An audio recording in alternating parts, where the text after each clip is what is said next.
Be careful, guys. Be careful, cat owners. Because cats are fucking dumb bastards, man. They are stupid motherfuckers, truly. There's nothing in that little head. Yeah, not a single fucking thought except for malice and destruction. Just wants to knock shit open. Mm-hmm. That's how you know the world's not flat, because all the cats would be going to the edge of it to knock shit off it.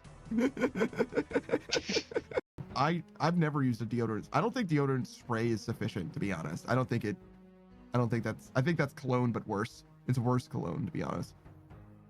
Now you're pure a aluminum in my ninja. armpits. Pure aluminum? Like foil? Yeah, it's the best way. Wrap myself up like a turkey. Isn't it weird? If you eat too much, you have to poop sooner. That's weird, right? Because it doesn't process through your body faster, does it? It pushes the old stuff down. It's like, Is that what it is? it's like Play-Doh barbershop. There's no way that's why. But that It's is what it gotta be. seems like it is, right? Like if you eat too much, it does make you have to poop sooner somehow. It does. It's the way it pushes it. I'm telling you, man. It pushes the mess down. It pushes the old poop out. Oh my god, dude. I don't understand, but it definitely feels like that's how it works. It's just a big hose pipe, really. You put more shit. You put more shit on the other side of it, the old stuff's gonna come out. If you think about it, your lips are directly connected to your anus. I think they're made out of the same material. You think so? I thought they were all hedgehogs, dude. No. Well, first of all, Knuckles is an echidna and Tails is a fox, so you didn't even think Yeah. that was the case. Yeah, like kind of like a hedgehog fox sort of deal. No. No. Echidnas are very similar to hedgehogs, but foxes are very different. What's tails? Fox. Oh, he's not. He's got a tail. He's- Foxes don't have tails. What? Just fucking with you, man. I'm just fucking with you. Is it a thing where like when there's a new vampire they become a cousin? Is that what it is?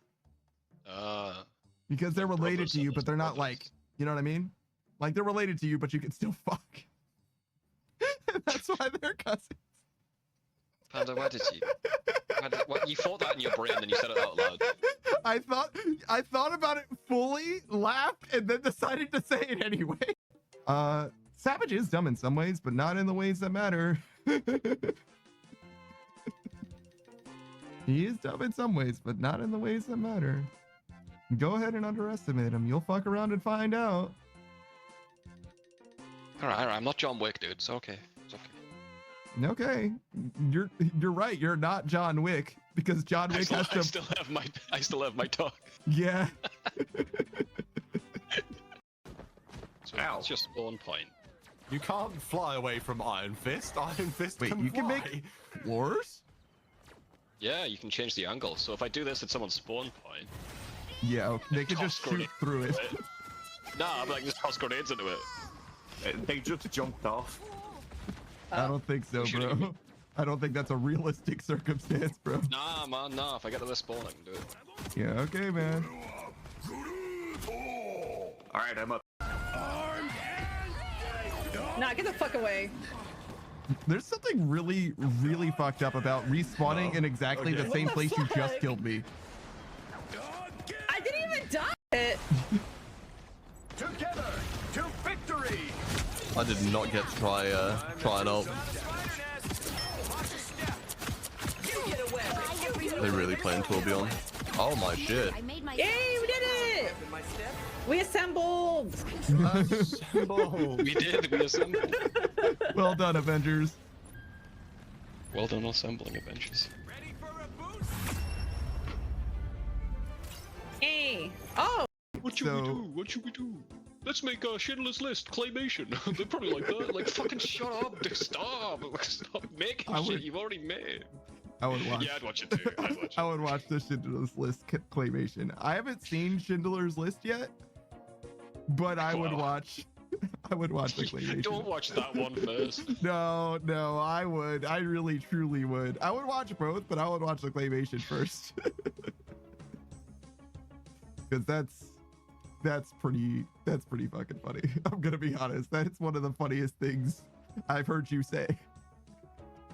Oh, Full okay. stop. All downhill from here. Yeah, sorry, dude. Like, you guys eat every day? That's crazy. Wait, do you not have to eat every day? No, I don't. As a vampire, I don't really have to eat that often. Go on. No, that's it. I don't have to eat that often. How often? Like, once every couple of days. So it's not even that different? Yeah, but it's like once every like 3 days. You guys eat every day. Yeah, I see.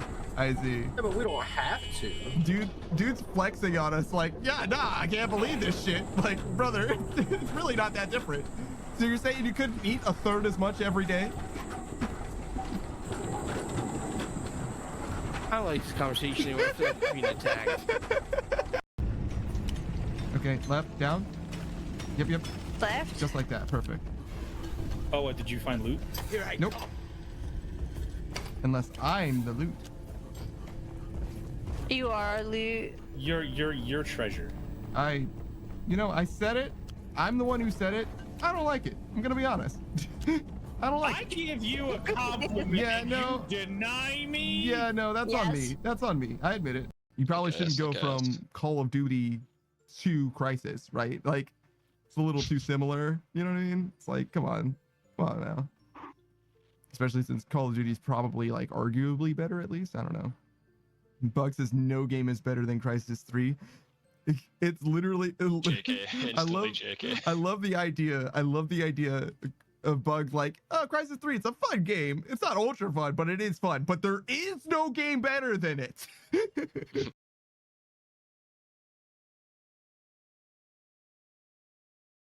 Playlist? Hello? Could you hello? Be careful, guys. Be careful, cat owners. What? Because cats are What the fuck? dumb bastards, man. They are Okay, hold on. stupid motherfuckers. Why? Why? There's nothing in that little head. It was fine. Yeah, not a single fucking thought except for This one. Equip primary. There we go.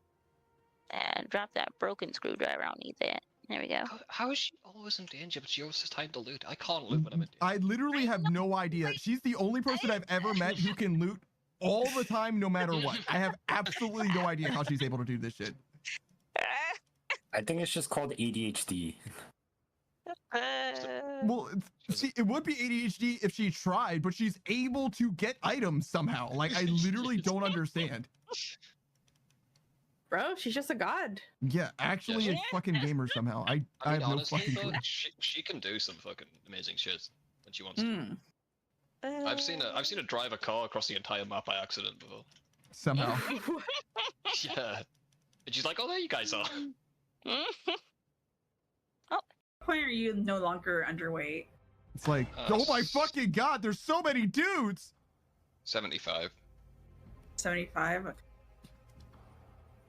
Oh, what was that? Did you just trip and eat shit? Oh my god, Yeah. guys! Panda fucking trip and ate shit! Why would he do that? That's fucking cringe.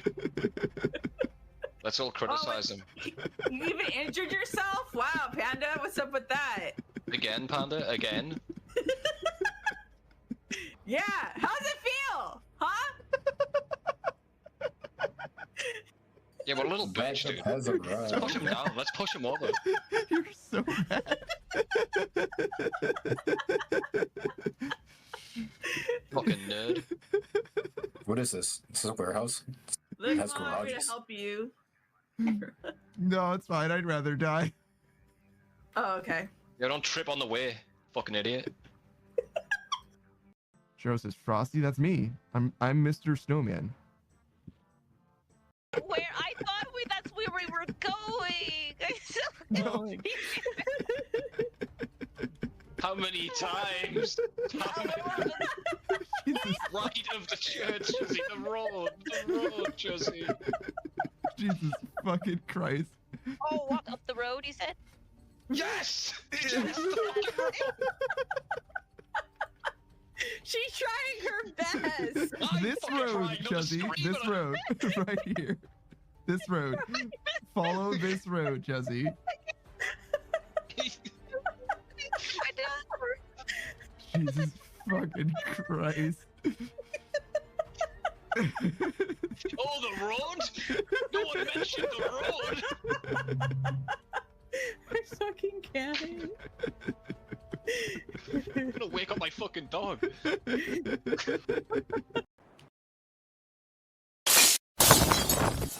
Goddamn, Savage Crashing out really does truly hit different. Yo, what's up? It's your boy, that Daft Punk fan. I'm joined by Saku Kenpaku. Greetings and salutations. How's it going? How's everyone? You're gonna be doing Power World later? What the fuck? I didn't ask for this Discord overlay. Hey, do me a favor. Don't fucking be in my life. It doesn't show up on stream, which is nice. But that's not what I asked for. Discord got an update recently. And do you know what I want? You to not undo my settings. That would be fucking awesome. Game overlay. Fuck off. It's not useful.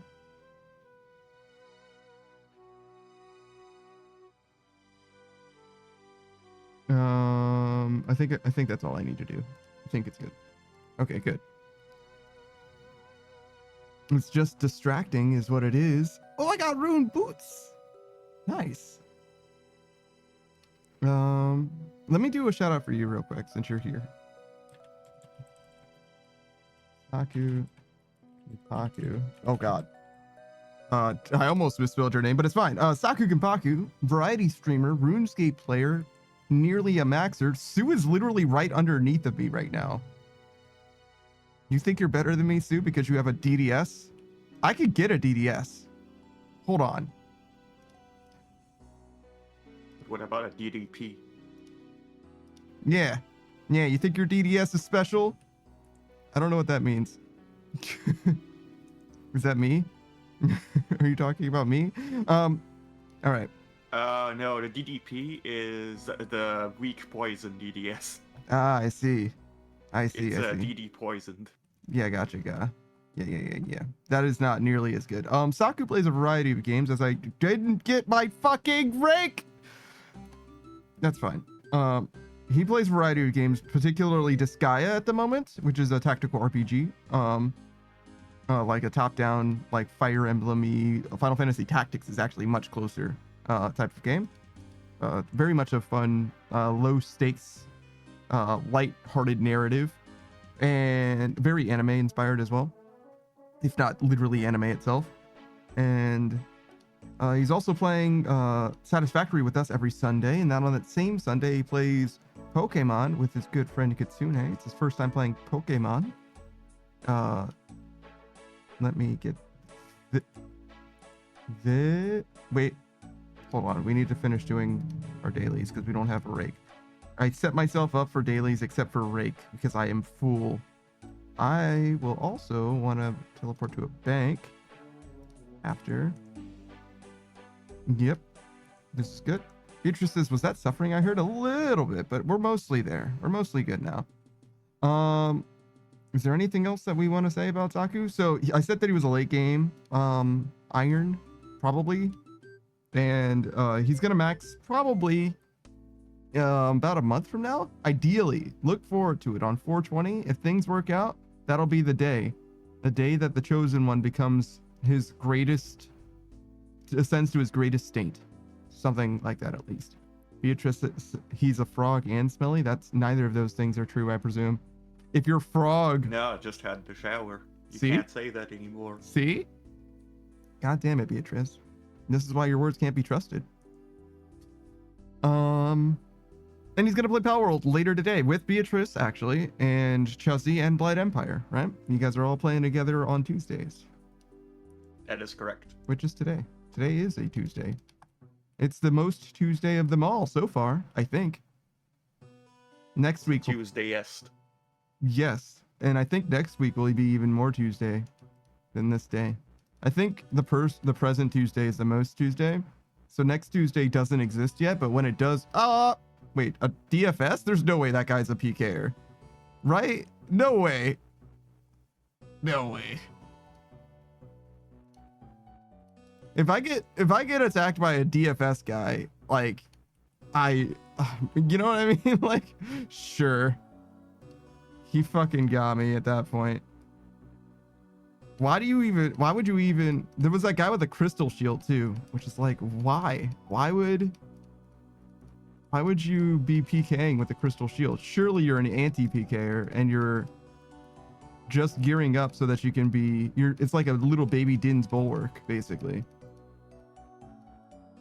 The DFS can be potentially used by PKers sometimes when they want more defense. Yeah, but what kind of a PKer are you? Because the DFS also has strength on it. Yeah, it does. It's true. I guess it's also less than, well, I mean, a dragon defender's literally free is the thing. You gotta farm it, but you could just buy a DFS, so I guess that's nice. It's expensive, but you can buy it. Yeah, I have trouble imagining a world where you really want a DFS. And then you have to charge it. Yeah, but that's easy, right? Just get hit by a dragon one time or whatever. Is it a few times? Or is it just once? I think just once gives the full defense bonus. Yeah, that's not that bad. You could do that. Beatrice says I'm right. Heck you both. I don't know about that. I don't know about all that. But yeah. So that's Saku. Also a little bit of Beatrice. Whoa. I feel like I've seen a lot of dudes today for having just started. Good lord.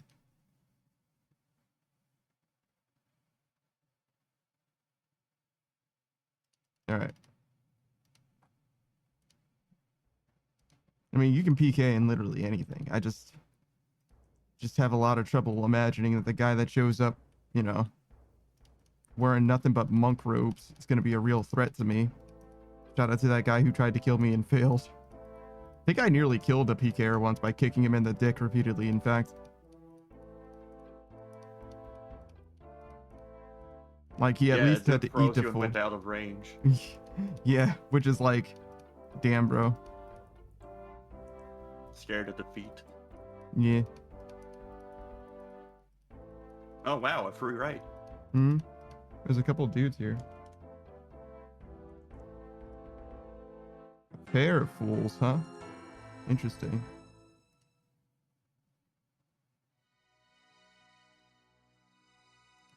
Why is there so many people here? On What's a going on? Tuesday? Yeah, I don't know. They're not even in the chat. I can tell because there aren't that many people watching. No offense. Enough people sounded off that I'm pretty sure I'll recognize everyone here. I can check. Yeah. I recognize every name in here. Shout out especially to that Daft Punk panda. that guy. Fuck that guy. I think he owes me money. All right, let's change worlds because sometimes they hang out. What are the oh, the sailing alpha worlds. I see. That makes sense. Wow. Is that what the skill icon's going to be? An anchor? Yes. That's not a bad icon for it. That's a lot of sailing worlds, though. Do we need that many? Oh, do we need that many for testing? Seems like a lot. Don't need that many, and most of them are empty, as you've seen. True. I wonder if that bids poorly to them. Like, gee, it doesn't seem like this skill that we thought was going to be a good idea is very popular. You know what I mean? Like, I wonder if they're worried about that at all. Is the anchor really the correct symbol for sailing, though? Is it? Because Maybe. technically, when you're anchored, you're not sailing. I don't think it matters that much, but I hear you. You're right. You're right. I don't think it's that big. You know what I mean? I don't think it's that deep necessarily. I only see one. Oh no, here they are. They're the purple ones. Yeah, they're mostly empty. There's some with 0, there's some with 1s, there's 3s. Yeah. Like, just do one world for each region and it will be fine. Yeah, I felt like it would have been fine. It's not like everybody was trying to play it all at once, but maybe on release it was that way. Maybe. And I just don't know, you know? Because I certainly didn't pay any attention to it. I didn't even know how you would access the alpha, but obviously it's just the world changer, which is a good way of doing it, I think.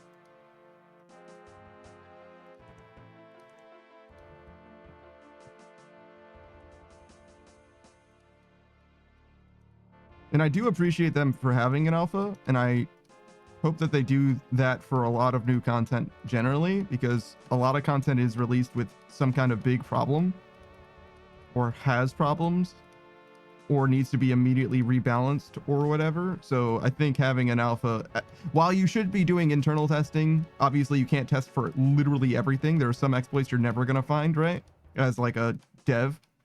At the same time, like the mixology stuff, you could have had mixology in its current state at release if you just like thought about it more, right? Like a lot of the changes that they made to mixology were not like hard to determine changes. Like Savage and I did mixology for fucking 20 minutes on this stream and had every answer that they actually went with in that 20 minutes. You know what I'm saying? Like, I understand it takes longer to develop and even to implement the changes necessarily, but some of those changes, I imagine in-house also they were aware of, but also, you know, you can get the feedback from the player base well in advance of it actually being implemented. I think you can do a little bit better just by having, you know, a pseudo-permanent testing world for the next patch of the game.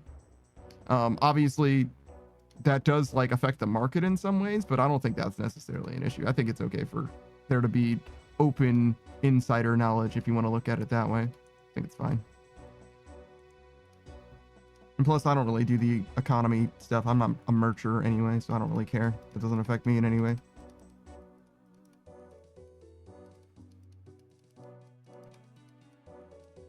Ooh, a Dinsborger.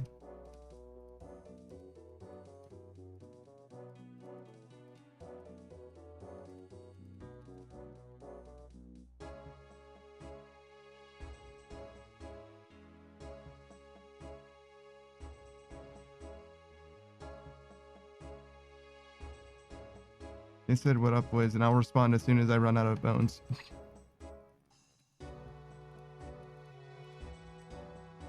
You get a yo from me. Oh wait, one more bone. There we go.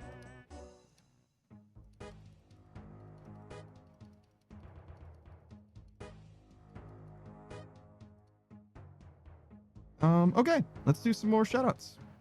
Specifically for Spike Little Bug. We also kind of saw Sue here earlier as well. Sort of. Smug Little Bug, I'd say longtime friend of the stream at this point. We've seen him around for a long time. He's also been streaming for nearly 450 days, I believe. I think today is his 450th day. I got to see him a little bit last night, and I tend to be there as much as I can because he does stream after my stream ends, which means that I, in theory, can be there most days. But I really should be sleeping like all the time. If ever I'm in Bug's chat, I should be sleeping instead, I think, deadass. But he's a fantastic streamer, very entertaining guy. Was finishing Deus Ex Mankind Divided just recently, and I imagine that he's fully done with that game now. I would like to know what he thought about it. I was definitely underwhelmed by the end of it, but I had a great time playing it, but I felt like it ended probably 20 or 30 hours too soon. That's my only issue with it, which is a good problem to have, you know, wanting more. But I certainly was not going to get the DLC, the expansion or whatever, because I was like, listen, you didn't give me as much game as I feel like I should have had. I bought that game on release and couldn't play it as well. My computer was too much potato at the time. I really liked Human Revolution. Not as much as I like the original Deus Ex. I think the original Deus Ex is much better still. But they did a good job with Human Revolution, and I'd say less so with Mankind Divided. They did okay, but it just was all... I feel like it's been less and less with every iteration of the game franchise, in my opinion, so far. But I had a good time with it nonetheless. I thought it was interesting. If you really, really love... If you haven't ever played it, play Deus Ex, the first one. It looks like an N64 game.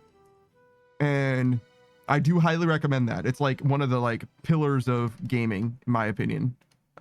It's like the game that immersive sims come from.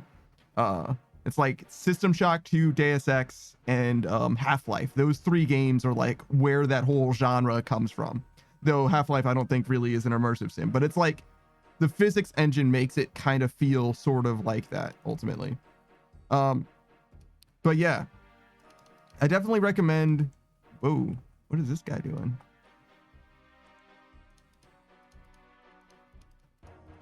But yeah, I definitely recommend at the very least Deus Ex. It's very important in gaming and it's worth playing in the year 2025. I played it in 2017, I think, for the first time, and it took me 3 or 4 hours to get into it, right? Like I had to like lock in and like, you know, reframe my gaming expectations to, you know, circa 1990 or whatever that game came out, year 2000.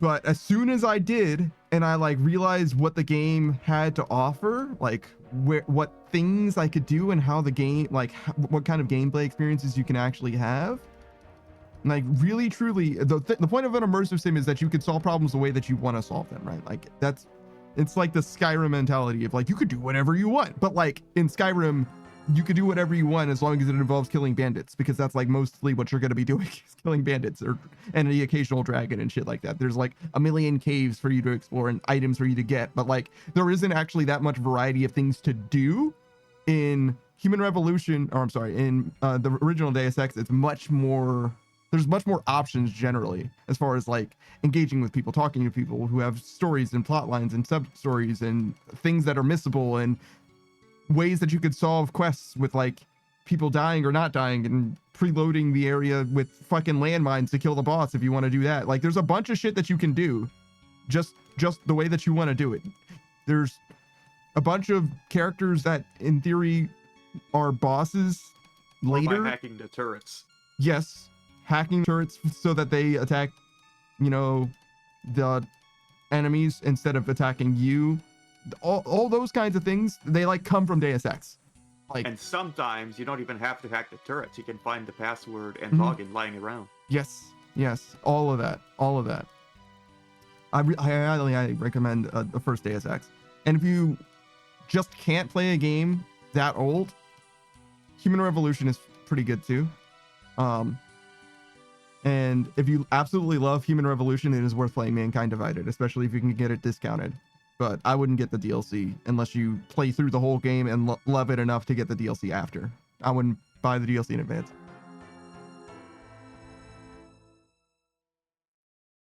Actually, if you buy the game nowadays, it probably comes with the DLC. You know what I'm saying? Like you get, you know, 40% off or whatever, and it has all the whole package, you know, probably being the way Steam works nowadays, right? I imagine that's actually reality.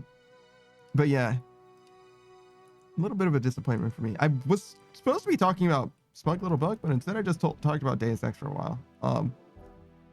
He's a variety streamer. He plays much more than just Deus Ex, Mankind Divided. I don't know what he's going to be playing next, to be honest. But he's got a variety of content in that he plays literally anything that he wants for as long as he wants, and then switches games when he feels like switching games or whatever. Like, he's fully free. He's fully free. I am married to this game. I'm deeply invested in RuneScape. And for that reason, I fear sailing. But Bug is free. And smooth talking. Got a very good voice.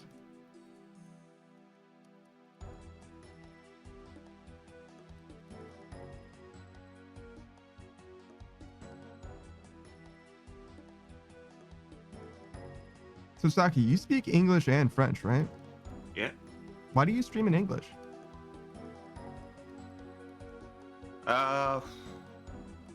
Reaches more people, and well, I probably wouldn't have met anyone here if I was streaming in French. It's true. Honestly, it's true. You would not. I would have been like, that dog, that mage is definitely speaking French, dog. I don't know what the fuck he's saying. But like, a lot more people speak English. And French is much less common. I see. Definitely feels that way, at least, you know, on Twitch as a platform, but I don't spend a lot of time outside of the English speaking spaces for obvious reasons. But yeah, that makes sense. Your English is more than good enough anyway.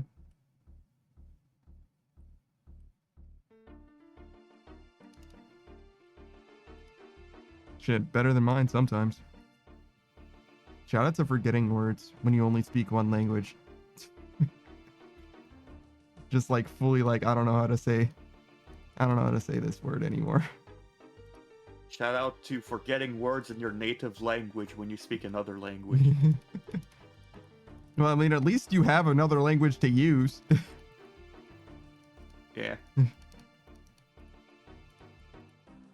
I just have to like make noises at someone and wave my hands around until they understand my vibes. Say wrong words long enough for someone to guess what I mean. Hey, Booze. Do you have any games on your phone? Hey, Spot.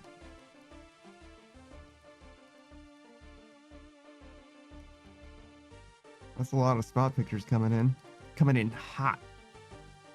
I found the solution to being too high level in this guy. Yeah? And making the enemies higher level. Interesting.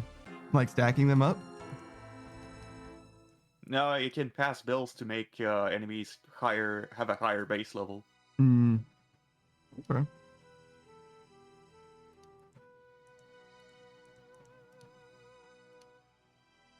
I like when they give a lot of options to players like that in games.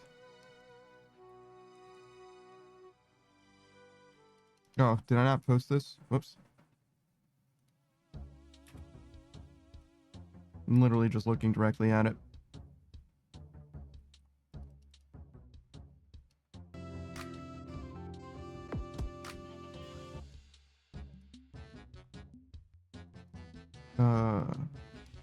Booze, you've streamed recently, haven't you? I'm pretty sure I've even been in your stream recently.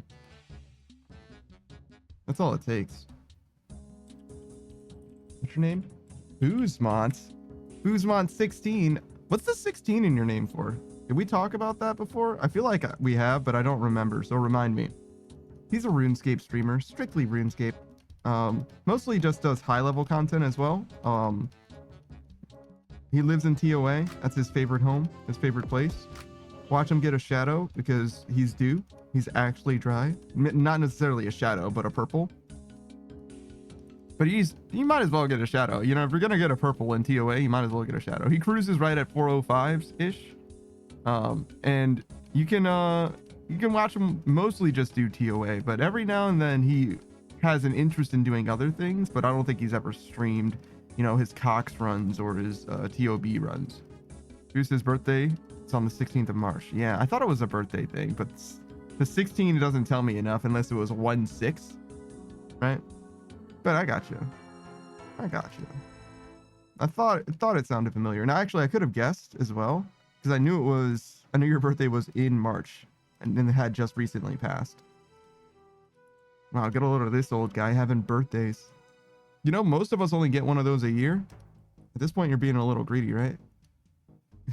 Shout out to Beatrice with her birthday week.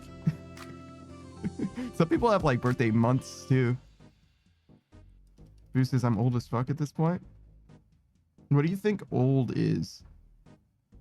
How old is old? Beatrice is damn right. See, she knows.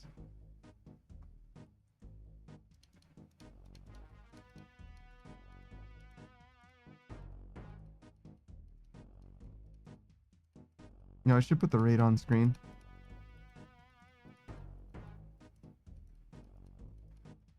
Goose is old enough to where your back hurts at your default condition. Goddamn. I woke up today and my hip felt weird. Felt wrong. I was like, all I did was go to sleep and then wake up. Why does my hip hurt now? That doesn't make any sense. How did I sleep to fuck up my hip?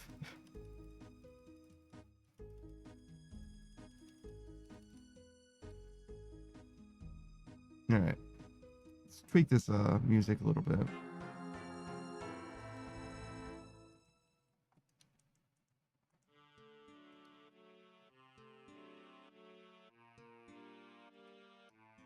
Seems a little low.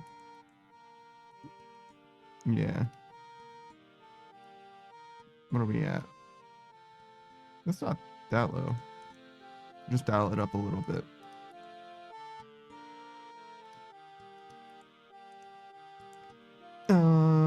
Is there anything else I want to talk about? Oh, yes.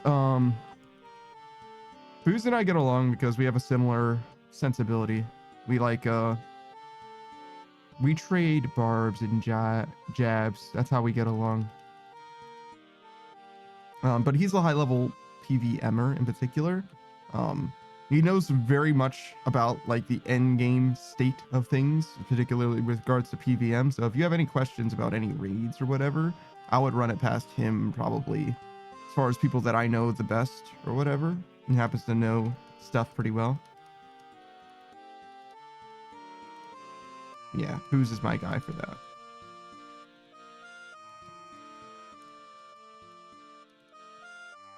Booze says I probably won't stream the TOB stuff until I'm running it with a consistent group of people. That makes sense.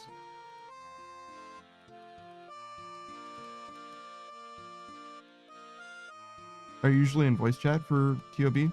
Is that necessary, or can you just like quietly do it? Because like TOA, you don't really need to communicate all that much generally. You can mostly just like look at what the other person's doing until you get to the monkey room at least, and then there's like a few things that need to be said ish. Who says it's necessary for me right now because I still ask a bunch of questions? Yeah, but like if you both knew the raid is what I'm saying. Hey Goya. Or all four of you do the raid. TOB is done with 4 people apparently.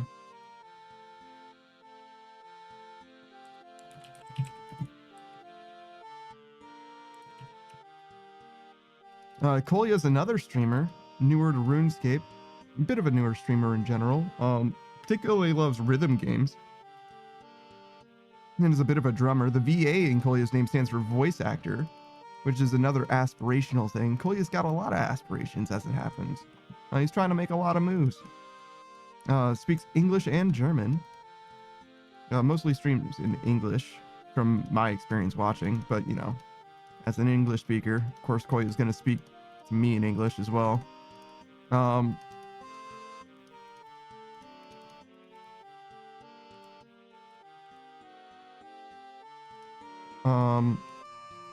What else?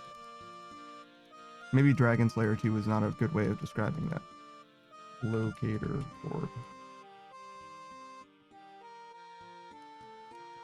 They asked how I was dying so quickly. Locator orb is the answer.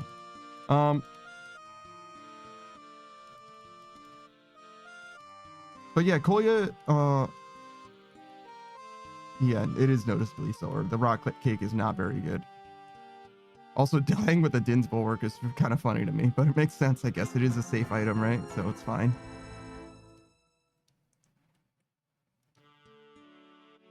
Travis is answering your title, yes. What? You think of both things at the same time? That doesn't make any sense. You gotta pick one. Surely one of them has to come to your mind first. I think they're both called the Chaos Altar, but do you think of one or the other is the question. But yeah, Kolya particularly loves Rhythm the Necrodancer as far as rhythm games go. And like I said, he's a drummer. And with regards to like the RuneScape experience proper, he's got 2 years worth of League experience, but has only really just started getting his main, you know, up there. But we might do some Volcanic Mine with Kolya before too terribly long, maybe.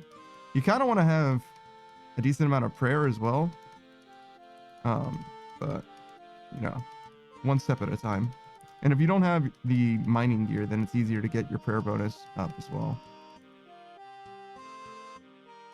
Kolya says, yes, German only if I play with German people. That makes sense. Who says, oh yeah, if you know the raid really well and you know your role, you can do it silently. Gotcha. Kolya says, I could technically do Volcanic Mine, but I only got 27 prayer. Yeah, you need to have protection from range. You need to have protection from range for sure. You might not die, but you would need to eat food every single run. Would have to bring at least 1 prayer potion probably per run. No, with 27 prayer, you don't even have protection from range. There's no point in using. Well, yeah, but even at 43 prayer or 40. Mm-hmm. Yeah. You wouldn't have enough to like make it through, but that's okay. You can make it happen. So he says I need to skill prayer first. Yeah, there's a bunch of ways that you can do that, especially AFK. Like if you want to do it on your mobile device or whatever, you can do it a bunch of different ways that are perfectly free as well. If you have access to Varlamore, maybe that would be the thing to do. Get a little bit of mining experience. It's very, very, very slow, but if you're balling on a budget, it'll get you a little bit of something here and there.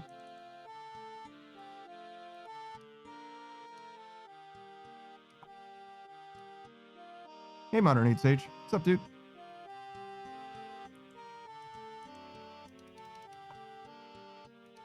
Chloe says Varlamore, never been there on main before. Yeah,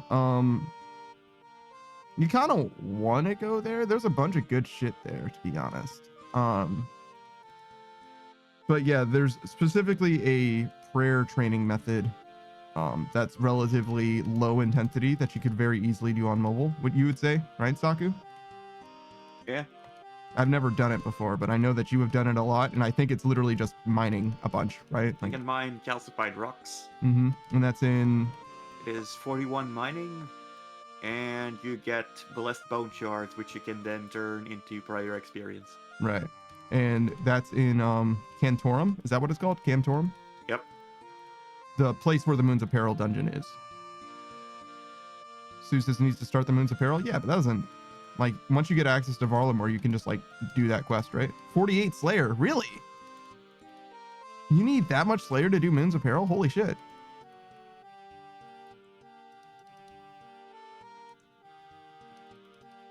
That's crazy.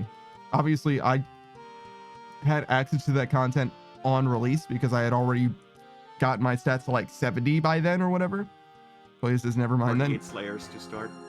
Yeah, 48 Slayer is going to take a while, but if you do some questing or whatever, you can get probably not quite there, but somewhere 30s or something. Hey, this song, could you... Is everything in there accessible as soon as you start the quest? I have absolutely no idea. I imagine. Do you need to go... Well, you don't need to be in the Moon's Apparel itself. You just need to be in Cantorum. Yeah, but once you start the quest, can you use, like, the bank? Can you use the anvils? Can you buy stuff? I think so, but I'm not sure. Yeah, this is the mine. The calcified rocks over there. Partial completion of Perilous Moons. Or Moon's Apparel, whatever the name of the quest is. Yeah, probably Perilous Moons since you said it just now, as if you were reading it. Modern Age Sage says not much. Convincing a friend to play horror games and get a heart rate monitor for it. Some people have like weird problems with heart rate monitors. Like I think Suck needed to like couldn't do something for some reason. Like in order for her to have her heart rate monitor on, she needed to like turn off part of her setup in some way. It was weird. I've never used one before though. Well, I just copied it from the wiki. Yeah, I gotcha.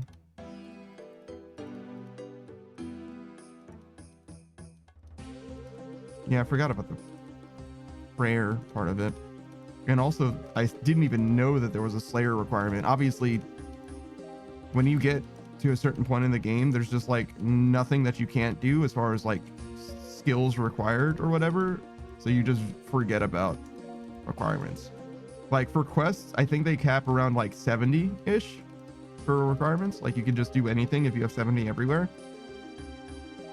And then for the achievement diary, the most is like 93, 95, something like that.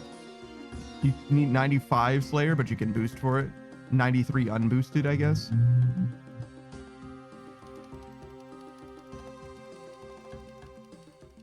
Modern Age Sage is interesting. Didn't know it interfered. It depends on how your setup is. Like, you can have it so that it doesn't, but the way that Suck had something, she couldn't do something when the heart rate monitor on. I don't know what it was specifically. I don't remember. It's been like a year since I've thought about it.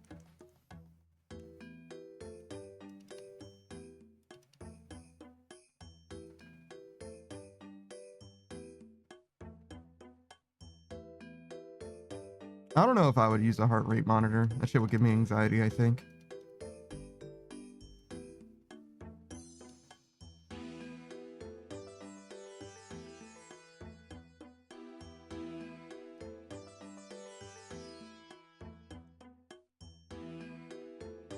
guess I clicked on them.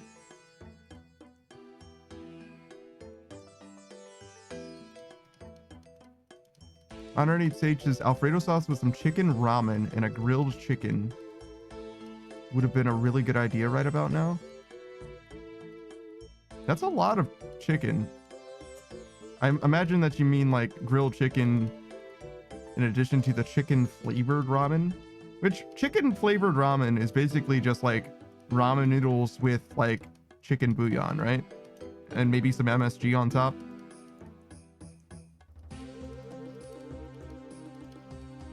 Is I think simply getting big bones and burying it has to do that way I also get stronger, which is a plus. You can definitely do that.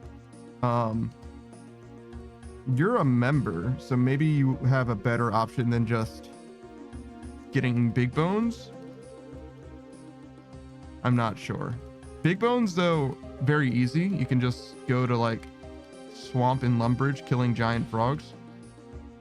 That's what I did back in the way back, but I did that as a free to play. So as a member, there might be a better option than that. I would probably just go for the 48 Slayer. 48 Slayer? And start Wounded Perils to go to the Calcified Rocks. 48 Slayer sucks when you're low combat though, like a lot. I don't know how you would get 48 Slayer without doing quests mostly. Yeah, it would be through quests, most likely. Questing is a very, very good way to get experience for everything, to be honest. Let's see. I can look, I can see. Yeah.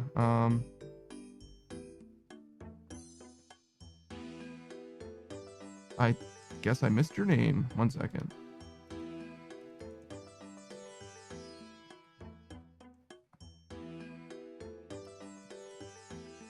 Hey, Oz. Thanks for stopping by. I appreciate you for hanging out, brother. The Slayer quest, the quest for Slayer XP, have you fight strong enemies, so maybe not those. However, the quests that have rewards to any skill, perhaps.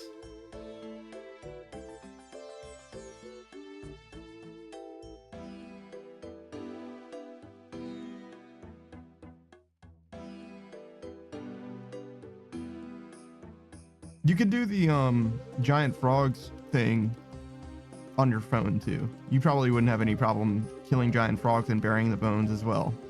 If you wanted to play to do that, that certainly isn't that bad. I didn't see your name when I scrolled through it. I saw Clicky. I was looking for a K name and I just didn't see it. I missed it. Oh, there it is. It was right after. Weird.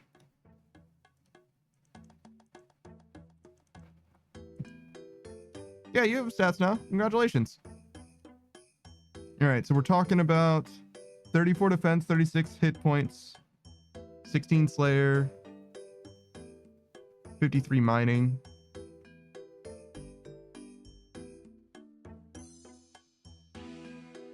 $27 prayer. So yeah. Dragon Bones is at 440 prayer actually. From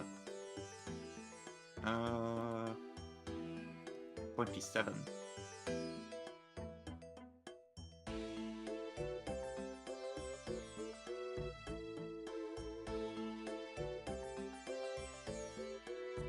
Modern Age Sage says I shouldn't be hungry right now. I ate around 2, but I am thinking of food I should have grabbed at the store. Oh, I see.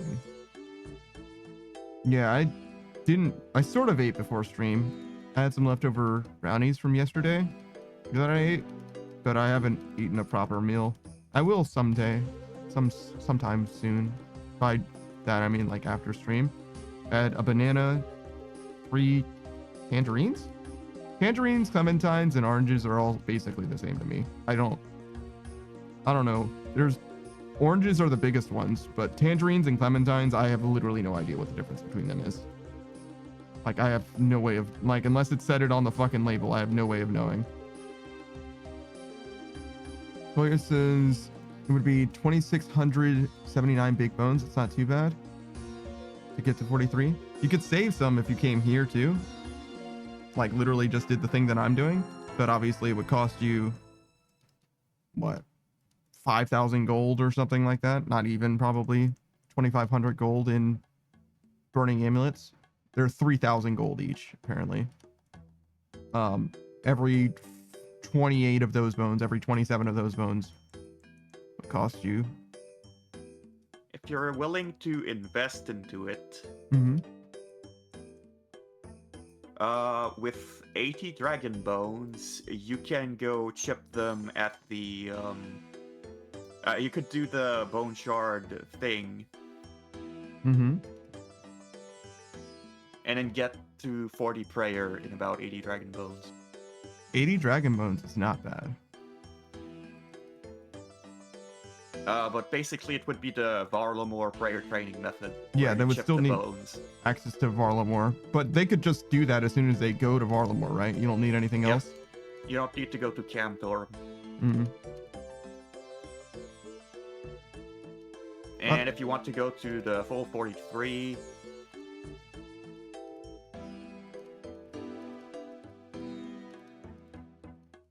that would be 141 dragon bones. Well, 142. Okay. Kolya says, yeah, about investing. If I sell all my Janger berries, I'd be at 700 to 800k. Why do you have so much Janger berries? Although, make sure that you do use Sunfire Splinters to get the more experience. Do you buy those, I imagine? Yeah. You buy those, you bring your pestle and mortar, you bring your wines. And then you use the...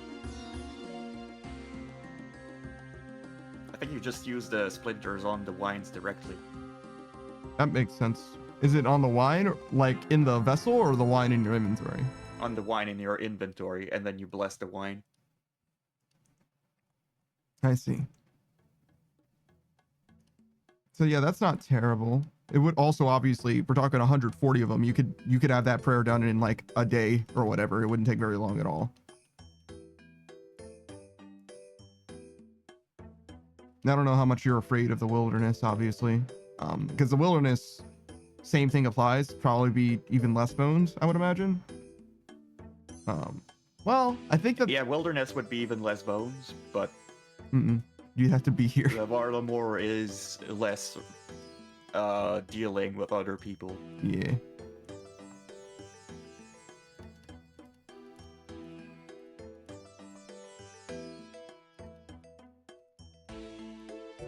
But yeah, Kolya was doing Janger berries for money making. They go for 529 each. Yeah, no, I'm not saying that it was like a bad money making method or anything like that. I'm just surprised that that's what you're doing.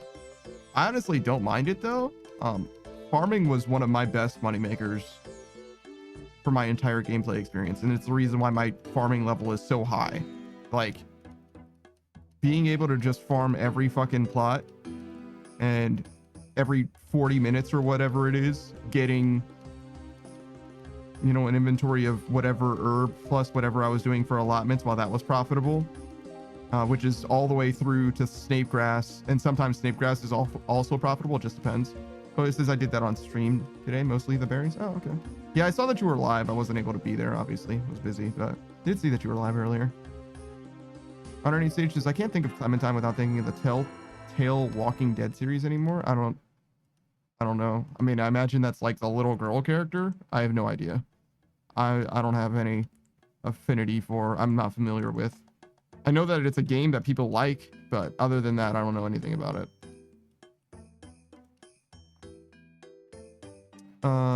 Kolya says, yeah, no, I'm good. I'll avoid the wilderness like the plague if I can't avoid it until you can't avoid it. I got you. Okay, that's fair. Yeah, so Varlamore still sounds like a good option just for resource efficiency. You do need to do that quest to get to Varlamore. I think it's like one quest though. I don't think it's that bad. I think you can kind of just... It's one very small quest. You may want to build the landing sites for the Quetzals.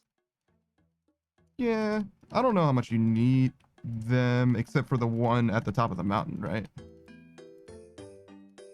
Well, it's good to have them all. It's true. And it would only take a few minutes too, in theory. Just buy the stuff. Do you need like construction levels for that? Doesn't seem like it. Sick. Underneath stages, yeah, she's the girl character you saved in the first part because she reminded you of your daughter who died to the zombies. Okay. Wait, Quetzal feeds are 6,800 each. What? Yeah, because the anticipation of the new content. I think Savage made a decent amount of money flipping that. We put our lamps into rune crafting because it's the slowest experience. It's the slowest training method that we have at the moment. It's gonna take us the longest to do. Even longer than Slayer, I think. Maybe, probably. Koya says, well, right now I won't do anything. I'm building a little parrot. Okay. Good for you, I think. I think that's good.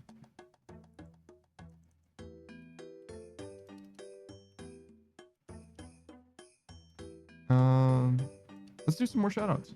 So we did one for Kolya. We'll do Modern Age Sage next. Another newer streamer. He was playing Phasmophobia. That's like his bread and butter, I would say. He's very, very knowledgeable with regards to Phasmophobia. Whoa!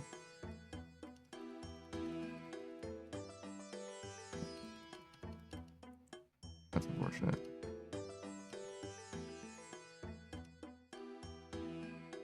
Oh, I should be bearing bones. Yeah, that guy got me though.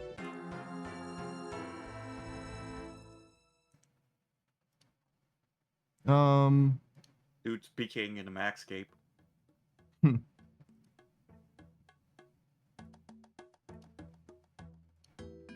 Wait, need my...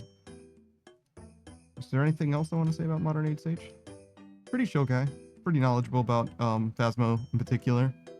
I played other games too, but the other games don't come to mind at the moment. Let's see. Let's cheat. I saw him play Phasmophobia like 3 times and nothing else so far. Yeah, it doesn't say. Alright, well I did my best. I tried. I know he started playing RuneScape. I saw him playing RuneScape. He did Mistle and Mysteries and yeah, the murder mystery. It's like a B slasher horror movie quest. Yeah, of course. But mostly I've seen him play Phasmophobia. So brand new player of RuneScape as well. You want to see a new player learn the ropes. Modern Age stages, it's all good. Yeah, I'm not very good at remembering stuff. The more I do the shoutouts, the better I'll remember them as well.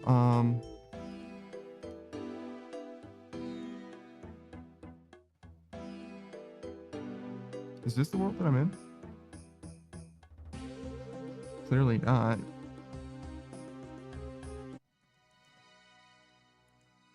Hit the 98 fishing today. Nice. Very nearly there. What were you doing for that again? You were doing sharks originally, but you're doing... Oh, yeah. Cramwan.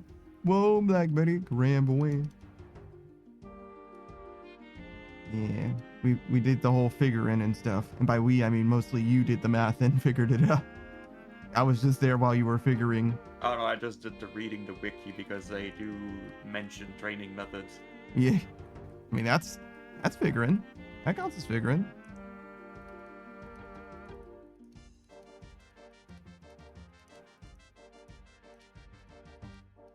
Guy's using a crafting cape.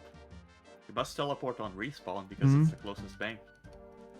Yeah, I think it would actually save me a little bit of time as well. I would just get one less bone.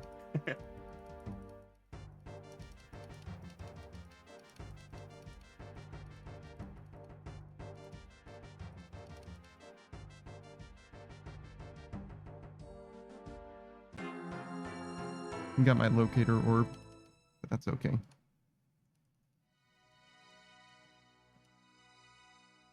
That's fine. He was being a locator orb.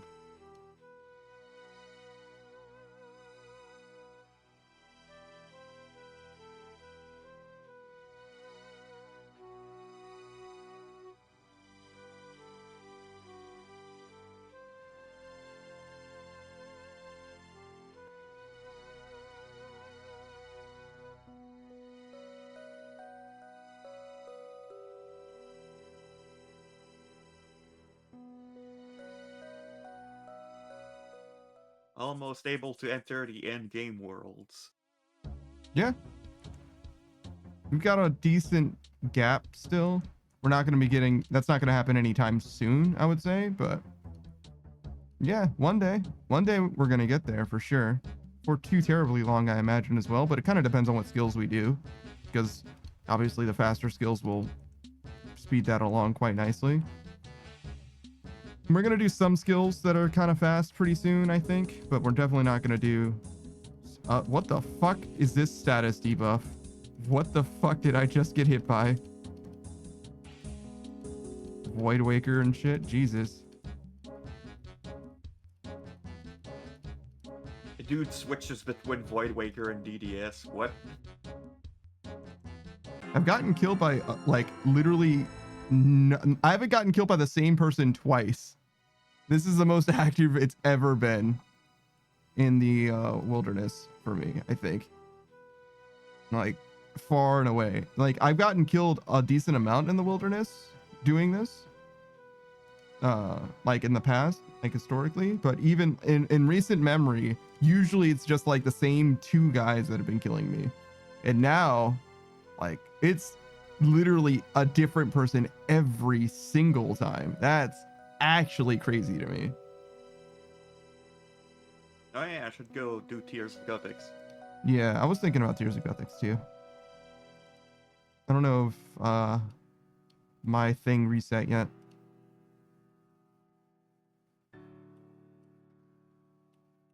No, you are building a parrot. Looks kind of like a Lego.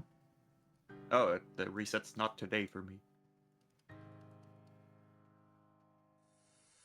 I guess it was tomorrow. Okay. Wait, doesn't it say in one day? Where does it say that? In the quest. Like, if you look at the, like, the quest journal.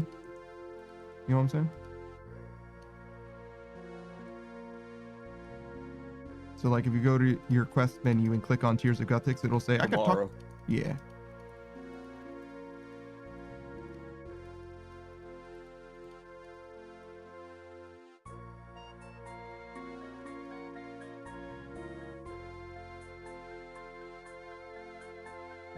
Yeah, the 2K worlds seem like a trap for this. Seems like that is very much not what you want to do.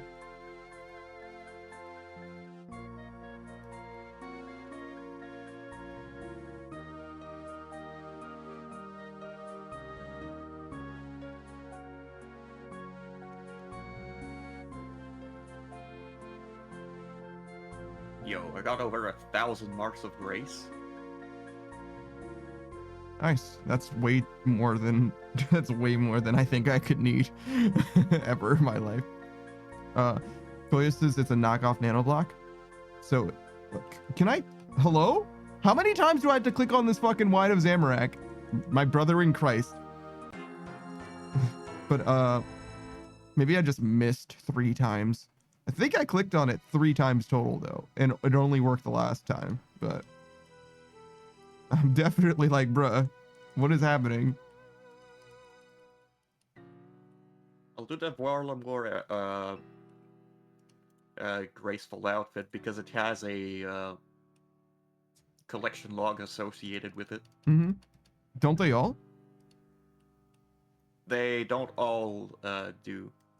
Huh. Okay. Interesting.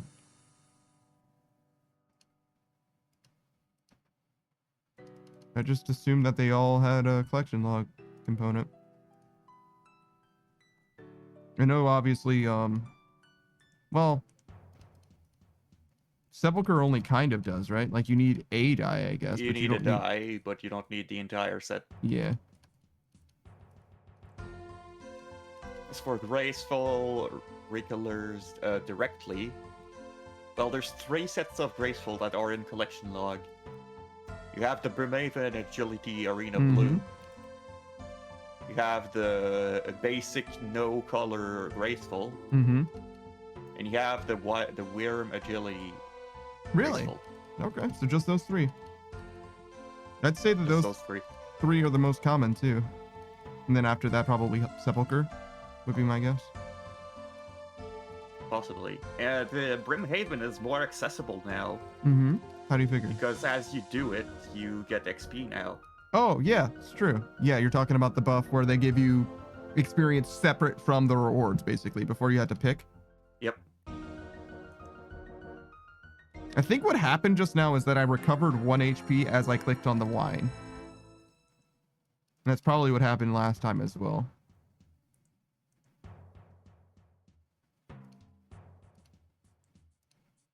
Because obviously, whenever you're missing health, you just recover naturally over time.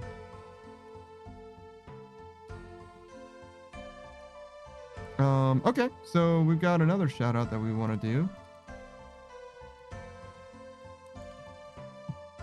Ozpin Arc, of course, longtime friend of the channel, personal fitness and wellness guru Ozpin Arc. He starts every stream with an exercise in which he has really his A game energy. You know, he like really brings the heat and the intensity. I like to think of him as like one of those 80s 90s like fitness instructors in those like infomercials or whatever, because he definitely has that kind of energy in his stream, I would say, as a whole, to be honest, not just for the exercise portion, because he doesn't just exercise, he also plays video games. 7 Days to Die and Dead by Daylight I think are his two like longest term mainstay games, but I've seen him play a bunch of different stuff. He's played Marvel Rivals. Every Monday he's got a community night where he'll play like Among Us, Golf with Friends, Fall Guys, all kinds of different things. Even Marble Madness or whatever, the Marble streaming game. You guys have probably seen that one before, at least, if I don't remember the name of it. But yeah, I like being in Oz's stream because he's a very inviting guy, very like high intensity, but reasonable. I wouldn't say calm in so much as like soothing. It seems like he's got his head on straight, you know what I mean? He'll like speak in a way that's assured and confident. He's a nice guy to speak to in that way. I haven't spoken to him about like too much stuff. Mostly I just keep it on topic with the game, but he plays a bunch of different things, so I'm sure you'd be able to find something of interest that he does play. Pokemon was a big one for a little while, particularly Pokemon Reborn, but also Pokemon Infinite Fusions. Those were the two that I've seen him play myself with my own eyes.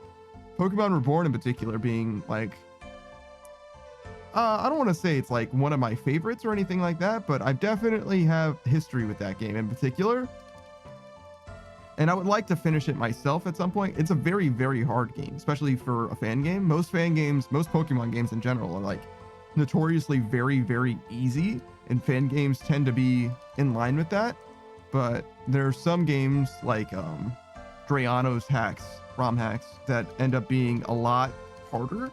Reborn is like a fully from the ground up rebuilt game. I think it's like an RPG Maker game originally, that has its own difficulty curve. It has like every Pokemon in it, I'm sure, as well. I don't know. I stopped playing it in like 2015, so like it's been a while. But when I played it, it had Mega Evolution and everything. Like it had the whole shit. I didn't have anything that I could Mega Evolve, but it did have Mega Evolution. In fact, I also had a Greninja, which was X and Y, right? I think. So, well, no, that would be Mega Evolutions as well. So yeah, that makes sense. Yeah, there's Greninja, the water type, and then there's Sobble, which is a different, that's Inteleon, who's Sword and Shield. I played basically every generation of Pokemon. I skipped Black and Black 2, Black, White, and Black 2 and White 2, but I played up to Gen 4 as they were being released, and I went back and played Gen 6. Actually, I played Gen 6 as it released as well, and Gen 7, and Gen 8, but I haven't played Gen 9. Gen 9's the only, I haven't played Gen 9 at all, and I haven't played Black and White at all. Those are the only two generations of Pokemon that I have no personal experience, hands-on experience with. But yeah, I came back for X and Y. I thought that I was going to be done with Pokemon with Black and White, and I really, really don't like the sprites in Black and White. Like the Pokemon sprites in Black and White are like kind of nasty. They look like fucking GIFs. It's like bad. I think X and Y did the service a really, really, really big, the game a big service by being 3D, that you could actually see the whole, like, to me, it didn't need to be updated. It could have stayed as like you know, pixels, sprites, that would have been fine. But like the animated sprites was not the answer. Like that looked like shit to me. Like I hated that. Like the way that they articulated and shit, I hated that shit. Koya says XY was my first Pokemon experience. Tell me you're young without telling me you're young. Then again, Saku over here played Scarlet and Violet for the first time, and he's not. It's not because he's young. It's just because he never played Pokemon before. Modern Age Sage says, I skipped Black and White and 2. I started during Gen 3. Stopped after that. Started during Gen 3. Gen 3 was one of my favorites. And might still be my favorite, to be honest. I really, really like Gen 3. But I never played ORAS. I didn't play most of the side games or whatever. I really like Gen 3, but I think Gen 4's battle mechanics are like the one for me. I think if I were to play the game like competitively, I would heavily consider Gen 4 specifically, but maybe I would play, you know, retail, the modern competitive experience. That'd be fine too.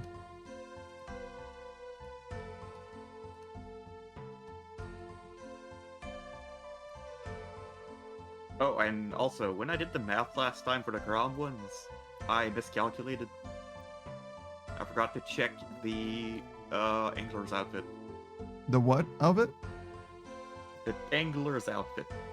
Oh, for the extra 2.5%? True. Yeah. Makes sense. You also went overkill with the Korean Bonji, right? You got like 5k extra? Yeah. It's alright. That means you can feed your cats when you need to spice boost to over max. Probably not likely, huh? Modern Age Sage says Black and White didn't entice me as much as X and Y did. People love Black and White, actually. Black and White might be the best narrative experience Pokemon has ever made, because N is a very, very compelling individual. To me, at least. He's definitely the type of guy that I would care about personally, but I haven't, you know, played his game, so I don't know that I like love him. But I imagine I would, because he seems like the type of guy that I would like.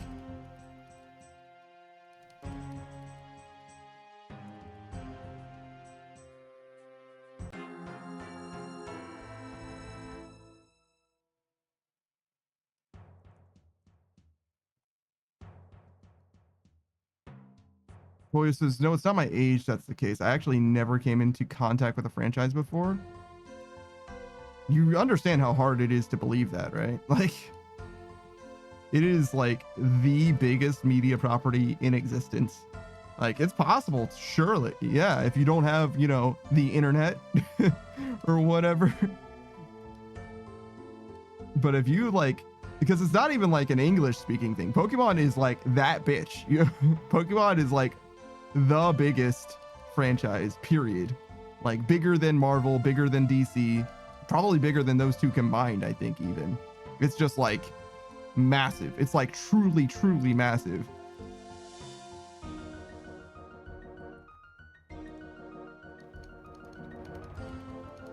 Not saying that you're lying or nothing. It's just you understand how hard it is to imagine someone not knowing about Pokemon. At least like a regular person, because like celebrities and shit like that, like totally, they're like fucking, they don't know shit about being a person or consuming media. You know what I mean? Like, you know, like you could just watch videos on the internet. Like that fully would not surprise me if they just didn't know. They're like, what is a YouTube?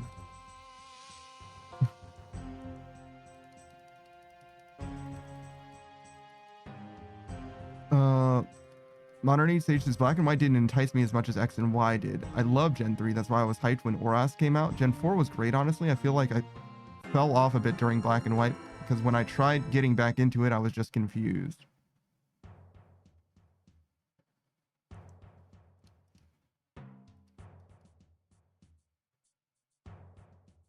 I don't know what was confusing about Black and White 2. It's the one that didn't have returning Pokemon, right? Black 2 and White 2 had previous generations, but Black and White was when they were like, okay, there's no prior Pokemon in this game. Like, we're starting completely over for this game. which didn't have anything to do with my like appreciation for the game. Like I just didn't play it because I just thought I was going to be done with Pokemon at the time.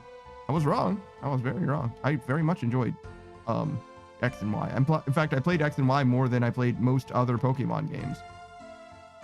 Like I got a fully competitive max IVs, all kinds of shit, max EV trained Dark team in X and Y. I don't think I remember everybody in the team now, but I can give you some of them. Zoroark, Weavile, Absol, Mega Absol, obviously, Mandibuzz, Spiritomb. I always forget the last one.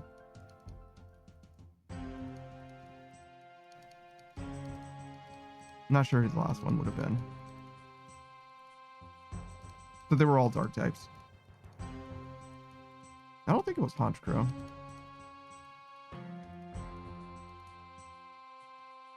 Not sure. The main guys were the Weavile, Zoroark, and Absol. Those are like the ones that I like the most. Oh, Umbreon, probably. Yeah, probably Umbreon.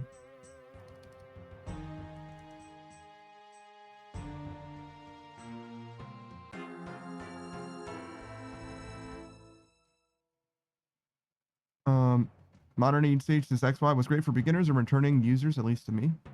That seems fine. That seems like, I mean, every Pokemon game is like pretty accessible, I would say. I'm not sure. That's like the thing is like, I don't know what was confusing to you about Black and White as well. So that's why I'm like, I don't really know. Like Pokemon games are known for being like baby games for babies kind of. So like, I don't know what you would need to do to make it more like appealing to someone who's never played it. X and Y had some quality of life bumps, but I think Sun and Moon is even more so. Like it literally tells you in Sun and Moon, like, this will be super effective. Use this one, idiot. Like, okay. Sword and Shield similarly was quite accessible, I would say. I had a good time with Sword and Shield as well. I didn't care for Sun and Moon though. Sun and Moon did not do it for me. I'm gonna be honest. I didn't even finish Sun and Moon. I got to like the water trial and then was like, okay, I'm not like done, but like I wasn't having a very good time. I could probably go back and beat it, but I don't know. It's a Pokemon game, so I can very easily do it. It just never felt like the day that I should do that.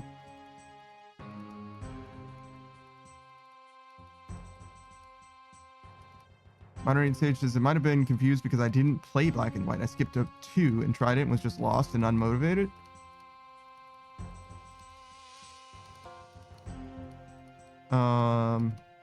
I don't know.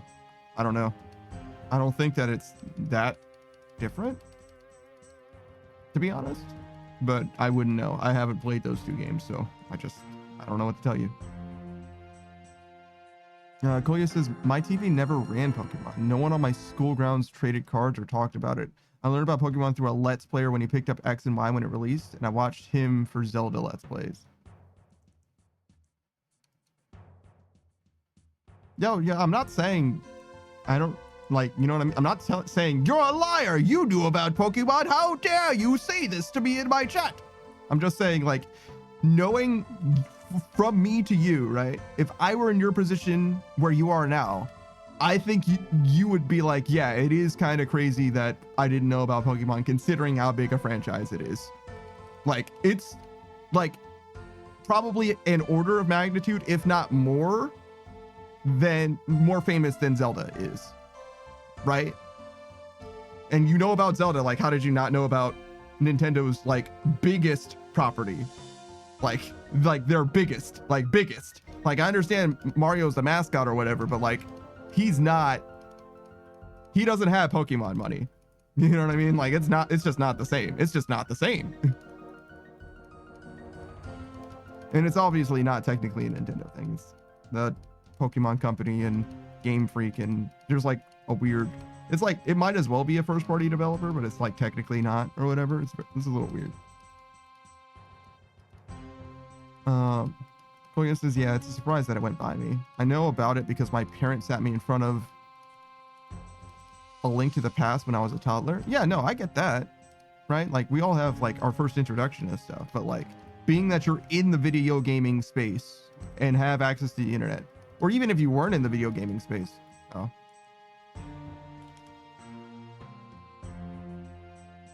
Like, you wouldn't be surprised, right? Like you would know about Pokemon because, like, at the very least, there's like fucking memes, like fucking Detective Pikachu exists and shit. You know what I mean? Like, there's stuff where you'd be like, clearly I know what Pokemon is, right? Like Pikachu is like fucking everywhere or whatever, right? Like, that's all I mean.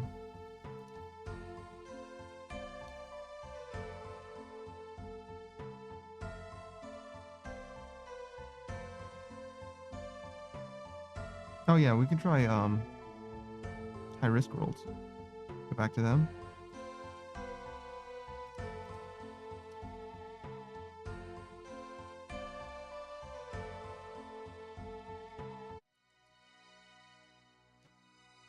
New Dress says Pokemon is my favorite Pikachu.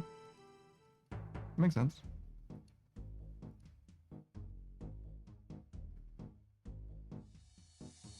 Modern 8 Stage says, for me, when I played Black and White 2, it felt like the story went carried over, which obviously it did, I think, when you played 2. The characters that were your rivals, yeah, they like are integrated into the world in the second game, but I don't think it like matters. It's like, it's a Pokemon game. Like, how lost can you possibly be? They're like, get the badges, beat the Elite Four. Like, you know what I mean? It's not like it's crazy or anything. I just don't get it. On an stage, it says Pokemon Black 2 and White 2 are direct sequels to Black and White, and the story does carry over. I think this is what confused me and made me unmotivated because I wasn't expecting the story from the previous to carry over.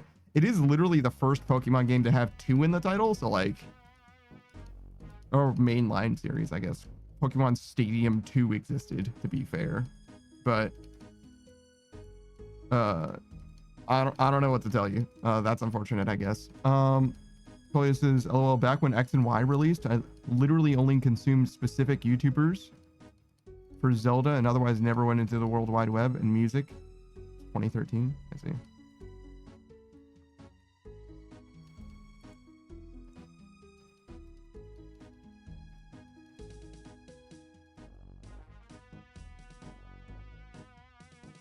We'll do a shout out for the Undrafted as well.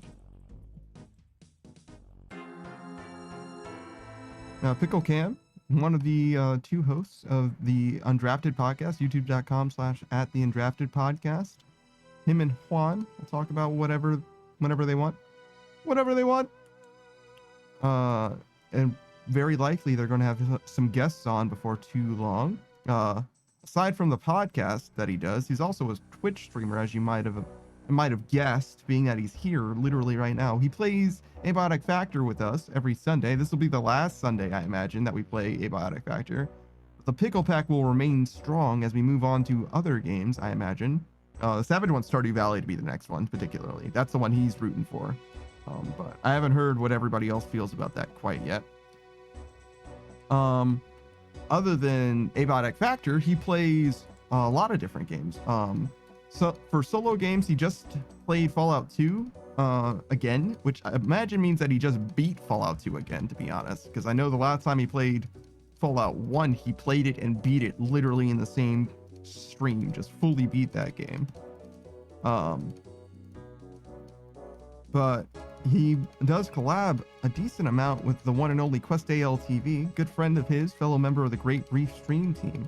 2 of them play Project Zomboid, Ark Survival Ascended, and Grand Theft Auto 5, all very, very regularly. So you can definitely catch Cam playing a wide variety of games in at least those 5, I think I just said. And others besides. He'll tinkle around with Armor Reforged here and there. Age of Empires I saw him playing before. Like, he does all kinds of different stuff.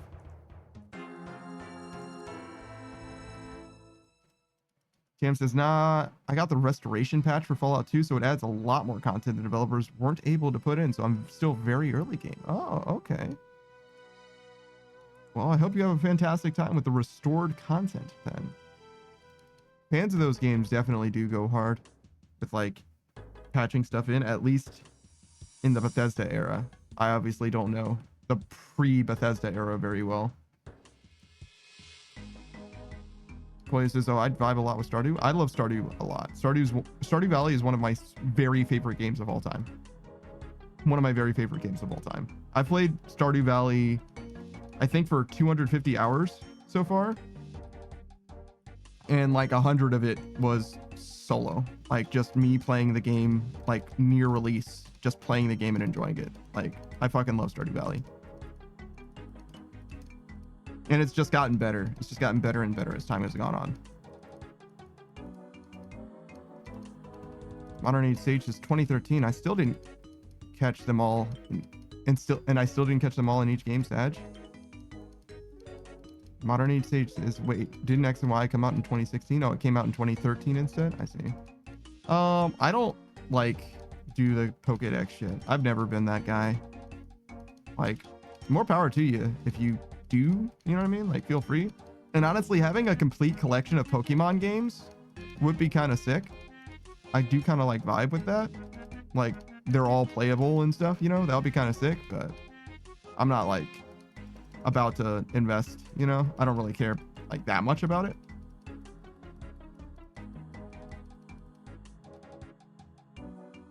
But as far as like collections, especially video game collections, that one would have an appeal to me, to be honest, genuinely. Be like, yeah, no, I'd be happy to be able to play all of the Pokemon games, and also to be able to like trade between all of them or whatever, like trading up a Pokemon or something. That it's called time travel, actually. There's an achievement for it, basically. Like, you get a special certificate if you trade a Pokemon from Gen 3, well, sort of, Gen Fire Red and Leaf Green to, I guess it was the most recent Pokemon game at the time, which would have been Sun and Moon, I think. Oh no, from Gen 3 Fire Red and Leaf Green to OSRS Gen 3, I think, is what it was. Or from Ruby and Sapphire, I guess, would also count. From Ruby and Sapphire all the way to OSRS, because those Pokemon are fully compatible with one another. Like, you can absolutely do that. That's totally a thing. Gen 2, you can transfer to Gen 3, but only through Pokemon Stadium, I think. Or Pokemon Stadium 2 or something like that. And then the first Pokemon game, Gen 1, isn't compatible with Gen 2. It's like different. They're like, don't work that way. Maybe through Stadium again you could, but I don't think so. I think that they're like fully different in some way. I don't know how exactly. And I think that from Gen 2 to Gen 3, it's like not really the same Pokemon. They like recreate the Pokemon in a way.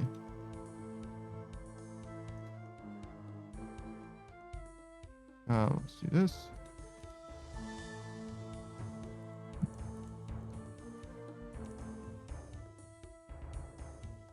Koi says, I got 102 hours on Steam, but I started Stardew on the Switch. Because no access otherwise. And there I must have many hours too. Sure. I definitely played that game well before the Switch release was even a thing. But yeah, I got you. As soon as that game was available to you, you got it on the Switch and played it. Makes sense. Have you played Rune Factory, Kolya? Because the homie Elian loves, specifically Rune Factory 4, I think, is like the one that he's like, that's the one. Kolya did not. It's on Steam, I think. It's a single player game, but maybe you would like that game. If Elian is to be trusted, then it makes Stardew look primitive by comparison. Because his opinion of Stardew Valley is like, it's okay. And instead of like talking about Stardew Valley, like if you bring up Stardew Valley to Elian, right, he'll say, that's fine. And then he'll tell you about Rune Factory. Like, that's literally what happens. Like, he's like, yeah, okay. But like a real video game, you know what I'm saying? Like, that's literally the like perspective that he seems to have. Like, he really truly thinks highly of Rune Factory 4 specifically.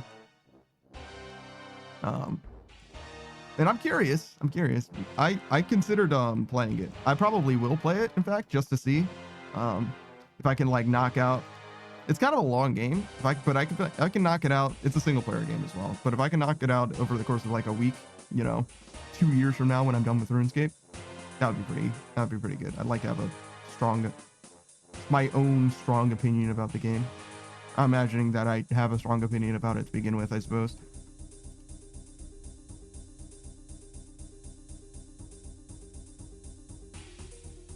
Modern 8 Stages. I have started, but I barely played it. I see.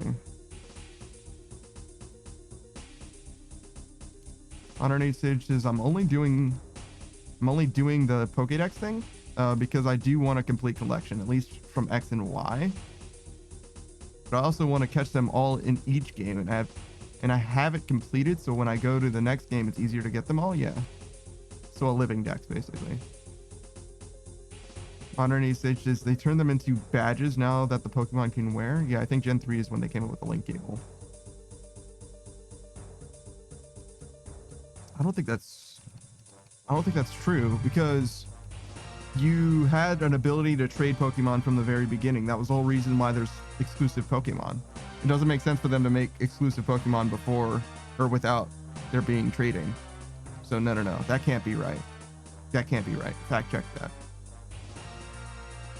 Modern 8 Stages has something to do with their coding, the sprites and abilities / movesets. I hear what you're saying. I don't think that's true. I think so. From Gen 1 to Gen 2, I don't know how they're different. Yo, can this song ever fucking end? Jesus Christ. All right. Oh my fucking... Is it because every time I die, the song resets? Is that what's happening? Because that was fucking miserable, dude. I was so sick of hearing Surok's theme. All right. Okay. Focus. So I will talk about the stats thing one last time. This is all that I can say about it, and I don't really want to speak on it anymore because I just don't know that much, right? Right now we have IVs and EVs, and modern movesets or whatever, but the movesets evolving hasn't mattered, and IVs and EVs haven't changed, as far as I know, literally at all throughout Pokemon from Gen 3 onwards. From Gen 2 back, I believe it was IVs and DVs, dependent values, instead of EVs, effort values. And the difference is not something that I'm going to go into and that I understand extremely well. I learned about it before a few different times, but it's not something that matters all that much. But there is basically a different way of having Pokemon genetics and also having Pokemon like internal growth, independent of actually leveling the Pokemon up. And the thing that I like really want to like get from this is like, I know that IVs and DVs don't really like one-to-one translate to EVs and IVs. Like you can't really like one-to-one. Like you could sort of make a similar Pokemon is basically the way that they were constructed is just fully different. As far as movesets or whatever, like could very easily do that. And same with abilities. And there weren't abilities originally, but every Pokemon that existed in Gen 1 now has an ability. So that's not a problem, right? They could make that happen. That's not an issue. But for whatever reason, I think between Gen 1 and Gen 2, they weren't compatible for some reason. And Gen 2 to Gen 3, similarly, they are only compatible by way of the like conversion formula thing that was going on in Pokemon Stadium or what have you. And that doesn't really transfer the Pokemon in so much as it like recreates the Pokemon, for lack of a better term. Whereas in every other Pokemon game, like you can directly one-to-one transfer them over, and it's like very clearly the same Pokemon in whatever way that it can be the same Pokemon. But you're right. You can go from you can go from Gen 3 all the way up to modern Scarlet and Violet. Though I don't think that you can go from Gen 3 to Pokemon Home directly. I think you would need to go like maybe not quite one generation at a time, but something close to that, because of like the way that Pokemon are like available in the like software or hardware limitations. Like you can't connect a GBA to a fucking Switch. Like it just doesn't like you literally can't make those two devices interface with each other directly. Oh, is this EVs? Yeah, that's like the most common point of like misunderstanding when you're talking about Pokemon genetics and how Pokemon stats are derived is like oh hey, Eevees, like the Pokemon. Like, yes, no, not that at all. But yeah, it's a very, very, very common. I would say it's like if you're writing a YouTube video explaining IVs and EVs, people wouldn't even put that into the script because it's such a hackneyed joke. Polius is not misunderstood. It's just funny. No, that's what I'm saying. Yeah, I understand. But I'm saying like, it's like such well-worn, like, you know what I'm saying? Like, it's the most predictable. It's like the reason why Savage hates puns is because one of his opinions is that like everyone thought of it and no one said it. The EVs thing is one of those things. Like literally everyone made the joke, and I've seen that joke in videos dating back to like fucking 2011 or some shit. Like it's been a long time that I've seen that, where it's like, yeah, I got you, EVs.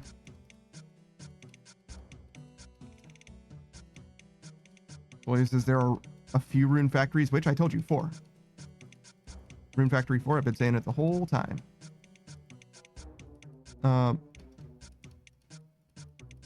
Modern Age stages, so yeah, you can get all the Pokemon from X and Y in OSRS to get a complete Pokedex.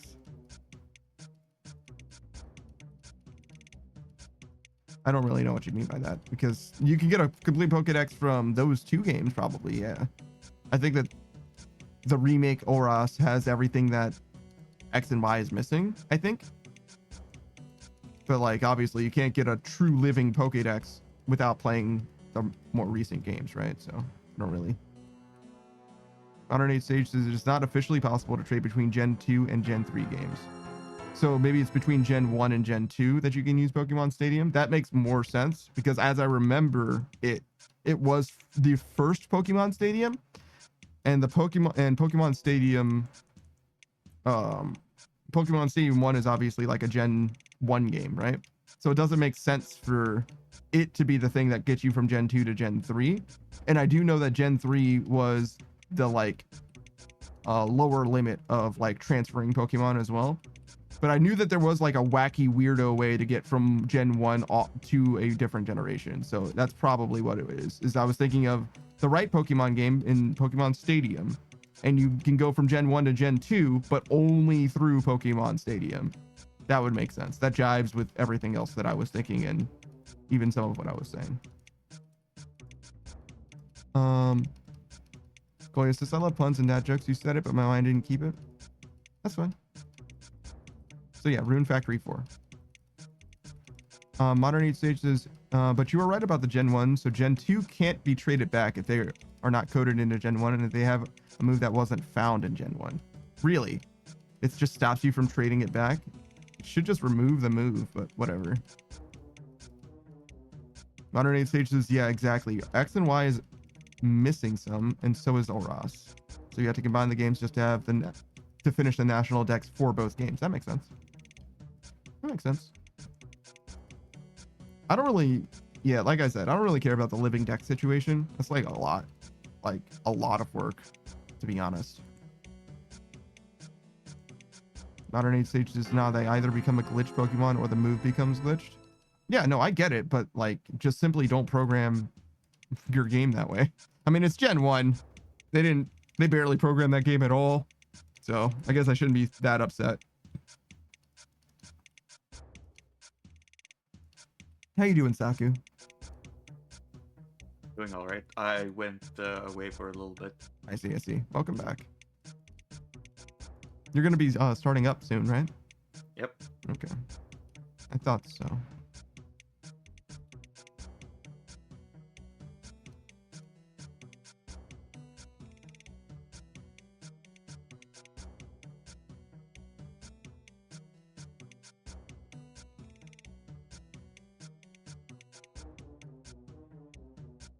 Modern Age Stage says, in Pokemon Coliseum and XD Gale of Darkness, the player can trade Pokemon with Gen 3 core series. It is not possible to trade directly between Coliseum and XD. Okay. That makes sense. How would you even do that? With 2 fucking GameCubes?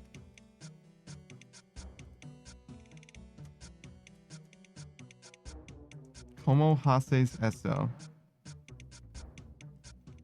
No. Espanol.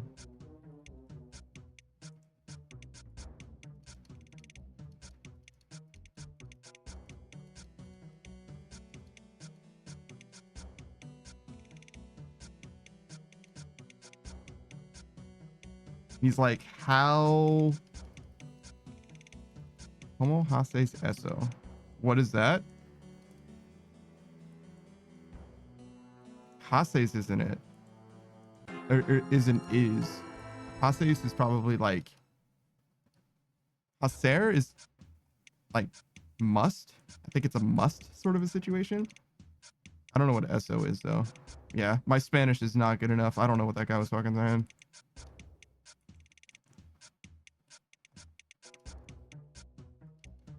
Wasn't Gen 1 meant to be a promo for the anime? No, not at all. Or was it different and the anime was promo for the TCG? I can't remember well. I don't know about any of that. So the game came first. The game is the very first thing, and everything else came from that. So game, then comic, then anime, then trading card game, I think is the order. But they were all within like fucking 1 year of each other or some shit. Like it was all very, very fast. But game came first.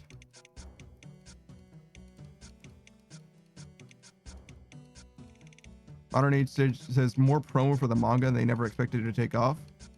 The game series was literally supposed to be a one and done, and by the time they created Garbodor, the artist was completely drained on creating Pokemon.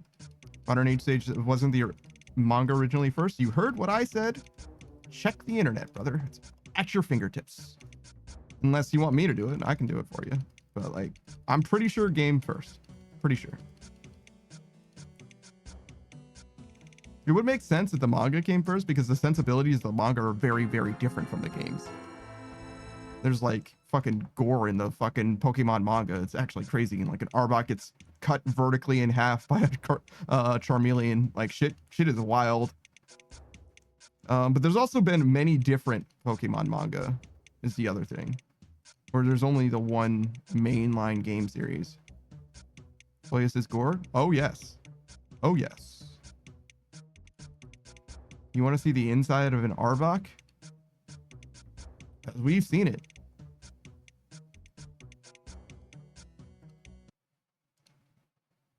Where's this guy going? To the obelisk? Playas is no I pass. It's not like crazy.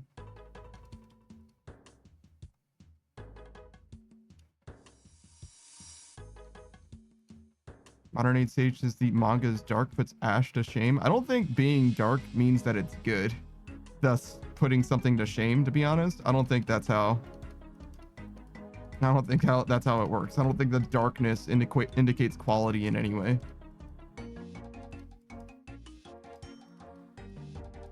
February of 1996 is the first game. November of 1996 is the first manga. So yes.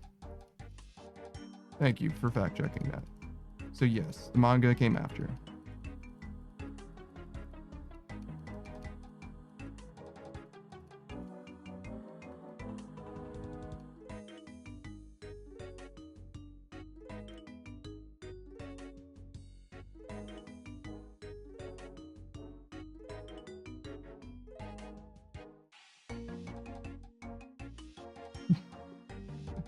Why wouldn't I attack back?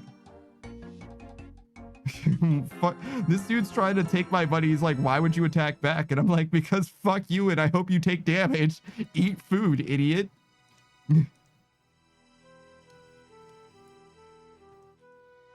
Well, fuck do you mean? Why wouldn't I attack you back? I don't die any slower by attacking you back.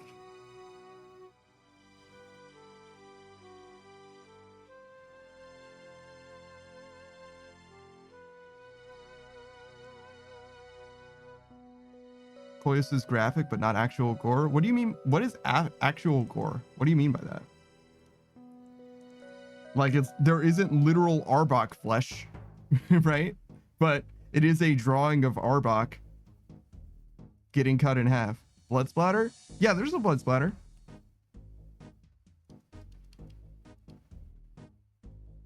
Yeah, there sure is a blood splatter. Uh-huh.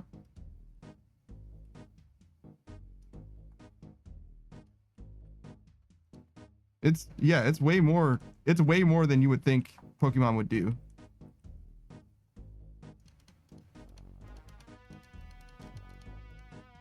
But it's also not like crazy, like fucking super metal. It's not like fucking Doomslayer or some shit.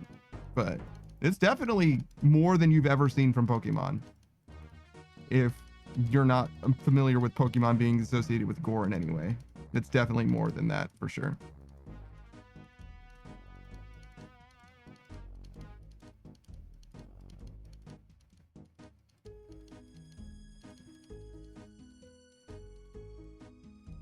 Underneath stage says, I don't know how true this is, but supposedly Pokemon was supposed to end at Gen 2. Was basically supposed to mainly cover the latter half of Japan. Kind of depends what you mean by end. So they were planning originally the scope for Gen 2 was the entirety of Japan. That isn't necessarily the end though, right? But they were going to do all of Japan, right? But even when they did a bunch of different regions in Japan, right? And ultimately they moved on to doing regions in other parts of the world, right? So I wouldn't say it's fair to say that Gen 2 was ever planning to end at Gen 2. Like Gen 1 was going to be like the last one originally, right? Because they were like, well, we're just going to try it and we're going to see how it goes, right? Like they weren't like, oh man, this is going to be the biggest IP in all of existence. Like no way did they think that, right? As they were making it. So I wouldn't say no that Gen 2 was going to be the last Pokemon game. That sounds like clickbait to me. That doesn't sound like a real thing at all.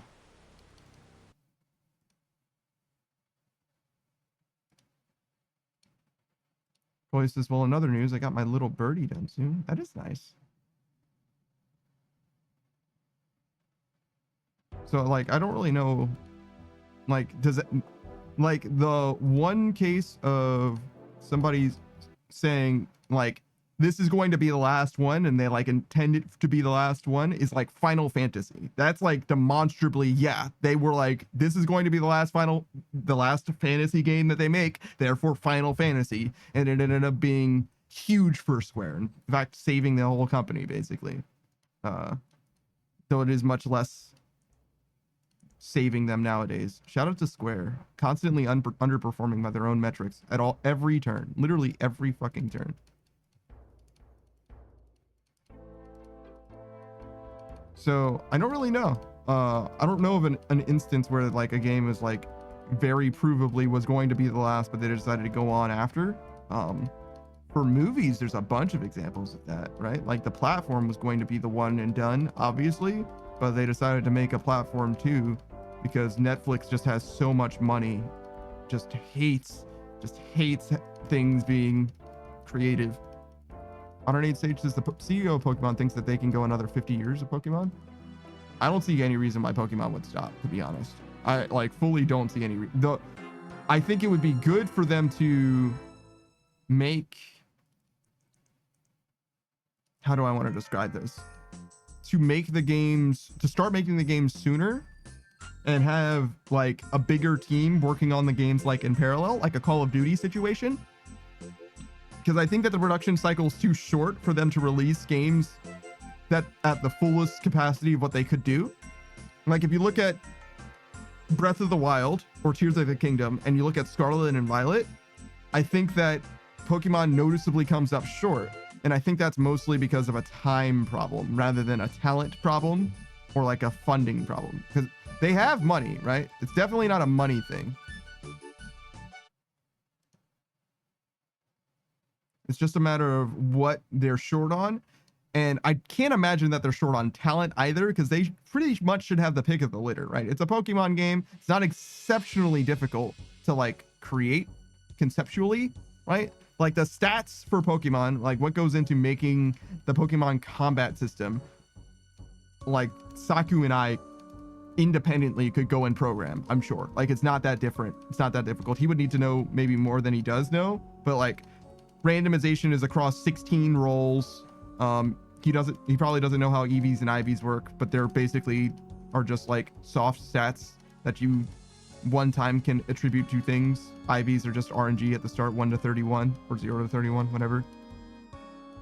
There's natures, and then everything else, like after having played like one Pokemon game, you can probably just like do the programming for it like yourself. Like you could just re-engineer all of Pokemon. It's not that complicated, to be honest.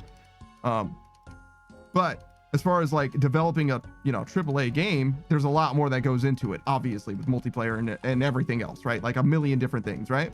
So I'm not saying that that one person could make, you know, Scarlet and Violet in 3 or 4 years. Like, I'm not saying that at all. But what I am saying is it shouldn't be a talent issue that the Pokemon Company is having when it comes to the release date of Scarlet and Violet relative to Tears of the Kingdom, right?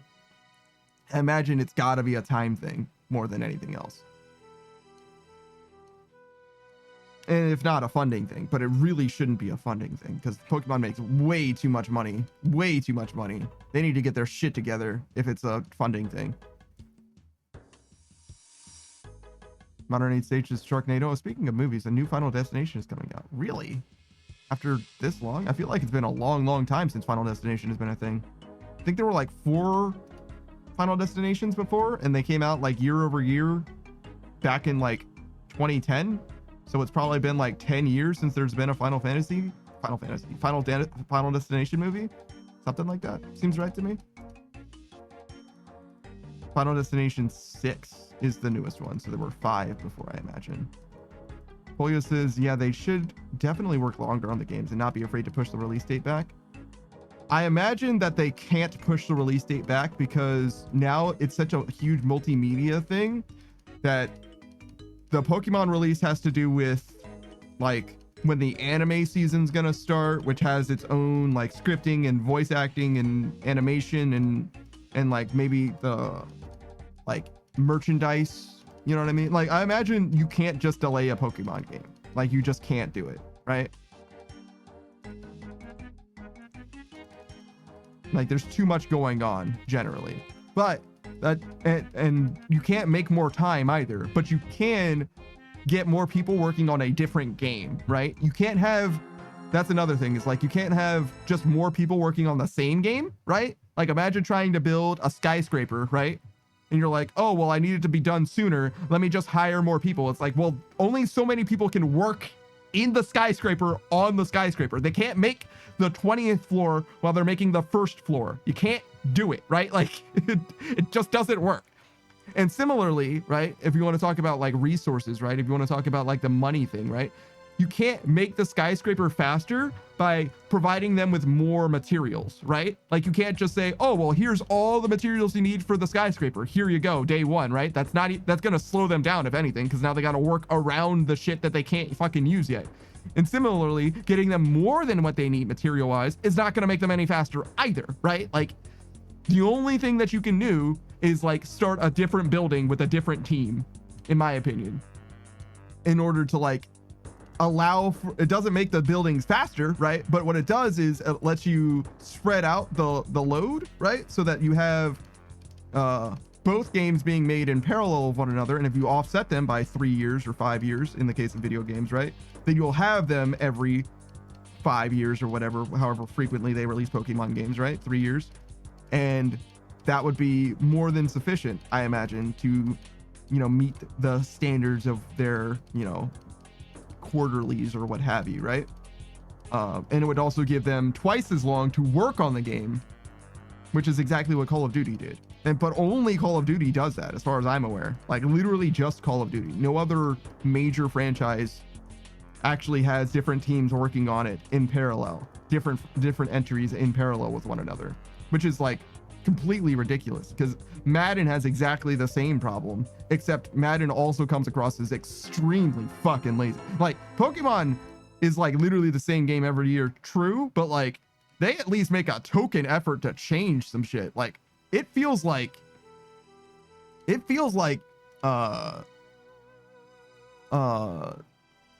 Madden has not tried in fucking 12 years, something like that, maybe longer even. And they even recycle the previous year's icons sometimes. And loading screens and shit, yes. Modern Age Sage says, this is the 7th Final Destination. It's called Bloodlines. That's weird. That's a weird thing. As if there's like some manner of continuity between the Final Destination movies. I say, having seen literally 0 of them. I bet you haven't seen any of them either, Saku. They don't seem like your speed. Yeah. Yeah. They're like not even horror movies. They're more like torture porn, kind of similar to Saw. Hey, Luminous Yaka.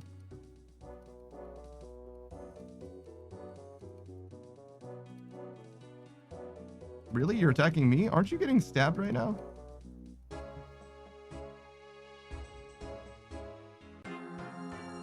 That's actually crazy.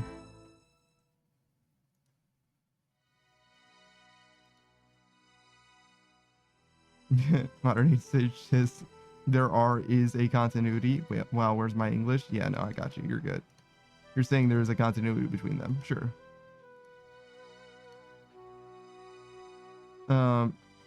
But yeah, we're just doing prayer training right now, Luminous Yaka. I assume that's how I should say your name, Yaka. I don't know. It looks like Yaka to me, but I don't know.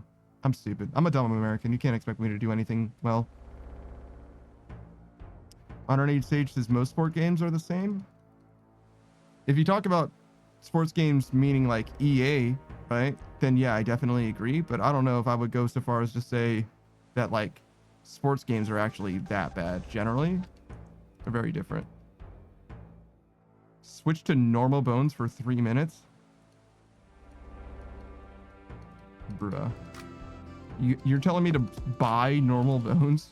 That's actually crazy. Won't that mix the bones in your bank with I'm not using my bones. Those are a gift to suck. Yeah. But won't that fix it once you buy bones? Well, yeah, no. So I'd have to buy an inventory of them at a time then. Monkey bones? That works much better. Something of the same experience? Let's see.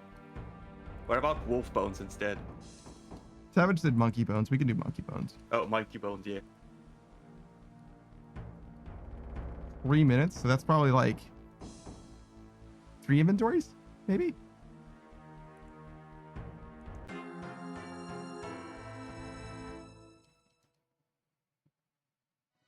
Modern Age Sage says the Final Destination 2, 3, 4, 5, 6 Bloodlines. That's a lot of Final Destinations. I'm sorry. The first Have we one really is reached the Final Destination? the first one is called The Final Destination. The second one is called Final Destination, and the third one is called Final Destination 2. Are you sure? Are you sure?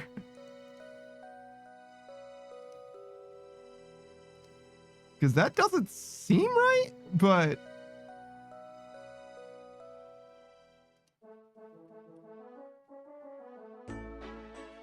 Modern Age Sages. So each Final Destination follows the same one dude who played Candyman back then, who is basically narrating or spectating probably the events. Throughout the movies, there are hints and references to each of the movie's events.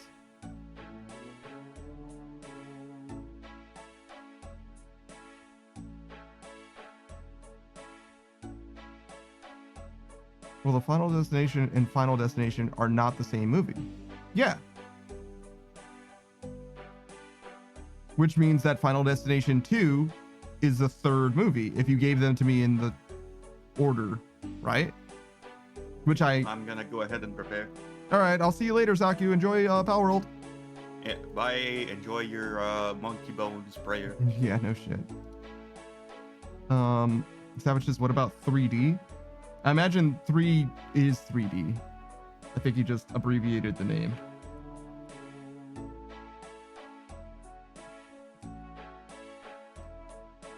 So what?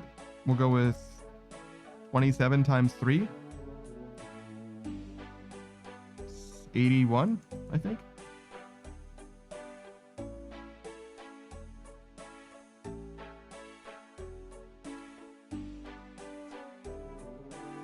Bruh. Whatever, we'll just do this one inventory for now, I guess.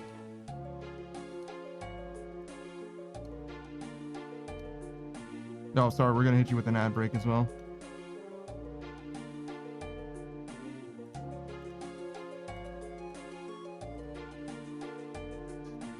Wait, where's the spot picture? Oh, maybe I just missed it. It was a few minutes ago.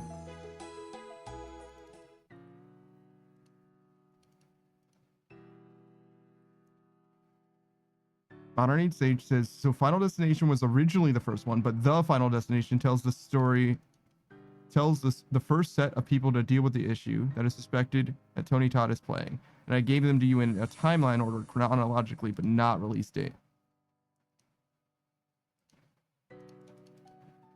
Okay, and you also said that this would be the 7th one. Right, so it's Final Destination 0. I got you. Yeah. You said there were 7 movies, not 6. You said there were 6, and I interpreted that as being the newest one, but you were telling no, there were 6 before. So there's 7 movies, starting with the first one being Final Destination, and then the Final Destination is a prequel, basically. Which probably, hopefully, released to last, but no telling.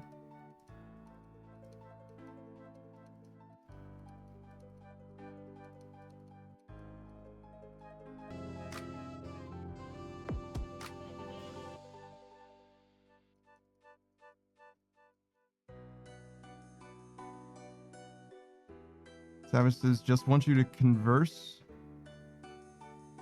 a PKer. To, like, speak to a PKer, I imagine? Or, like, die to one and give them monkey bones, I guess, is the idea?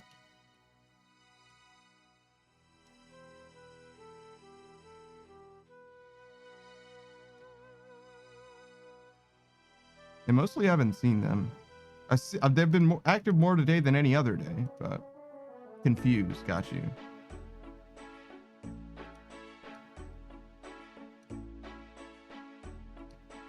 Okay.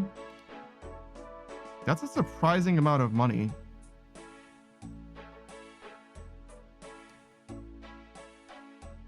$54.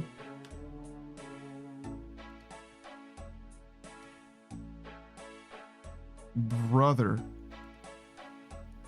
Nobody sells this shit.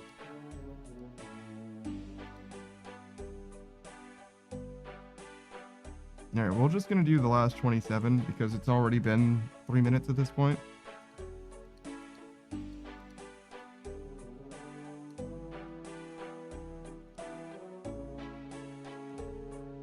Because apparently, like, this shit cannot be purchased with money. Oh, I had some extra. Shit. Got the ones that I still had. Savage says, whoops, sorry, man. You're all good. Oh, hey. There you go. There's your PKer.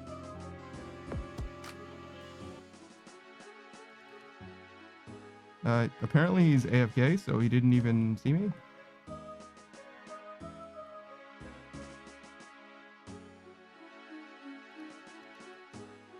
Want to get some rest? Have a good one, man. All right, later, Savage.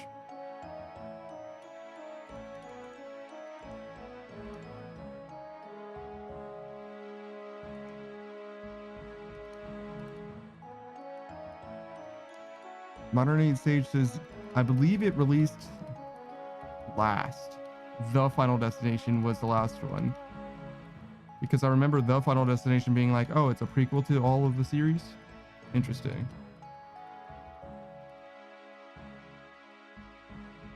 I don't think that's how The usually works, though. Isn't it like Fast and the Furious, Too Fast, Too Furious, Fast and the Furious Tokyo Drift, and then The Fast and the Furious is just like the 4th one? And it's like fully just the 4th one. I don't think it's a prequel. Like, Tokyo Drift is kind of a prequel.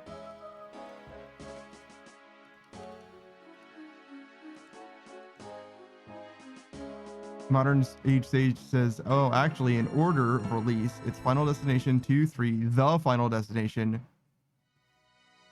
5, and then 6. So there is actually no 4th.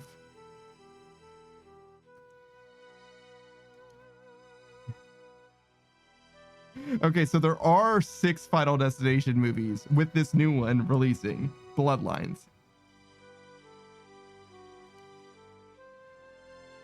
This is what you're telling me. That number 1. Number 2, there is no Final Destination 4.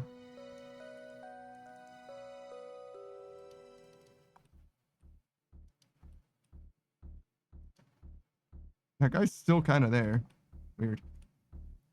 Modern Age Sage says, I see Tokyo Drift is telling this story at another destination.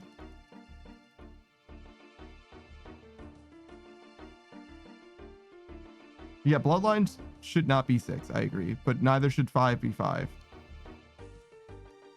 But I don't... Tokyo Drift is in the same continuity as the other Fast and the Furious movies. It just has to happen earlier in the timeline. And in fact, it's like basically stated to officially do that when the guy from Tokyo Drift joins the main cast, right? Like he's just like part of the crew or something. Well, maybe not that guy does, but the Asian guy is like part of the thing. And then like turns out he faked his death somehow or whatever. There isn't a lot of like, you aren't rewarded for paying attention in Fast and the Furious, so forgive me for not like remembering, to be honest.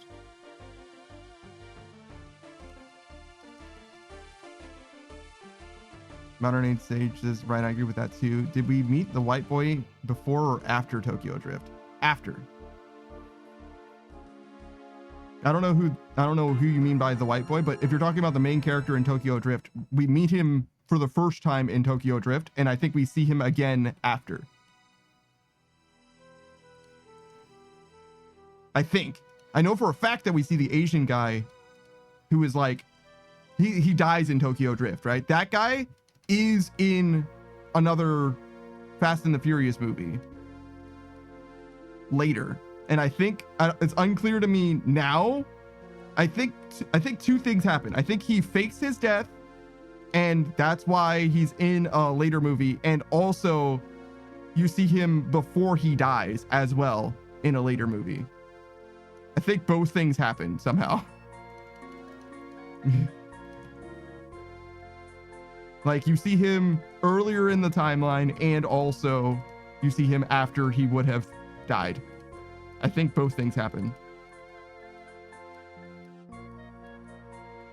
Modern Age Sage says, okay, so yeah, then I don't think Tokyo Drift should be classified as a prequel. It is, though. It takes place earlier in the timeline. Is that not what it means to be a prequel?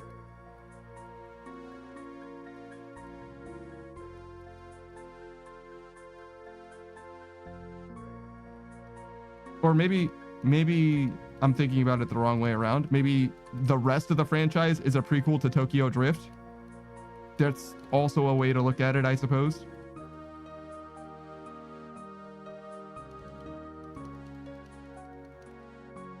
Modern Age Sage says, I know in the next movie, you see how Hans faked his death. Wait, that's what I'm trying to understand, because we didn't meet the farm boy until later on. The Interrupter says it's like a spin-off prequel. It isn't a spin-off prequel. That's definitely not. Well, hold on. Spin-off because it's from a different person's perspective? Sure. But Hobbs and Shaw's a spin-off because it's a side story. The story of Tokyo Drift is like strictly integral to the plot of Fast and the Furious. It's just that it doesn't matter for like the first and the second movie directly relate to each other. The third one happens and doesn't matter at all until like 5 movies later or some shit, right? Like, it matters a lot, but only comes up again way after, right? So I feel like it can't be a spin-off by virtue of that. Because it's not like just some side story. Like, you actually need it to... Yes, Farm Boy meets Dom in that movie. Yes, Dom like appears at the very end of that movie. And you see why Dom is there way later. Which means that the other movies are prequels to Tokyo Drift, I think, technically. So you might be right that I had it backwards. Because the canon just has Tokyo Drift like way down the timeline, actually. Like in the actual chronology of the series. Timeline of the series rather than chronological release. Modern Age Stage says, wait, it might actually just be a spin-off? I don't think so. Hobbs and Shaw is much more spin-off. Claudius says, posted the small bird and also other build sets in the Discord. It's very obvious what my interests are. I still don't like DC as an abbreviation for Discord. I'm going to be honest.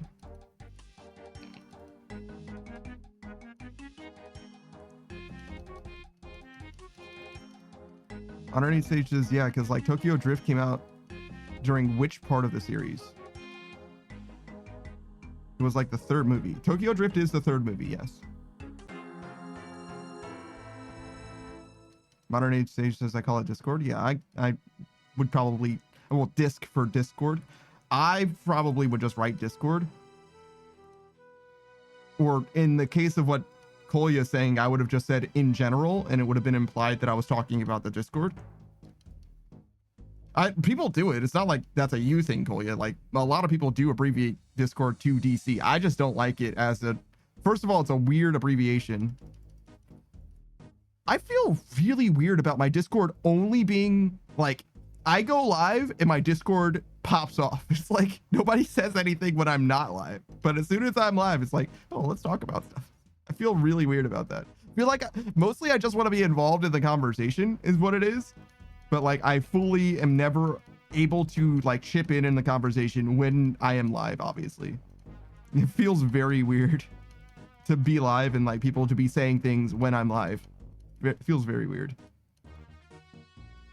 It's not like you can't, obviously, and I get why you would, because if you can't be in the stream, you can be in the Discord, right? Like it's just sending a text message or whatever. But like it does feel weird to like just be wondering what's happening in my fucking Discord.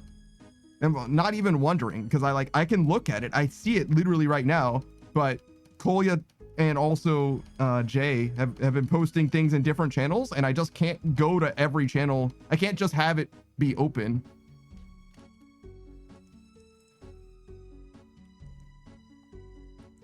I guess I don't need to.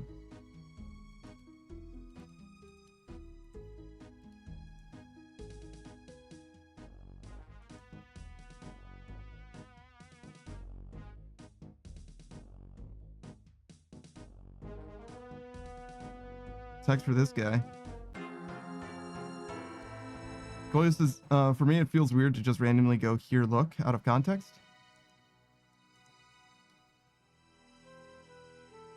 Well, yeah, if you said posted the small bird and also other build sets in general, or in the general chat, if you wanted to be specific, I would have known you were talking about the Discord. But like, obviously general is more letters than DC. It's not like it's a problem. I knew exactly what you meant. I said Discord and everything. Like, my problem is very specifically nothing to do with you, Kolya, is I don't like DC as an abbreviation for Discord. I don't like it. That's my whole thing. And that's all that I'm really saying.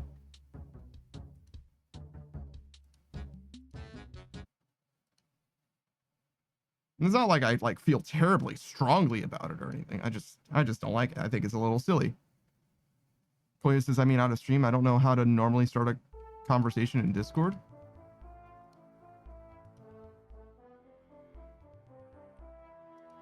Well, I mean, starting a conversation, I guess, would be difficult. But like, if you just want to post something in the Discord, you can't just post it and I'll see it. Like, I'm not gonna not see it.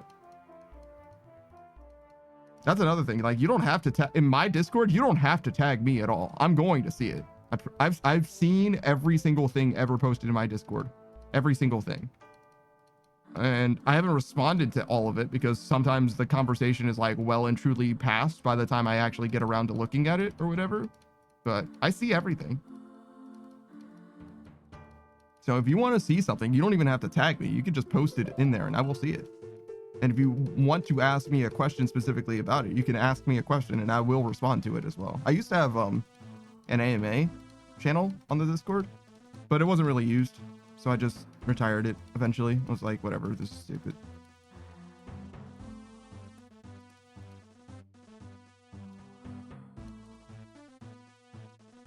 But yeah, if you want me to see something, you can just post it in Discord. It's fine. General chat's fine for that. I'll see it. If you post a TikTok though, I'm probably not gonna watch it because I don't have TikTok and I'm not gonna go and get TikTok, and it usually doesn't play embedded in Discord. So if I'll see whatever you post, but that doesn't mean I'll actually watch the video that you post. Because if you post a TikTok or you post like a fucking 14-hour documentary on paint drying, yeah, I'm probably not gonna watch that. But I will see that you posted it for sure. Cole uses this, yeah, same. I don't have TikTok. I think most people do. I imagine. I think that TikTok's one of the more used apps. My brother in Christ, go through the door.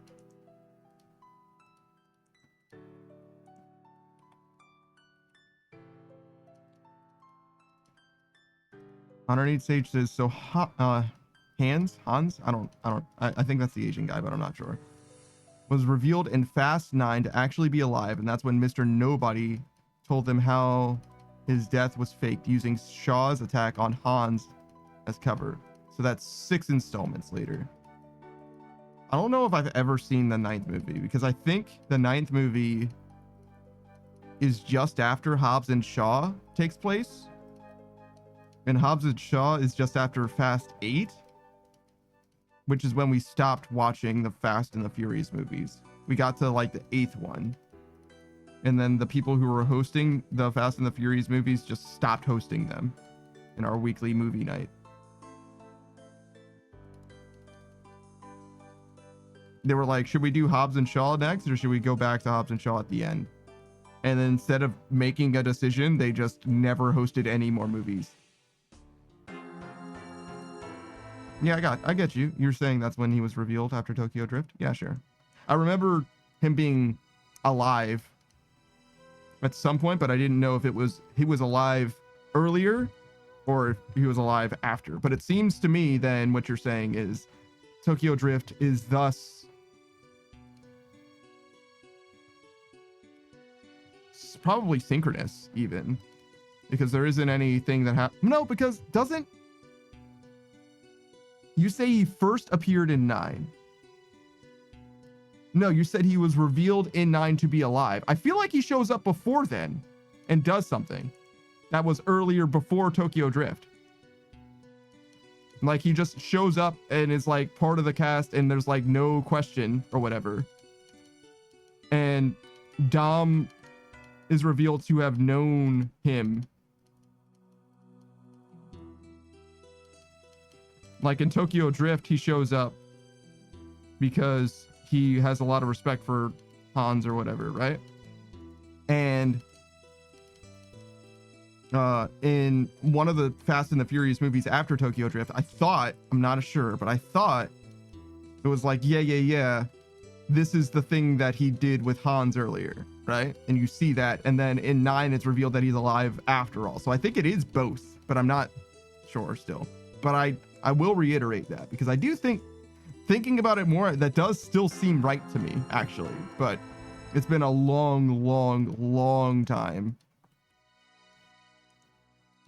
And also, I wasn't extremely... Like, I missed one of them. I, like, missed Fast and the Furious 4, I think. I, like, literally didn't even see it. I still haven't seen Fast 4. What are we talking about?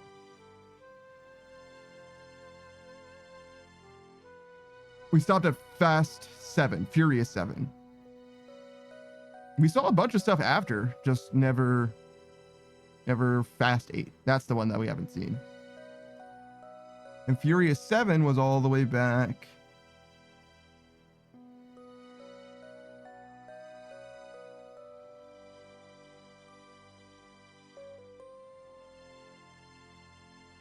In 2021.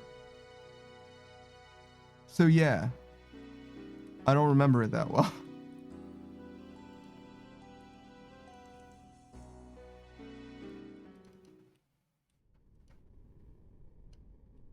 Modern Age Stage says, oh, I think it was shown in 8 that he died, and that's when everyone found out. And then in 9, it's revealed that he wasn't dead. Okay. So Tokyo Drift is a side story. Yeah. Yeah, because it takes place after... Wait. Hold on. When does it take place still? Is there a timeline? A timeline would actually solve this entirely. I think that means that Tokyo Drift has to take place like after 8 but before 9 or something like that.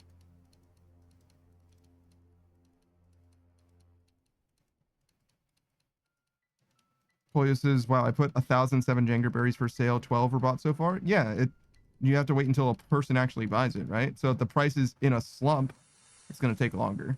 Just gotta wait or adjust the price if you are willing to take less money. Modern Age Sage says, okay, got it. 6 and 7 is when they found out. So Tokyo Drift is after 8. Yeah, so in the timeline of the movies, it's 1, 2, 4, 5, 6, 7, 8, 3, 9, X, I think. That makes sense to me. So it's not a prequel.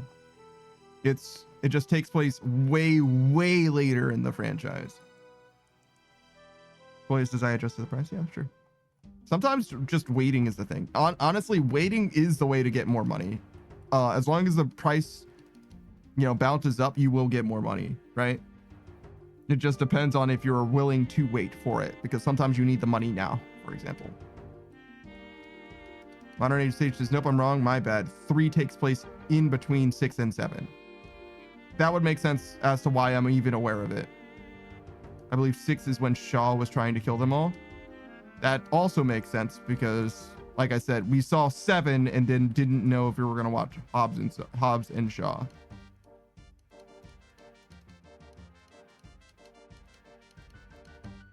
I don't remember Fury 7 at all, though. I don't know. That might be the one where Vin Diesel does a full body leaping headbutt. I'm not sure, though. It's been a long time. A full 4 years, apparently. Good lord.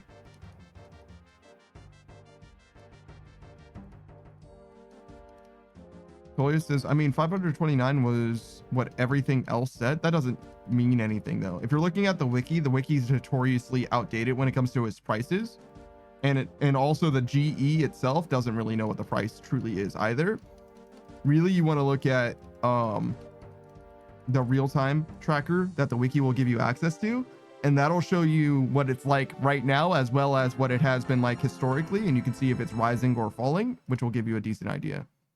But yeah, I don't know what RuneLite doesn't really say anything by itself. Like, you have to look at it in different places in RuneLite.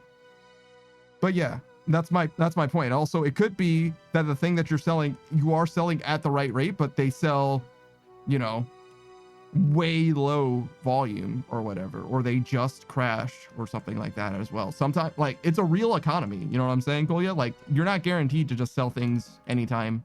So like, it could just be that's what it's doing right now. No one's buying it yet.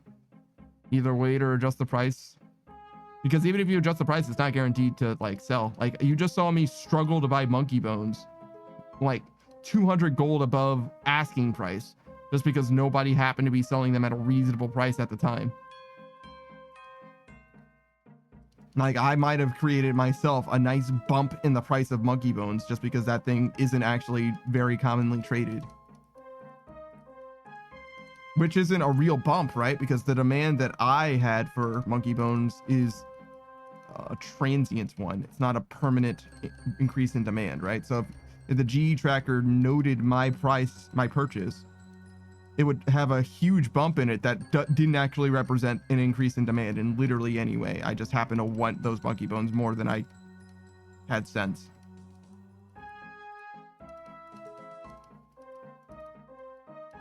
Oh my god. I just stay. Oh wait, actually I was doing.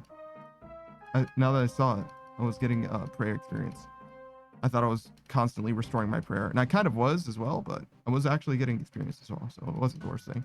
Modern Age Stage says, yeah, mid-credit scenes at the end of 6 shows Hans's death in Tokyo, and then 7 when I guess they found out, which is why I remember that vaguely.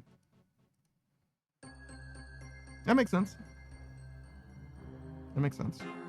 But yeah, I got, that means that I got exactly far enough in Fast and the Furious to remember that things were like weird, like the timeline is like weirdly fucked up and kind of like timey-wimey or whatever with Tokyo Drift specifically.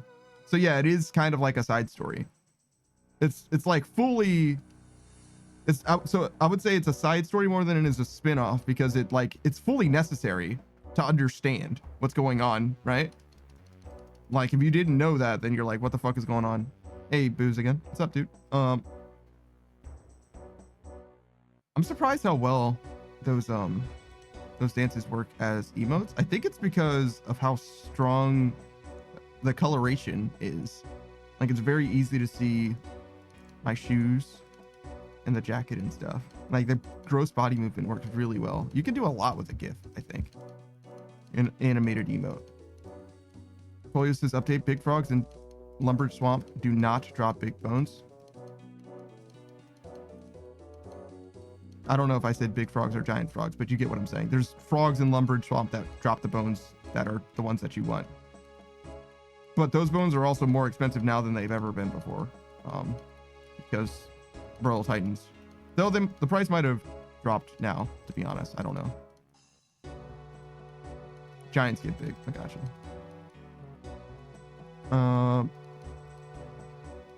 Modern Age Stage says, yeah, they really went in different directions, and yeah, it explains why Dom was in Tokyo. Sure. Who says, ran a learner TOB before I went to work and got wiped? Damn. You can't even carry in like a learner TOB? That's fucking crazy.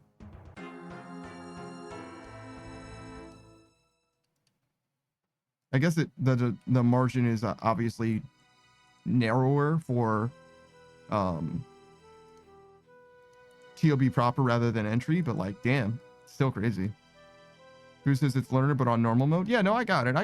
I just figured if, I mean, I guess it depends on how many learners there are, because if you're by yourself, as far as like if there's 3 people that don't know anything, then yeah, it's like totally fucked. But I imagine if there's like some people that are like relatively new or whatever, like you should be able to like clear. Is this? That's definitely a bot that's like scouting. There's definitely going to be someone here earlier. That's why they're so low level. That's fine. Log out. Choose a different world.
I'm surprised TOB isn't more popular than it is, because it really seems like the thing that people would like the most, because like people fucking love Slayer and bossing and shit like that, and like Cox basically has mandatory skilling and TOA has mandatory puzzles, which is like kind of like skilling. So it really seems like people would love TOB the most, just by virtue of it being the most similar to the things that they actually like. It's just that you also have to collaborate with other people. I guess that's the problem, is that you have to do it as a 4-man. Even in Cox, you kind of don't want to do solo, but that's why TOA is far and away the most popular raid. as far as I can tell, at least. Who says it was two brand new people. One guy had a little experience with, and me with low surprise because I can't figure out an optimal inventory when I do a freezing roll. Interesting.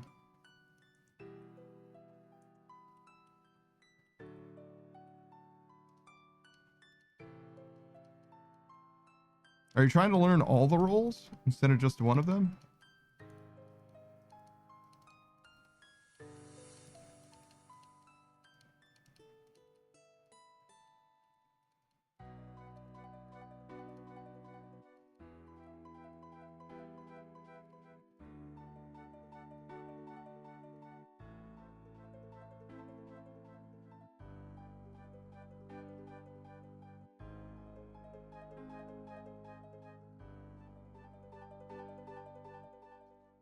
All right, so today chilled out in a big way. It was rough earlier, but I'd say now being 2.5 hours into the stream, we're mostly chilling. Who says, yeah, and that's the point of the Discord. I use it, the Discord I use for it so we can all do any role on any team. I see.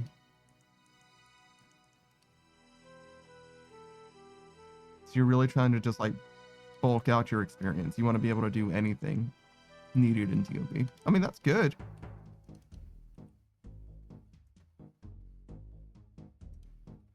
I don't really care about that, obviously. TOB. Let's do a shout out for Sue Real. We saw Sue earlier. They haven't actually been in the chat today, but that's okay. Sue is a variety, or I'm sorry, not a variety streamer, a RuneScape streamer. She's happily married. She's trying to max. In fact, it's probably going to max before too terribly long. Let's see. Let's look at her progress compared to mine. Oh my god. Full 25 levels up now. Yeah, she's doing great. But she's an extremely capable RuneScape gamer. Has been playing for, I would say, 3 years consistently at this point. She started a little earlier than that, but like as far as like actually truly playing, about 3 years. Has a lot of experience with most content in this game, I would say, from like Volcanic Mind of Ardorvis, like truly a well practiced gamer. A little bit light on the wallet side, but she's gonna get there one day.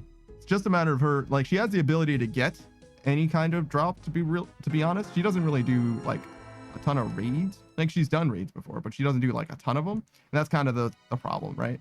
As soon as she like fully commits to like doing any piece of content for an extremely long time, especially if it's a better piece of content for money, she's gonna get some, she's gonna like quadruple or quintuple her bank value. Right now she's invested some like 400 mil into just maxing, so her bank is not gonna look very good when sailing comes out. But as soon as she starts trying to make, you know, her bank value rise to the skies, and, you know, commits to making money, she's going to be able to make a ton. Because, like, for example, Vardorvis is a good money maker. Like, you can just make money there. You just have to, you know, hit the rares or complete the fucking axe, which is a lot, but you can do it, or it can be done. I can't do it. I'm not doing it.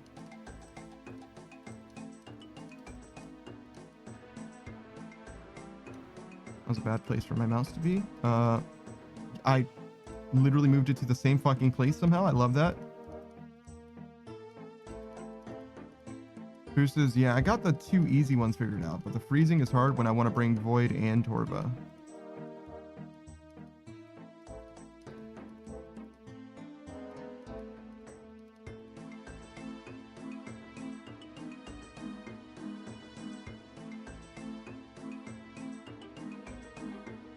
Looks like a PKer next to me.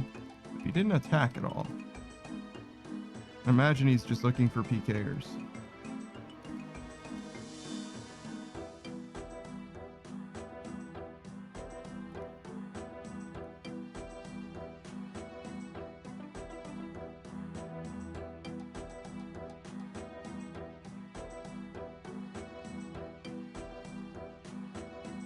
I still can't believe that one guy said, why am I attacking him? Like, bitch, you attacked me in the wilderness. You were trying to take my fucking money. You weren't trying to make me reset faster. Fuck you, dude. I hope you eat food. I want to inconvenience you as much as I fucking can, to be honest. Fuck that guy. So this is, I looked up prayer calculator again and opted for buying vile ashes. Now scattering and done. Sure. Sure. There's a bunch of different ways to level prayer, and that's perfectly fine as well. You will need to bring a prayer potion probably with you every run, or at least moonlight moth mix or whatever. Because you're just not going to have enough prayer to last no matter what gear you use. And you also don't necessarily have a ton of money to use on prayer gear. So Volcanic Mine will be a little bit rough for you, a little more rough than it would be for most, just because you're a little light on some stats. But aside from that, it'll be more than fine. You'll definitely make money doing it still. Not a ton of money, about as much as you'd make from MLM, but the experience will be the best that you can get for mining, period. Poyus's Vile Ashes were the cheapest, 1,600 for 318,000 gold. I imagine you're saying the cheapest gold per prayer experience, right? Because it doesn't matter how cheap they are in isolation. What matters is how much prayer experience you actually get for them, right? Though I am surprised to hear that they're that good. I guess it's just because people don't use them. You can't really use ashes for anything except scattering as well. And you do have to manually click through them, right? Like you can't, there's no auto for, well, I mean, there's no auto for bones either, for burying them, but you can alter bones. This is the cheapest investment for what I need to get to level 43. That's fair. All right. I'm surprised there's no other option. And sold heads are more expensive, for example, is surprising to me. But okay.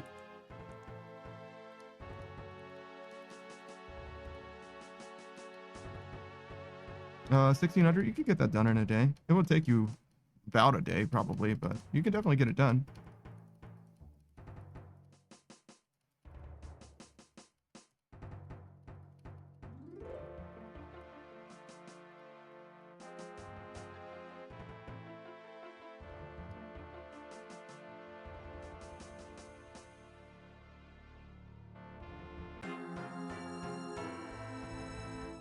I feel like I usually get killed by someone. Sometimes they'll like compete to kill me, which I think is probably wrong. Well, I don't know. They could probably do that. Okay, so I'm thinking if I'm a PKer, right? And I show up at the Chaos Altar because I want money. And I show up, right? And there's two guys there. One of them is doing his bones and the other guy is killing the guy doing his bones. It probably does make the most sense for me to kill the guy doing the bones first, because that means that there's money to be made. Well, but no, because I get free shots on the other guy who definitely has stuff that he's risking. One is guaranteed money, right? If I kill that other PKer, I get his money for sure, no matter what. And the more damage I do to him before he's fighting me back, the better. I think if I'm a PKer, I would rather anti-PK than kill the bones guy first, personally. Because you kill me, right? If the two of you kill me, there is money to be made, but you still have to kill the other guy, and now you're fighting the other guy on even terms instead of having an advantage against him, right? And even then, you might not get anything from me because you just don't know how many bones I have left, right? So killing me could be just a waste of your time, honestly. And it's a waste of your time where you then have to fight a fair-ish fight that you could have instead fought from an advantage. I don't know. I think that I would rather kill the PKer. I think I would rather be an anti-PKer, just in my own self-interest.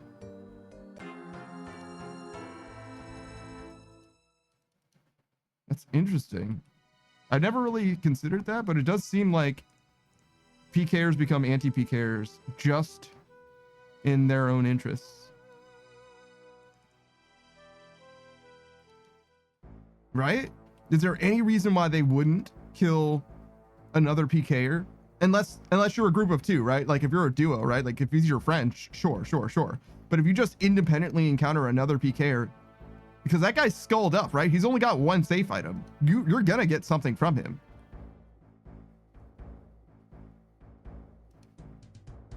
I don't know. I think that's legit. I think that you should kill them rather than me, because it's low odds that you're gonna get very much from me no matter what anyway, especially if you show up and you have no idea how long I've been at the altar, right?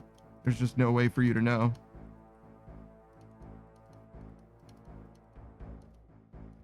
You want to kill me fast, sure. You don't know if I have superior dragon bones, but even then, it's a risk to even get those superior dragon bones from me, from the other guy. Because if you get the kill on me, sure, you can like theoretically run away. But I don't know. I think I would rather fight the PKer for the guaranteed money. Because he's got a skull over his head, dude. There's no telling what kind of good shit he has. The most I'm going to have is superior dragon bones. That's the most I could possibly have here. But this guy who was attacking me, that guy could have fucking anything. He could have a Void Waker.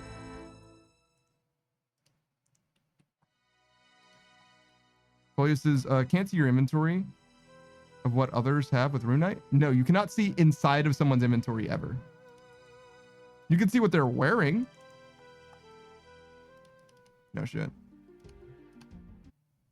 But you can't see inside their inventory, no. Not a thing.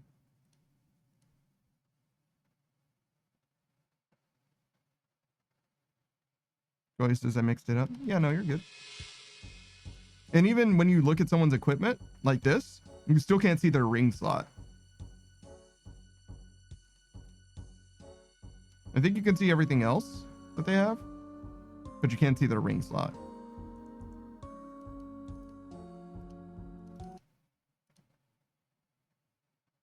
Did that guy with proselyte just run at me to kill me? Is that what is? Did I just try? Did that motherfucker with proselyte try to PK me just now? Is that what I was seeing?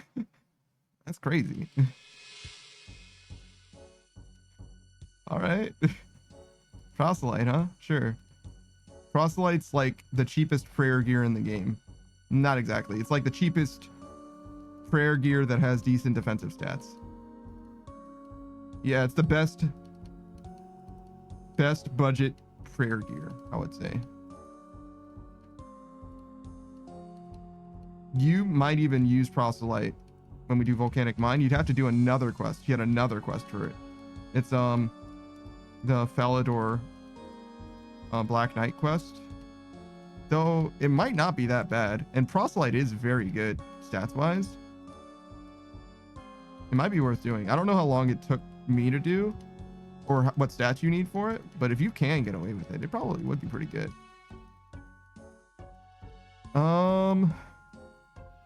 What else would you do for prayer? You need to do the Lifehouse to get what are they called? God books. I don't think that quest was that bad, but your stats might be a little low for it. I don't know if you can kill Dagonoths easily.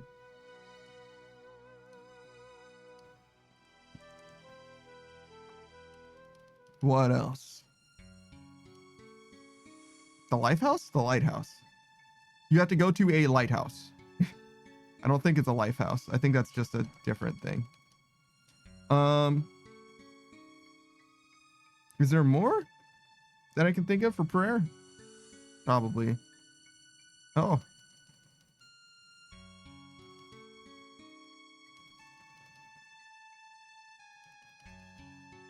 Oh, yeah, you're right. Hold on. Here.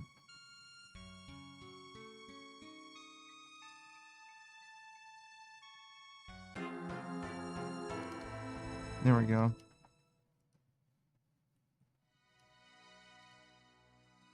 I'm not gonna live, so I figured I might as well just let that other PKer kill him.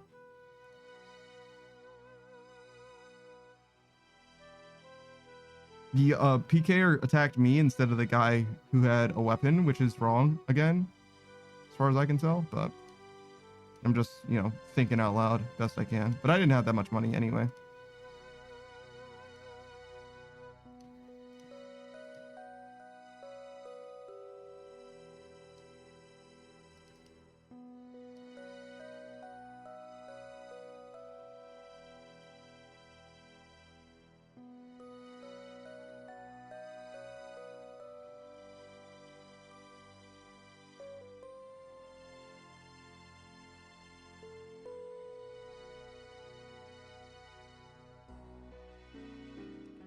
Oh man, I'm sorry. Luminous said something else, but I didn't see what it was.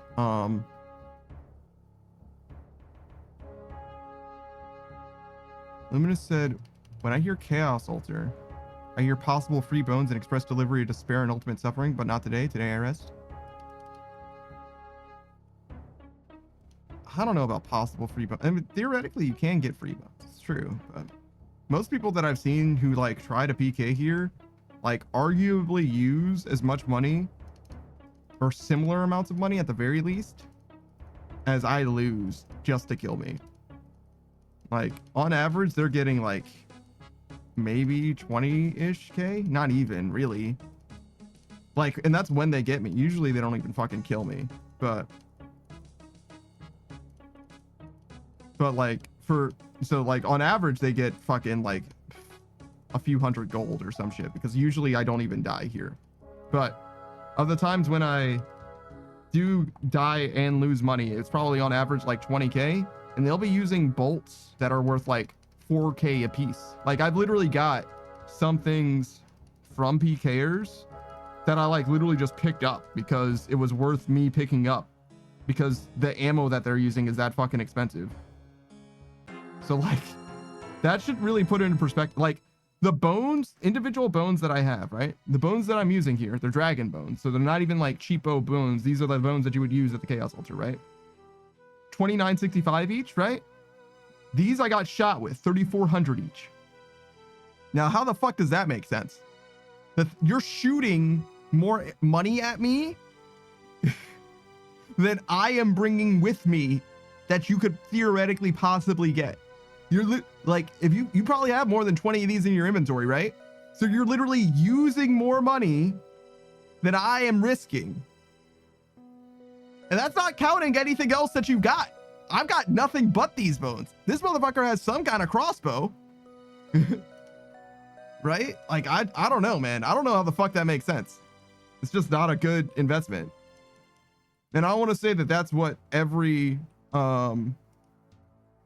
PKer uses, right? Because some of them use much cheaper shit, obviously.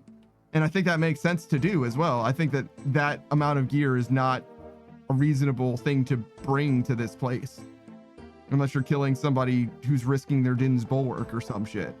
But that's like the situation, right? That's what I'm talking about. It's like, it's crazy talk to like even do that.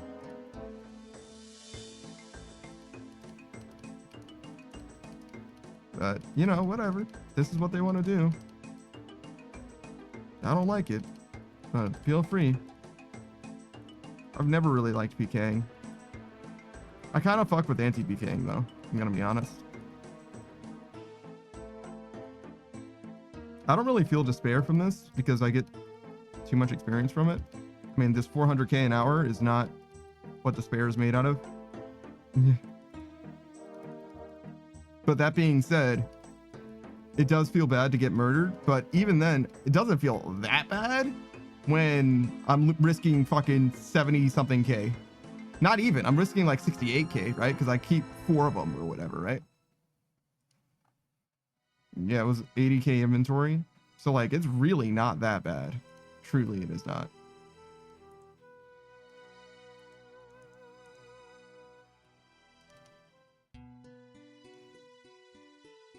Seems like High Risk World is the one here.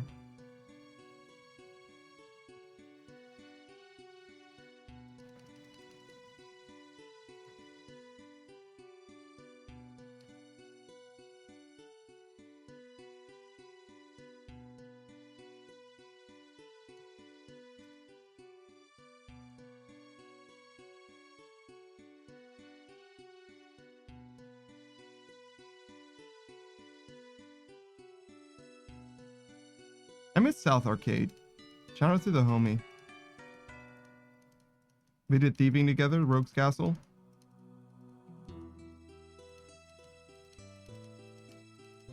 He brought like an Inferno cape and a Void Waker and shit. He was like fully decked out. He had all kinds of different shit. Tribreed combat type shit. Or I guess all three forms of combat. I was definitely balling on a budget, but I liked bringing shit and helping him out. Cause I was, at some point I was like bringing my fucking burning claws. You know what I'm saying? Like I was truly down to fucking clown. I was gonna fuck some dudes up. And we did fuck that dude up. One guy, to be honest. We didn't kill him. But like, he definitely ran for his life, bro. He was in danger. Yeah, I skulled up actually with my burning claws. I should not have done that, but I definitely did skull up. I saw homie fighting and I was like, nah, man, fuck you. Skulled up with burning claws. And he got hurt. That motherfucker's feelings were hurt. He didn't know what to do or say about that shit. He was like, oh, damn. Hit that motherfucker with like a double spec, maybe a triple spec. Yeah, he felt it. He felt it. Boost this fuck and I missed it. Yeah, it's way back. It's way back. You could probably find it in the VODs. Probably pretty easily too. Because if you skip around like maybe as much as like 5 minutes at a time, you know what I mean? Because those fights are pretty slow. But it would be one of the Rogue's Den VODs. So I wouldn't like suggest going for it, but you could definitely find it. It's in there.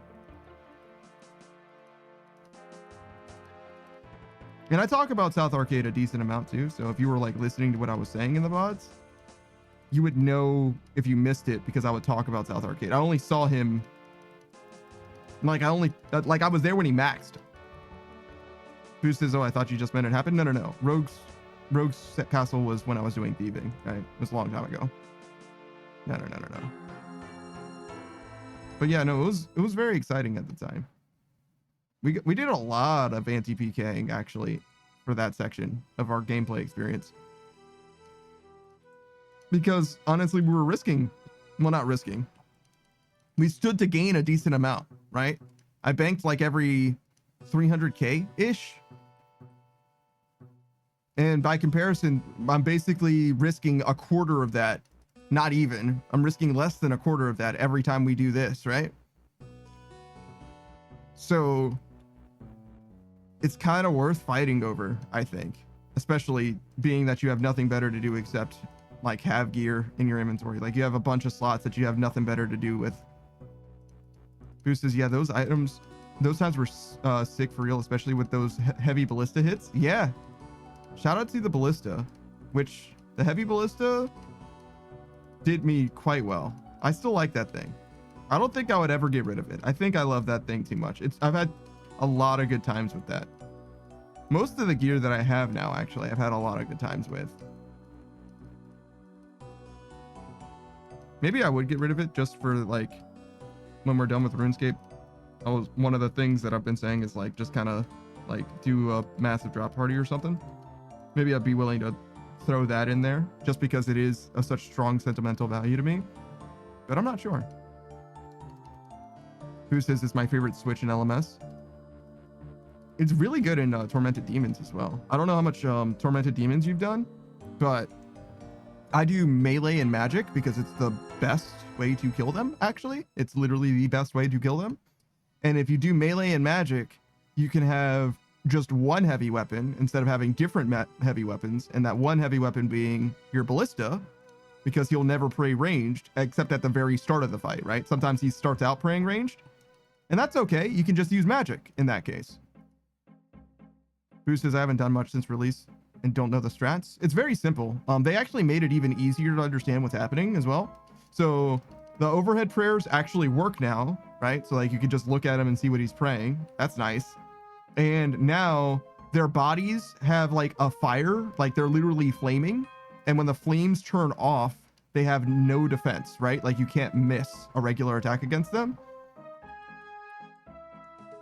So you don't have to wonder if their defense is up or not, right? Now you can just see visually that their defense is out, which generally wouldn't matter, because realistically, you want to be able to you want to make them change phases before that happens. It's like 40 ticks after they switch styles or whatever. Defensive styles, defensive prayers. And you can definitely do enough damage to make them switch before that happens. You kind of have to high roll. Ooh, what's going on, dog? Yeah, sure. Give me that. Good. What's going on, man? Just in time, brother.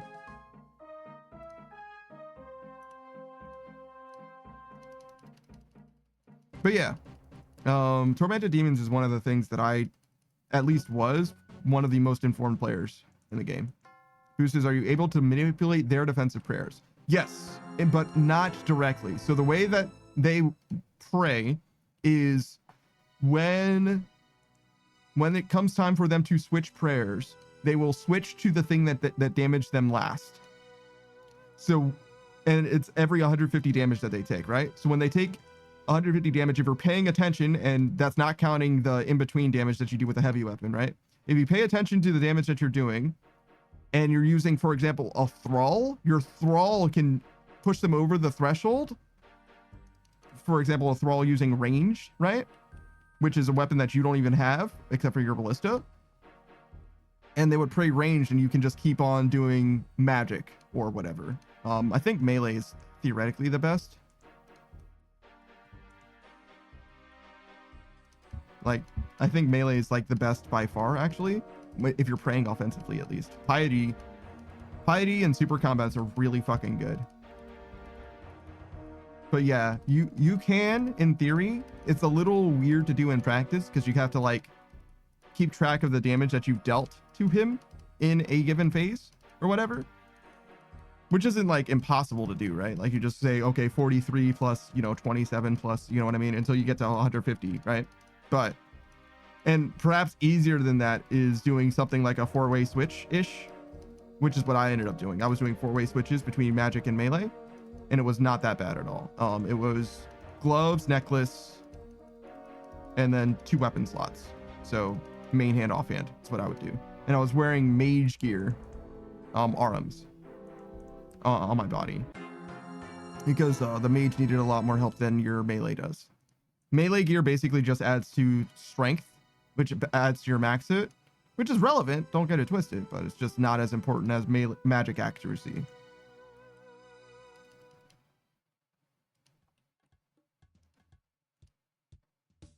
But yeah, I literally just ran the calcs, right? In theory, you could do like Blue Moon set, right? Which would be better for both. I don't know why I didn't go with Blue Moon set. I don't know if I compared it A/B, but in theory it should be just straight up better than what I was doing, because obviously it's melee and magic, though you will not use the weapon. The weapon is dog shit. The Blue Moon weapon, to be clear, it's dog shit. Most people do melee and ranged. I don't know why. I truly do not know why. It does cost slightly more money, even if you consider like, I mean, if you're doing max ranged, max magic, right? Magic will cost you slightly more money, like in your kills, but you also kill them faster. So like, I don't know. To me, it seems like it's worth it. Just a side note, I just noticed your prayer level, and you're 1 level away from getting max value from prayer pots and restores. 2 levels, right? 97. But yeah, we're gonna stop at 98, I think. And I think like as soon as we get to 98, because I don't know how much. 96. Okay, if you say so. I think it's 97 because I think Saku was telling me a few days ago that it was 97, and he was like literally looking at it. But maybe it's 96 if you bring a holy wrench. Restores. Maybe that's what it is. Yeah, because the numbers are different for restores and prayer potions, I think. Slightly, but they're very similar. Yeah. But yeah. I think he was saying 97, but it doesn't matter. I'm going to go for 98 regardless. And we'll just, we might keep the bones. I mean, we're obviously going to keep the bones until we can make money from them. And then we'll just sell whatever bones we can sell after the fact. Because we're gonna get a few more fossils and some prayer experience from Slayer too, probably. Who says, yeah, you get 1 extra from restores. You do get 1 extra prayer from every dose of restore. That's for sure true. Does that mean that when you have 99 prayer, they give you 34? Because regular prayer potions give you 33. Oyo says, yeah, I get prayer done tonight. Nice.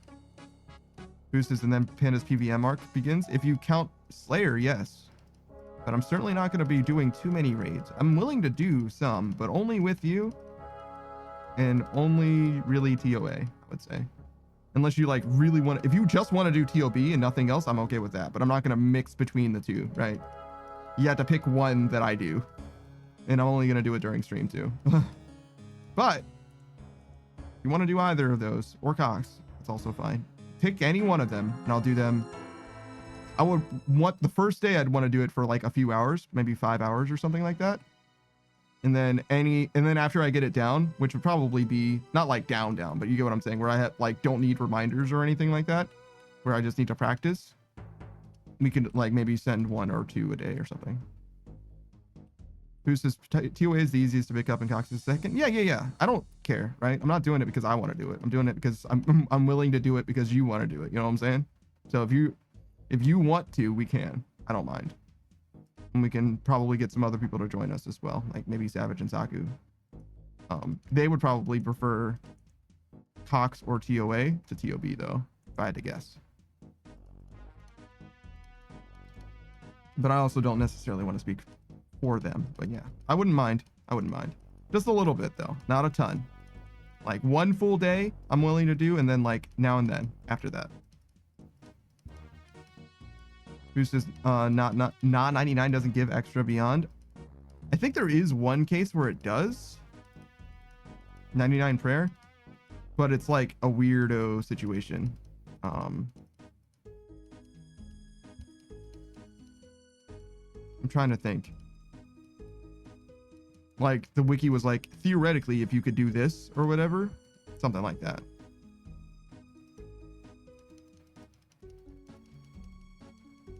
Who says maybe Sanfu? I don't know. I haven't looked at that because that gives 33. Yeah. I hear you. I don't know for sure.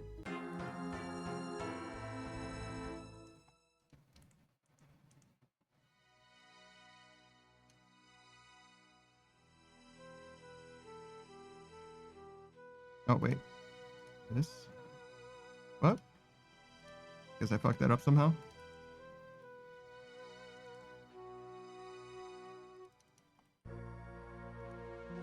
Yeah, we got quite a few hours left to stream.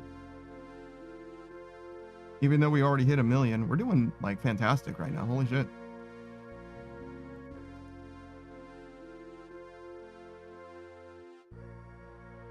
Does feel a little bit bad that I bought these dragon bones when they were on the decline rather than when they're at their bottom. They basically bottomed out now. They're as low as they're gonna get probably, if I had to guess.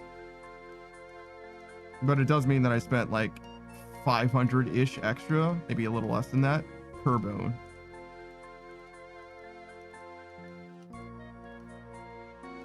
Which is a lot of money to have just like wasted. Well, it's a waste if I sell these back at the value that I bought them for or less. Hey, what slays all day and every day? How's it going, man? As you can see, we're doing prayer today.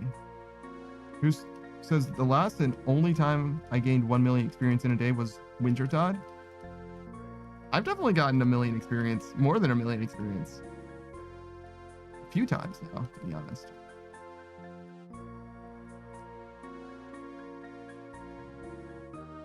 But yeah, prayer is a good way for that to happen. But also, you know, playing for 7 hours is a good way to make that happen as well. Also, doing skilling content as opposed to raiding will help tremendously as well. I don't know how much experience you get from a raid, but I'm sure it is not as much as you could get from sand crabs. Could you imagine using a shadow at sand crabs or some shit? Like, Jesus. Obviously misguided, because you would be better off bursting, but still. Boost says, I've gotten like 500k strength experience in a day at TOA. That's not terrible, to be honest. Not terrible.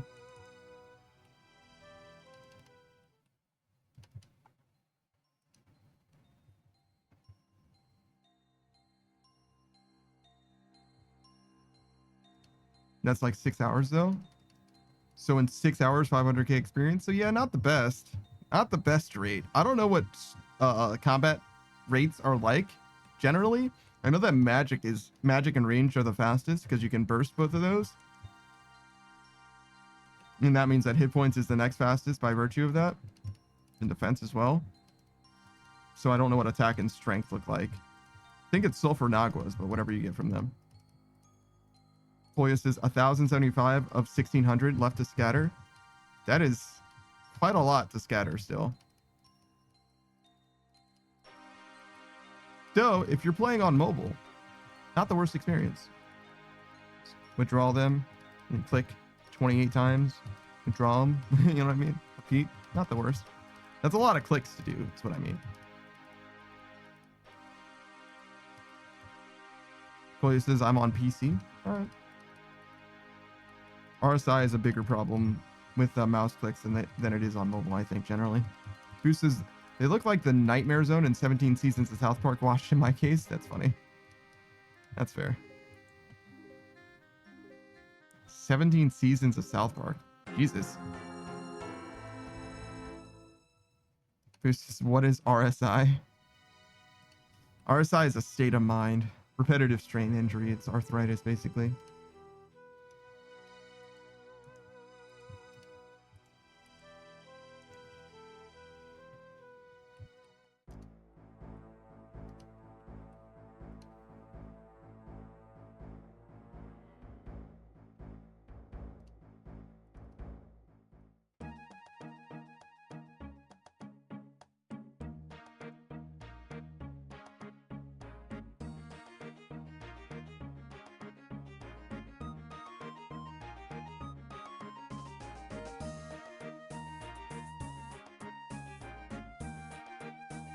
Says carpal tunnel is also an option. Yeah, it's all the same.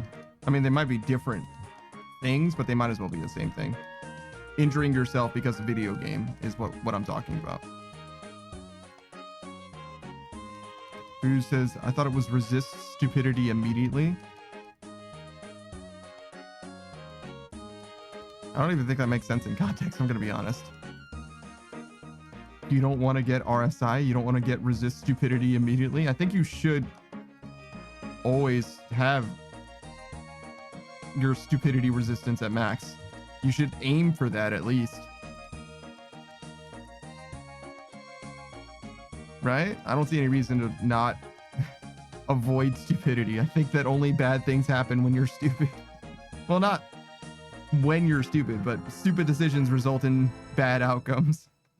At least typically, right? Kind of what makes them stupid decisions.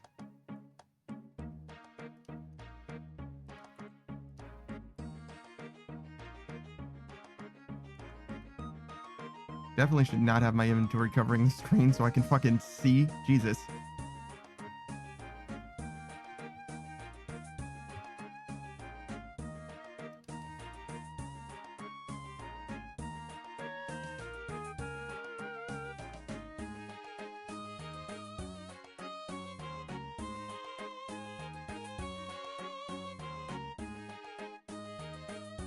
Who says, I don't know, it's what makes me troll.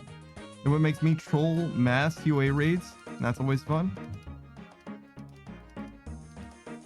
How do you troll a mass TOA?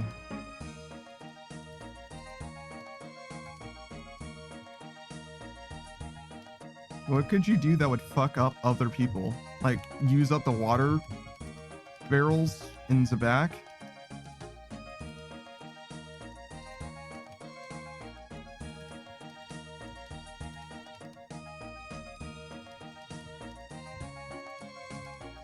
Stand in front of the other side of the warden chamber so that both of the dudes come out because they both get hit. I feel like that wouldn't even work because you'd have to tank as much as everyone else in the raid is willing to tank or whatever. I mean, you could get the wrong one to come out, I guess, in theory. Kolya says, yeah, gotta be careful with carpal tunnel. Drummers are also at risk, so gaming plus drumming, but I already aim for accessory gear for wrists to help relieve strain once I get a job. I'm not too worried about it. I don't have anything like specific. I've got like a brace that I've used, but I only use it as a result of like some symptoms showing up. I don't use it proactively, but maybe I should, to be honest. Might be a good idea. Who says, I get a bunch of people killed at Akka, giving the wrong callouts at Warden, and play Baba Boulder Roulette. The wrong call, get a bunch of people killed at Akka. How do you get people killed at Akka? Like Akka chases you and you just like move towards the safe spot or something?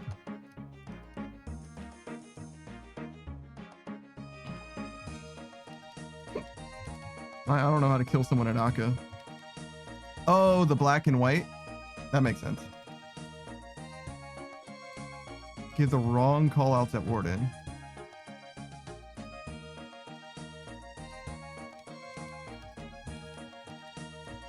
Yeah, I don't know which part of Warden you're talking about. Baba Roulette, I understand. That one I got. Kolya says, I have a predisposition for sickness and injury in general, it seems. Looking basically back at my entire life. So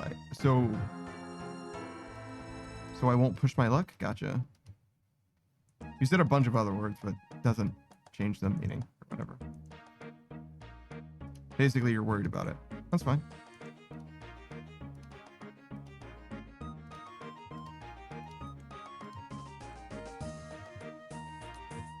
It does seem like we can't get a song to finish. Oh, I should have checked Tears of Ethics. Maybe we can check it now.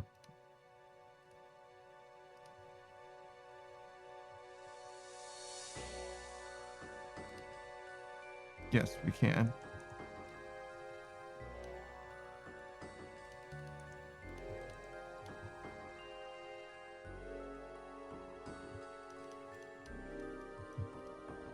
This says the callouts are for insanity and telling people the wrong side after skulls.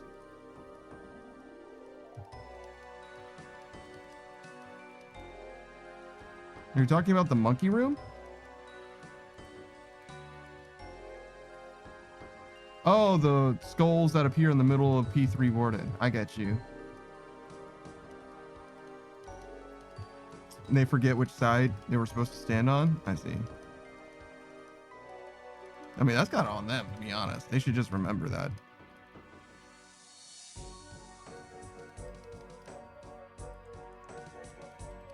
Chloe says, well, OSRS froze on me. That happens sometimes, I guess. I don't know. I've never actually had that happen, I don't think. I don't think I've ever had technical problems with OSRS except when the game's like was just straight up down. Like I've never personally had problems. Chloe says, connection lost? Yeah, that makes sense. So obviously the game is still up.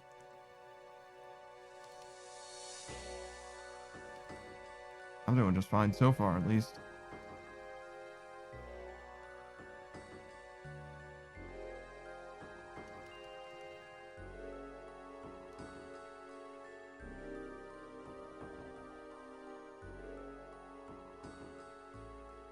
Just checking the stats for OBS. It looks like I might want to tweak my settings a little bit.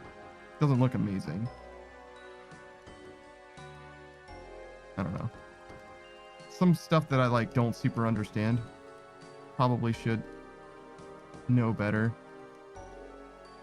That's like everything though. It's like kind of need to know how to do everything better and more of what I'm capable of doing or would be capable of doing if I just knew a little more. 37 prayer. Congratulations.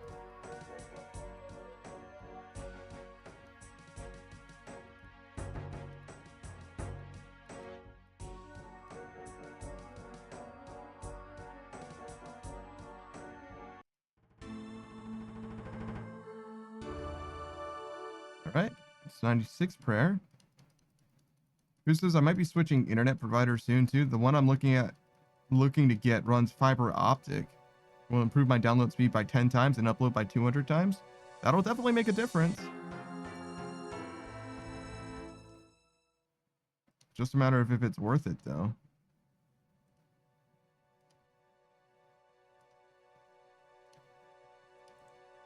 Because that also could be a decent expense. There's a better internet speed available in my area that I haven't gotten. So I just don't think it's necessary for me. Just because I'm like a single person household or whatever. I think that this is plenty for me. But if I had more people using the internet, especially if there were 2 streamers in this house, I think that I would probably upgrade my internet. But it's pretty good. I actually don't mind it at the moment. This is sweet. 3 more levels for what? That doesn't make any sense.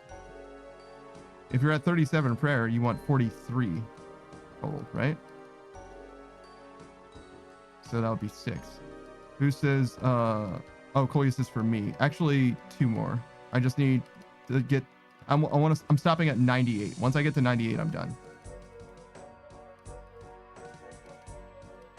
We'll finish the prayer grind later, but just like woodcutting, we're stopping at 98. Because there's other sources of prayer that I'm going to get. I'm just going to incur over time naturally. And I don't want to waste that prayer experience because I get the money back from bones if I sell them rather than using them. Yeah, I would say a high-risk world is the answer, by the way. Who says, like, my upload speed is 24.5 megabytes per second. I don't know if that's also what crashes the stream. Not sure. Let me do a speed test. Let's see.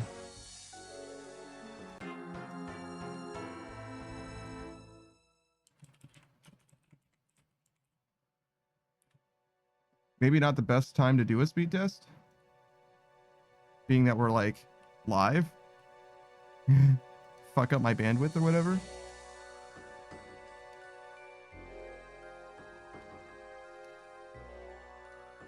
But like I said, I'm also a single person household, right? So you have to consider that.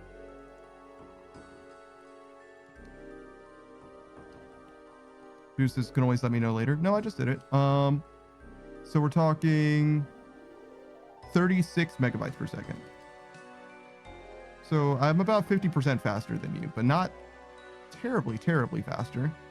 And my download speed is actually notably less than it should be. I think I'm supposed to have gigabit internet, but I'm only at 631, which is fine. More than enough for what I actually use it for. Every time I download a game, I like get it just fine.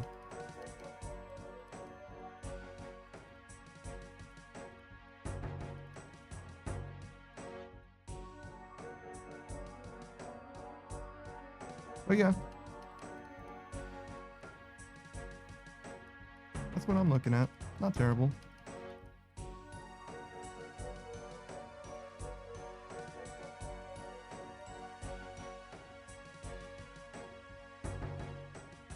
Mostly I don't have as much faith in my internet connection as I do the rig itself. Generally the rig is very strong and very capable. I would much rather host the game that we play, if I ever play a game with other people, than have somebody else host it with their setup. I think that mine's pretty reliable as well. I test it a lot. I demand a lot of it. You know what I'm saying? But for how frequently I've had crashes or whatever, if you consider the scope of my actual stream, you know what I'm saying? Like, we've actually had very, very few problems for my setup. Very, very few. Because, like, most people will test their shit like a third as often as I do or whatever. Like, we're talking, I think most streams are like 3 hours long on average, and that most people don't stream 5 days a week. And that's like 15 hours a week, whereas I'm at 50-ish hours a week. You know what I'm saying? Like, I feel like I really do put my system through a good stress test. Who says, maybe so I don't need to make the change yet. Still got to stream with a new RAM to test it out.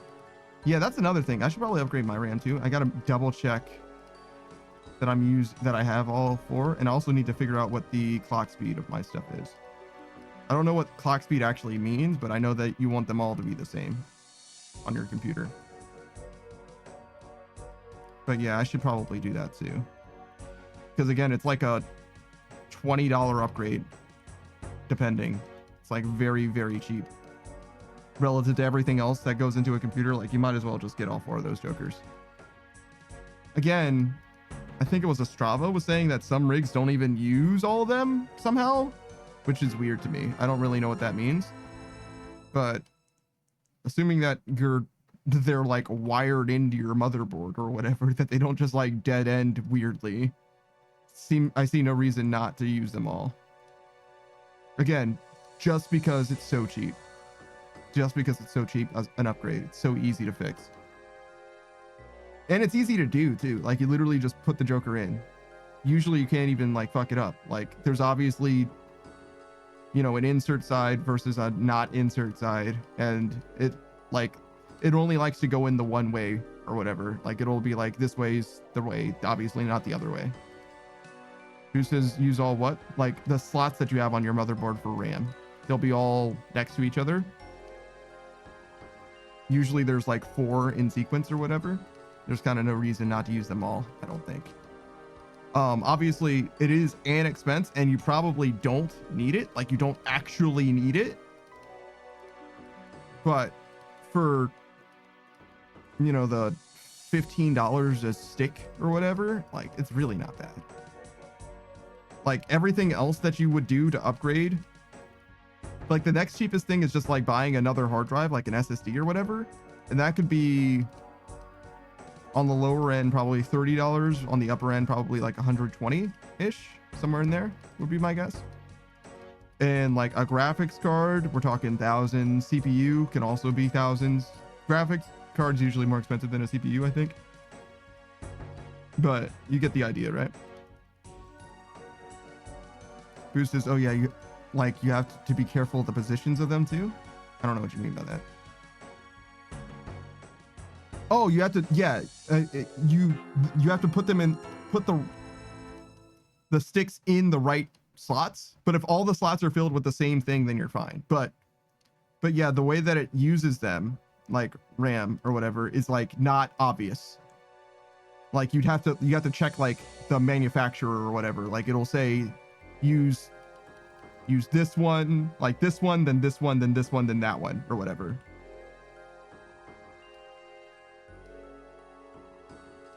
I don't know how. Boost this damn delay. I don't know what you mean by single channel versus dual channel is. That I'm not familiar with.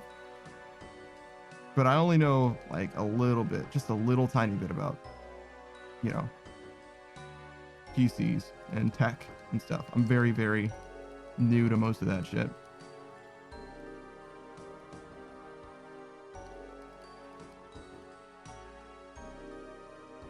But I think there's plenty of resources out there if you want to just like find it yourself.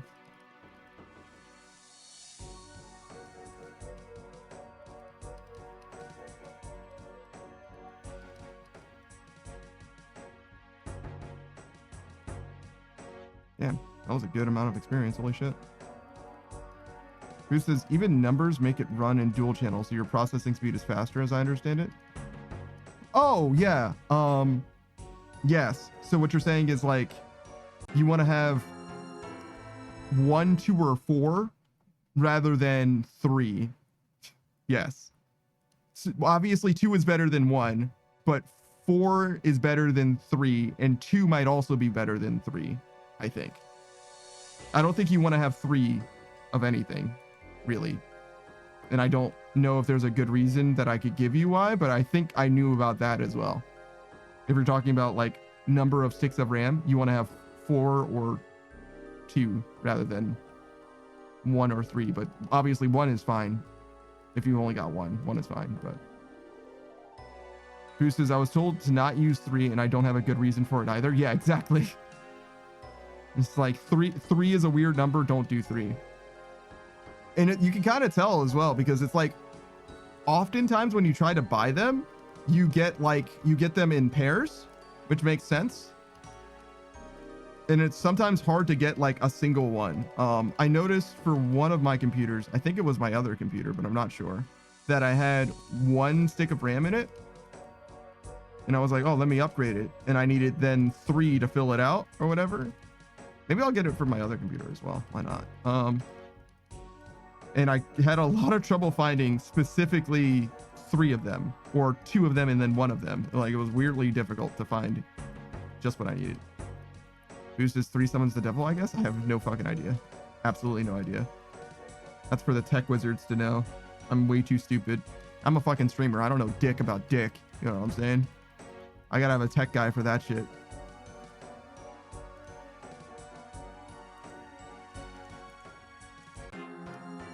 All right. Oh, super restores. Don't mind if I do.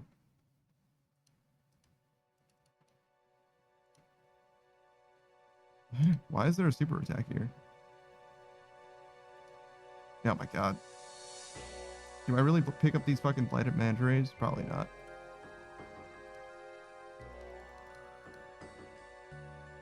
Is that somebody's like stuff? Is that like a death pile that's like spawning in slowly? Who says, I'll bet Loke knows the reasons? Maybe. Who says Savage also seems like he might know? He doesn't know dick about making computers. He might speak to people who do's know, but Savage doesn't. He's not a computer guy.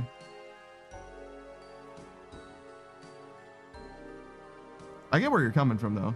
Does seem like something that he might be aware of, but no, he's not a computer guy. He'll just buy a prefab rather than make it himself. Who's this? Wait, I have someone next to me I can ask. Give me a sec. Sure. Does seem like Loke might know. So, you're right about that.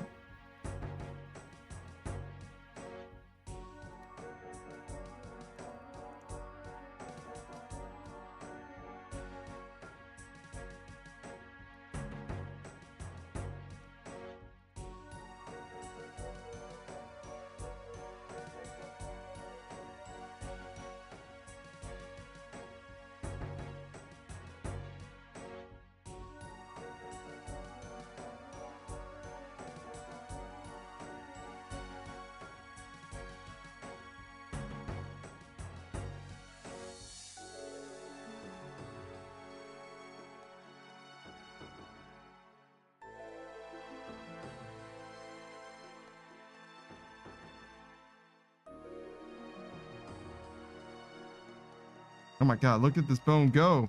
He's crazy. He's crazy.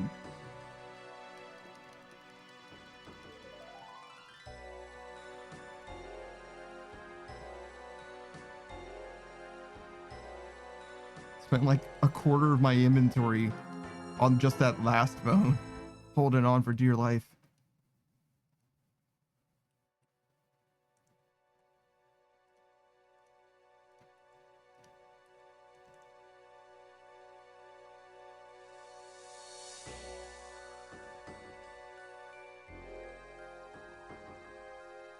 Nice little 96 though. We're closing in. We're closing in. We're doing something.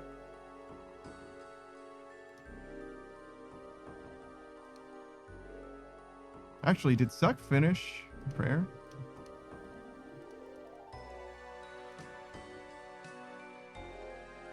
This is, I was given an analogy that made sense to me. Okay. I do know computers work in ones and zeros, which makes sense that they would be happier working in even numbers and odd numbers by virtue of that, but go on. But I bring up the Suck being finished with prayer because now would be a good time for her to buy bones, dragon bones, if she's interested, because it's probably at a relatively all-time low. Not an all-time low, actually, but it's probably more or less bottomed out, and I don't think that they're going to be this cheap again if she wants to buy prayer. I don't think I want to bother her about it, though. But if you see her live, maybe bring that up to her. I probably will as well, but that would have to be on Thursday. She's obviously not live today or yesterday.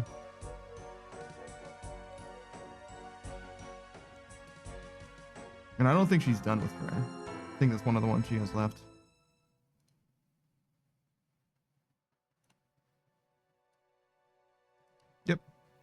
In fact, my prayer's significantly higher than hers now.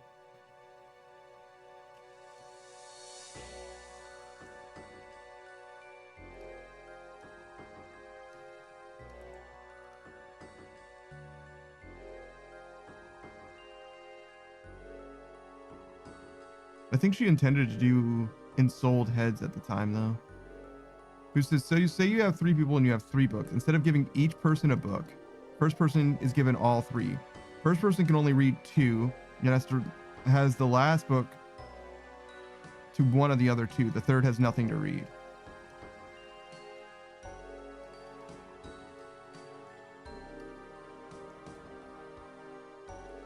So I think what you're saying is the capacity for the RAM is filled in line. Basically is having extra storage in single channel. That makes sense, right? So but that still means that 3 is better than 2. Just means that 3 isn't perceptibly better than 2 until you have a big enough load, which is kind of what we were saying to begin with, right? Unless you're asking of it to do things, then you don't get value out of RAM unless you actually use it, right? And if you're not using your capacity or whatever, then you're not going to get any value out of it. But it is also a relatively cheap thing to begin with. But it also sounds like it doesn't preemptively distribute the RAM across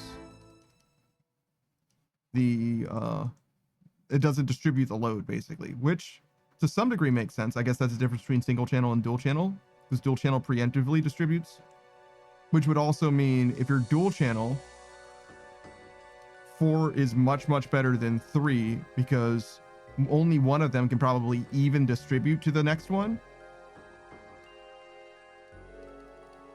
Right? So if you had 3 and you overburdened the first 2 in a dual channel, right? Then only the first one that has the next guy could probably even like move it over. So it wouldn't even be faster to have 3 than 4, probably, I think, is, if I'm explaining that well. Because you'd wait for the first 2 to get done. They would get done faster, right? And the third one would be able to get done, but the fourth that doesn't exist would need to use one of the ones that are already done it as well. So in that case, 3 wouldn't actually be any faster than 2 was, because you need at least one of your guys to be done in order to like process the next thing, which I don't know if that's how RAM like even operates, but that talking through it like that makes sense to me at least. Boost is in dual channel, 2 or 4 people. They're sharing the load and processing at the same time, while also sharing the knowledge from those books as if sharing the brain. Yeah, okay. That makes sense. I don't know how you would know if it's dual channel or not. Is there a way to know that? Is that just like part of the motherboard specs? I imagine it would be, right? Like just the way that the motherboard is built.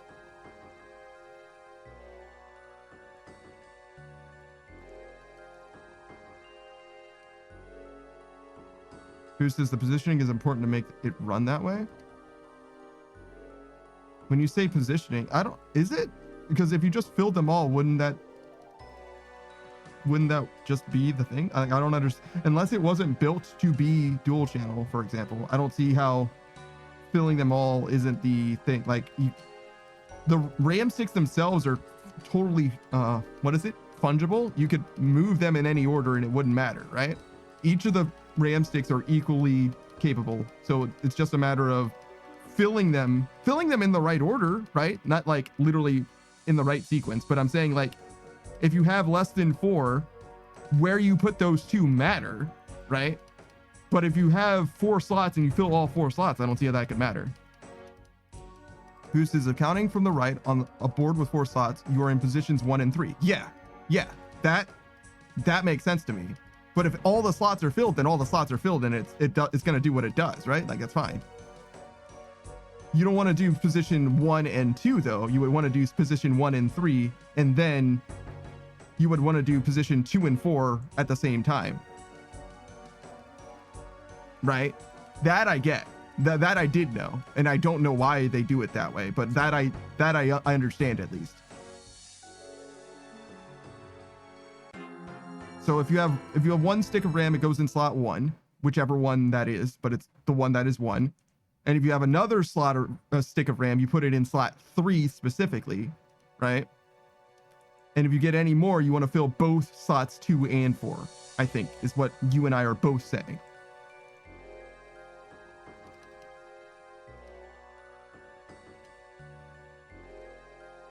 I think.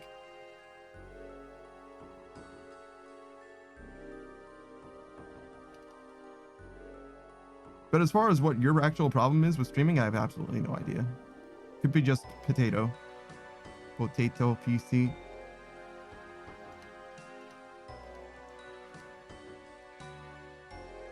Boost says if all slots are filled, you got to be using a 4-pack of new RAM sticks because they're all programmed together. Mixing and matching gets all weird from what I've been told. What do you mean by all programmed together? I thought the only thing that mattered for RAM sticks was that they have the same clock speed.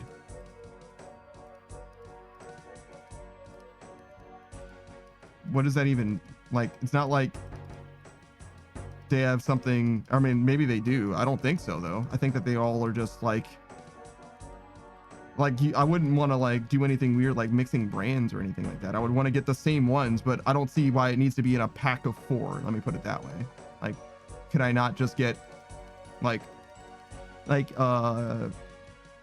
not like serial number, but you get what I'm saying. Like, if I have the stick from my PC in my hands, if I read whatever makes that stick, you know, that unit item, whatever, can't I just buy 3 more exactly like that one? Why would it need to be in a pack of 4? That doesn't seem like it makes sense to me. Because it's not like they know what their siblings are, right? Who says, I'm told it gets finicky and I don't understand why. Interesting.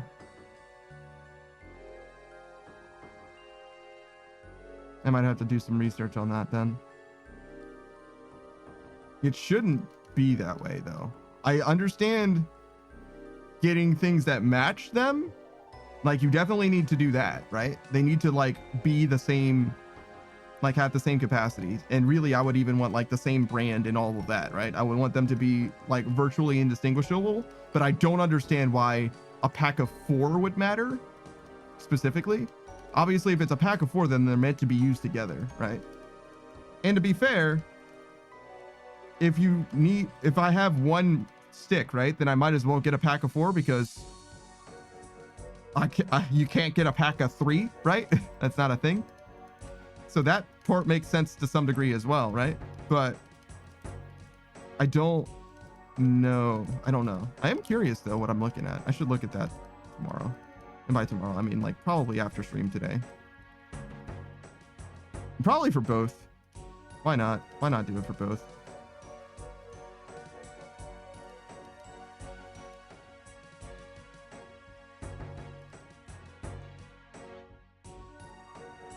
I certainly don't need to upgrade really either of them, but it's just one of those things where it's like, oh yeah, I knew about that and I just never did it for no reason.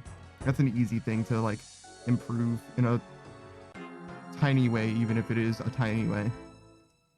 Certainly use both of my computers every day, or at least I use the other one every day. This one I use most days, every day that I stream, right?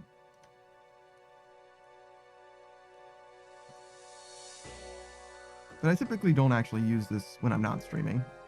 Sometimes I do, sometimes.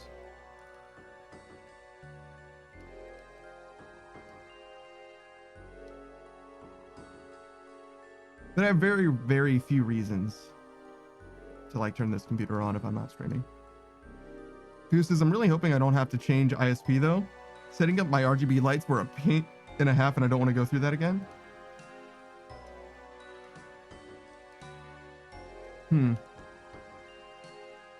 I'm surprised. Yeah, I'm surprised to hear that you had problems with your internet, well, I mean, if your internet strength is strong, right? Then I don't see what the problem could be unless you're using a bunch of different devices. And you do have a 2-person household, right? And maybe a bunch of different devices. I have 2 computers and kind of 3 phones. I have technically 4 phones that are like capable of interacting with the internet. One of them is always off and the other one is just a webcam basically. So I don't even know if that one is connected to the internet. I doubt it is. It probably shouldn't be, to be honest. And then my other 2 phones, I actually do use the internet on them. More so one than the other.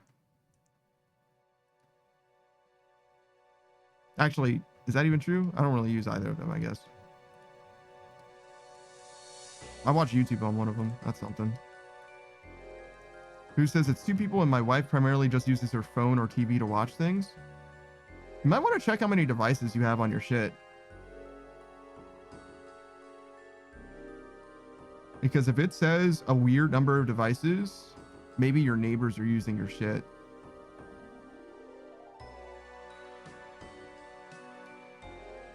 It's worth checking now and then just to make sure you're cool. You know what I'm saying? Like nothing weird's going on. But yeah, TV and phone, that shouldn't be that much. I mean, I guess it depends on what you're doing with the TV and the phone. Mostly the TV. I don't think the phone can be that much of a bottleneck, to be honest. Not mining fucking Bitcoin or whatever with your phone, I don't think.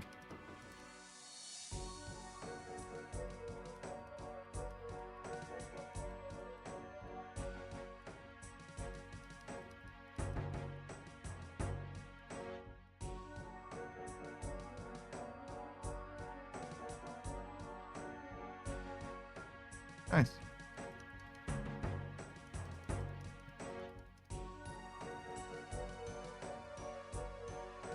Just about to pass the 10 mil mark.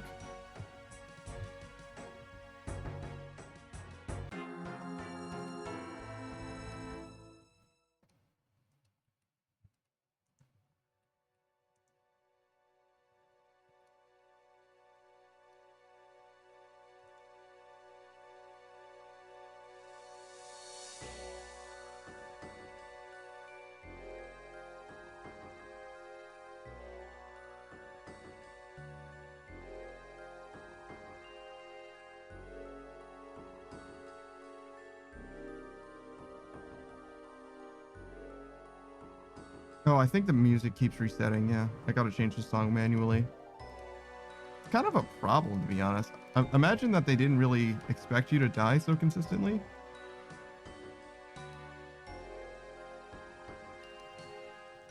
I should definitely have done Tears of Guthix before the date changed. Now I don't think it matters as much. Because I think I pushed it back by a day no matter what now, but it is what it is. Just gotta remember to do it before the end of the day. That's the main thing. I could also do dailies. It doesn't matter since we're gonna be streaming tomorrow anyway, but I guess it's better if I do it now so I don't forget tomorrow. I have to remember at the end of the day tomorrow, either way, to do dailies again though.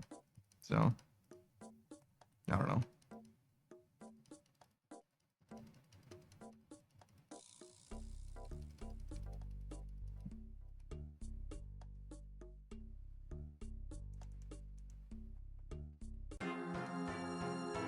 All right, so we're at nearly 4 hours, which is nearly 1.6 mil. Yeah, makes sense. Checks out.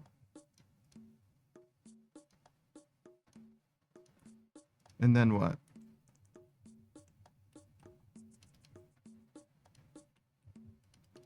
Boost says Tears is how I'm going to end up getting Hunter to 90. That's not surprising.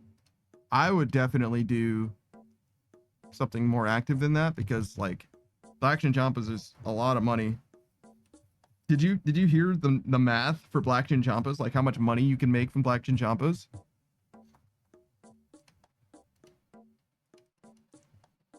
Because I was like, I truly am a believer.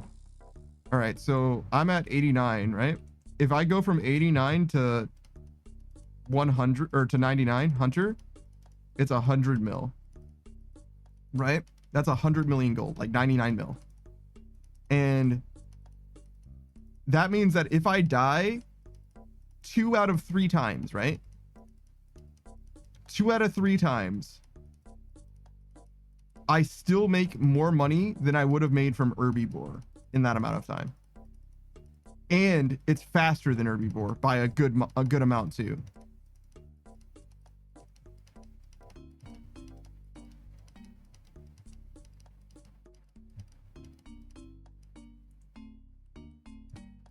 I think I can show you. Yeah, herbivore and black chins. So herbivore ends up taking,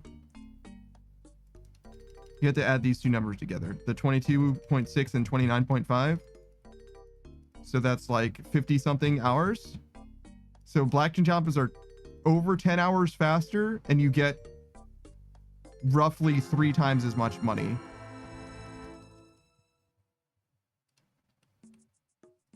Obviously, if you escape with everything. So again, even if you die 2/3 of the time, you still make the same amount of money as if you did herbivore that whole time. So like, while you can do herbivore, right? Like you totally can do it.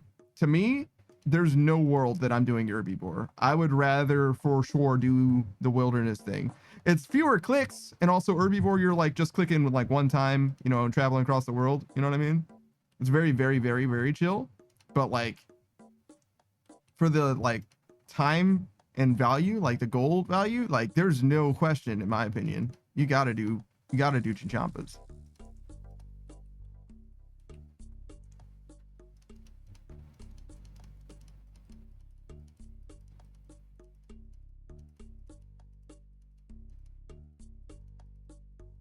It is crazy how quickly you can get through chinchompas as well. Because goddamn, bursting with chinchompas, I haven't done a lot of it, but I did do a little bit of it. Like your entire life savings, bro, in like an hour. Just fucking gone. You just throw fucking 2,000 Pikachus or whatever, and they're gone.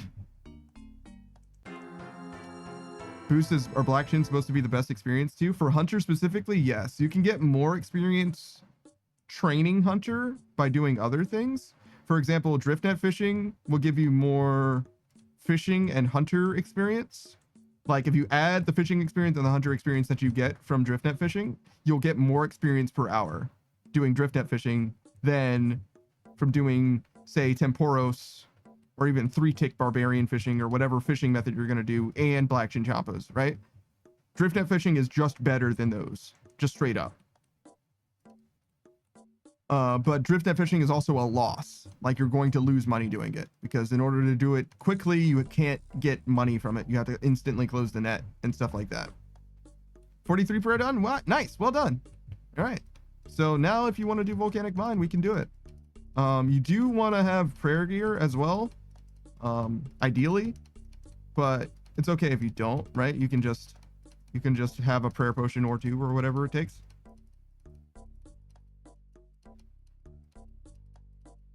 Toya says, GG, I have more prayer than hit points. Yeah, that's normal-ish. It's not like crazy, let me put it that way. I think most people have more hit points than prayer, but like, yeah, it's not crazy. Leveling prayer is good. Do you have enough to do all the protection?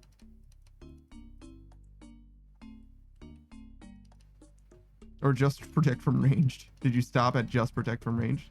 Because I think, yeah, protect from range is in the middle. That's kind of funny. I mean, that's the one you need. You don't need protect from melee. It's just funny to think that you only have one of them. Or 2 of them, I guess. Oh no, 43 is melee. So you got all 3. You actually didn't even need all 3. You could have stopped at 40, to be honest. You only need protection from missiles to do volcanic mine. If you heard 43 from us, it's because 43 is the number you need for the last one, and you might as well get all of them so that you can do whatever you want to do. Actually, with that much prayer, in theory, if you're a fucking gamer, you could do Jad. Polius is definitely not today anymore. I have someone over at 11 a.m. and it's almost 2. No, you're good. You're good. Yeah, you have melee as well. Yeah, but like in theory now you can do Jad. All you need for Jad is the ability to protect. I mean, you don't even need the ability to protect. You can ticky, but like it's much easier if you can protect. And now you can, in theory, do it. Chloe says, no, I wanted all of them. Will come in handy later. It's true. It will. It truly will. Same for every quest that you do. The more quests that you do now, the better off you'll be later, because it'll just save you having to do them later. And the earlier you do quests, the more value you get out of the experience that you get, because levels now help much more than levels later, or the experience now gives you more levels than it will get you later. I mean, you can see that right now, right? I have to get fucking 1 million more experience to get this next level, and it's going to do much less for me than level 1 to 2 did, for example. Or it's going to do the same, actually, really. 700k. That's how much we need. We'll get that in the next couple hours, yeah. So yeah, we'll end up at 97. We're not going to make it to 98 tonight, though. We have 4 hours left in stream. And 98. I'm not sure where 98 is, to be honest. I think it's a little more than a mil.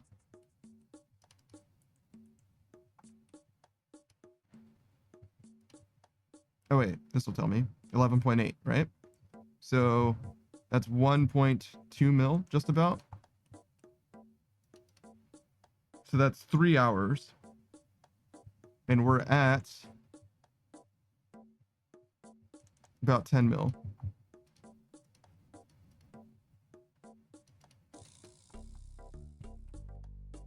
So we're 4 hours, a little more than 4 hours off. It's close. It's close, but yeah, we won't have enough to get to 98. So this is one more day prayer, and then what do you want to tackle next? I think there's really no real answer to that. Anything is fine. I think one of the things that I've been saying for a long time is Slayer. But every time, really what happens is every time I suggest a skill, Savage is like, oh yeah, and I can help, and I can be a part of it. And I'm like, yeah, but like, you can't be there for every skill because he's not even here most of the time, right? Right, so I want to be able to do a skill next that I can just like do, right? And as it is right now, let's do an audit, right? Let's see what actual skills Savage wants to be a part of or is offered to be a part of, etc., right? We have mining he wants to be involved with. Smithing is done. Fishing is solo, so we can do fishing. Cooking's done. Fire making he wants to be a part of, which is Wintertod. Wood cutting is also Wintertod. Farming is done. Hit points is gonna effectively be solo.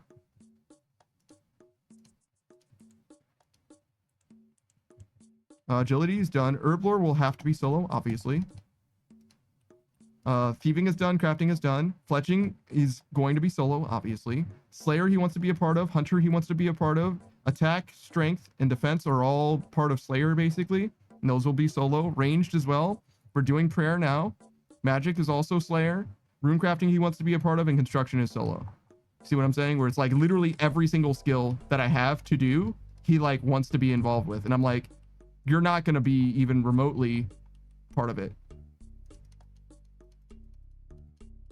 Boost is tackle attack. Range is basically solo. We're going to do Slayer rather than train specifically our combat skills. We're just going to do whatever Slayer tells us to do. And after we finish Slayer, we'll do the combat skills and just crush them really easily, I'm sure. You know, get our Blood Moon set, kill some Sulfur Naguas or whatever. That's what it comes to. But yeah, you see what I'm saying? We're like, actually, he has not like claimed or whatever, but he's more than willing and actually would be interested in being a part of a bunch of the skills that I have remaining. Koya says Herblore maxing. What can I imagine that will be? Mostly prayer potions. We actually have Renar unfinished potions for that as well. So I guess that's probably the thing that I will be doing, because that is unquestionably a solo thing. And I already have the Renar unfinished potions. Like, we actually see them every time I bank. They're right there. Just kidding. They're right here. There you go. And we do want to turn that those Renar unfinished potions back into prayer potions so we can have money out of it again, right? We just have a bunch of money just waiting in our bank. Boo says it could be grouped with mixology. It's true, but he's greenlog mixology. He doesn't benefit from doing mixology anymore. And also, he would just be doing it there with me. It wouldn't actually help me for him to be there in any way. Whereas everything else that he's helping me with, it actually does in some way benefit me for him being there. And vice versa as well, right? Like, Wintertod is better. Guardians of the Rift is better. Volcanic mining is possible. Oh, he says, well, fitting after a prayer to do prayer pots?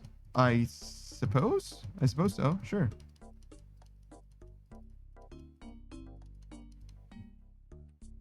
Sure. There's a certain rhyme to it, at the very least.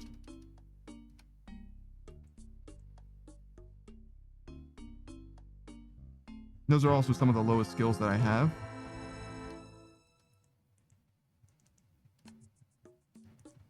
Which is a good reason to do it as well. I think I bought as many burning amulets as I actually need or needed to use the bones. But in theory, I don't need to use all the bones. So maybe the burning amulets that I lost will not matter because I don't need to use as many bones as I actually purchased anyway. Who says he does benefit with acquiring more of that secondary ingredient. He would rather make money doing literally anything else, to be honest. He's like, the main thing that Savage has always done in this game is, well, actually, he's a skiller as well. So he's two things. He's a skiller and a mercher, right? A merchant, I suppose. Those are the two things that he does better than anyone. Well, not better than anyone. He's one of the best at merching, that's for sure. And his skilling game is like no fucking slouch as well. And he's just gotten into PVM, right? And he can do PVM pretty fucking well too, depending on the boss, right? He's pretty comfortable with the Desert Treasure 2 guy specifically. And he does not need Aldarium to merch. Merchers don't do content in this game. They don't do content like that. They just don't. You're better off. You can make real money merching. You know what I mean? Like, there's no content in this game that can make you money that you can make from merching. That's just not a thing. You're better off not. Like, come on now.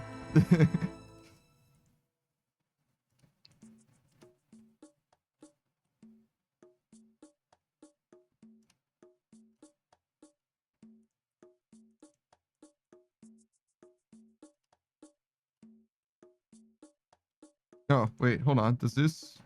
Okay, that doesn't.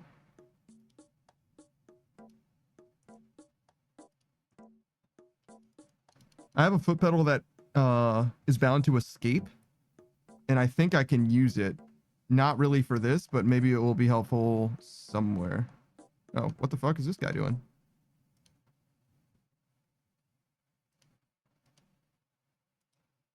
Here's this well damn. I mean, it's like, that's just the nature of merching, right? Like, capitalism, ho. It's a lot easier to merch if you have money as well. But yeah, like, it's just the way that it goes, right? Like, you can merch. The best money-making method in this game is merching, for sure. And it's not close. But it's not something that you can, like, put in the money-making guide, really. I mean, you could. It's buy low, sell high. But, like, what do you buy? Well, it depends, and it changes. But, like, right now, you buy, and later you sell. Polio says, realize I don't need to make the prayer potions myself anymore since I'm not an iron. Yes. Polio says, Leagues is being an iron. Yeah. I've been trying to tell you. I've been trying to unlearn that iron shit from you since the beginning, but there's only so much I can do. Boo says, to be honest, Savage is better at Desert Treasure 2 bosses than I am, and it's not even close. Well, yeah, but he probably has, you know, 6 or 7,000 more KC than you do as well, right? Let's see.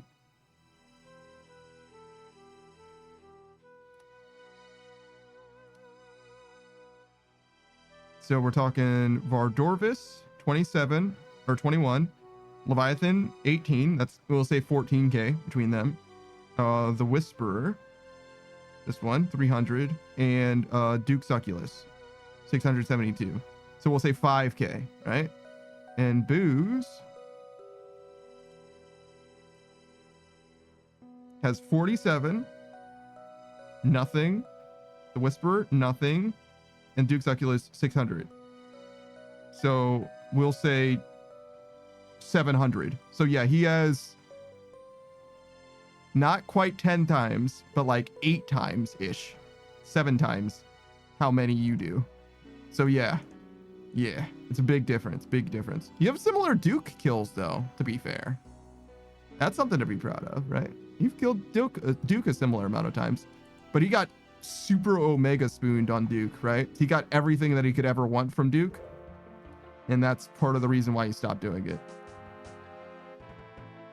Golia says, nah, I technically know that. Just my brain often doesn't work in my favor. I mean, I get that. I understand. We went through a whole experience mutually that we will never forget collectively after your League's experience. So yeah, no, I'm there. And my brain is also pretty stupid, to be fair. Oh my god. It's fucking tragic. Dude showed up as soon as I got here, bro.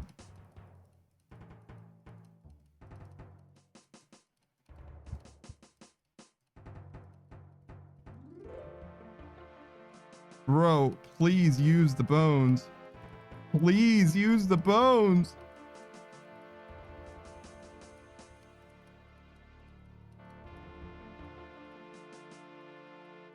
He definitely is going to get some bones from me. Wait, why did he stop doing damage?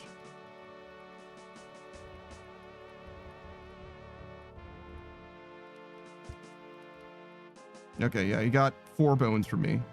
Good lord, and my necklace too.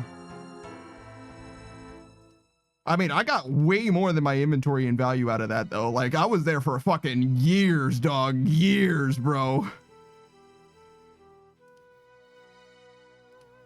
Like, Jesus Christ. That was probably, like, my full inventory, like, 3 fucking times. Boosted Savage Blorva when? He thought about doing that at one point. I don't think that he's going to do that anytime soon. Just because he, like, kind of lost interest, you know? But it is definitely something that he could do. He's experimented in his mind with doing that before. And I think he's more than capable of doing it, but he'd have to like try much harder. And I think he's got other things that he could be working on for now. Koya says, what's Blorva? It's basically just a recolor of Torva, the best melee armor in the game. When you Desert Treasure 2 bosses, right, is what we were talking about a second ago. When you do all of the bosses on their harder difficulty, basically, you can get Blood Torva. Sure. It's just a recolor of Torva.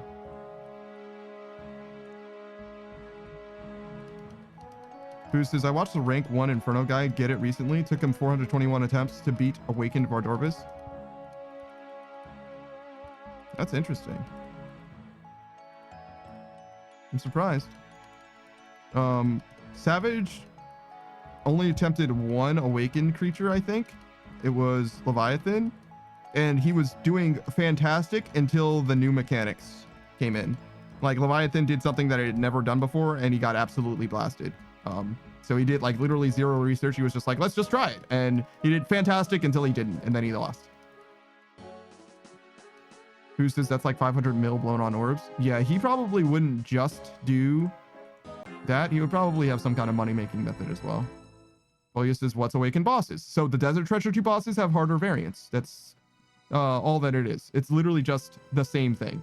They're the only bosses that work that way as well. In Leagues, right, there was a similar thing, right? The last Leagues that just happened, I don't know if you fought any of those bosses, but there were remixed bosses. It's exactly the same thing. It just requires you to use an item in the same way. Actually, it's literally the same thing. It's just that in the base game, there's only 4 bosses that do that. Well, 4 bosses plus any boss in a raid, I guess, because the raids have difficulties in Cox challenge mode and in TOB hard mode, and also technically in the relative continuum of difficulty that TOA offers, I guess, technically, in theory, sort of. Koyus is the Echo bosses. Nah, I wanted to, but never was strong enough to attempt. Well, you were probably plenty strong to. You just may not be like familiar. I think that I don't remember what your stats were. We can check in a second. Let's see.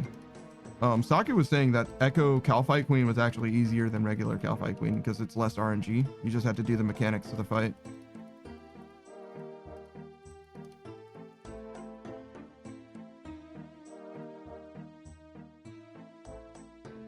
Koyus is strong in combat experience, hands-on. I see. Yeah, that makes sense. Well, I mean, but like, there's no reason not to do it in leagues. It's going to be easier to learn it in leagues than it's going to be to learn it anywhere else.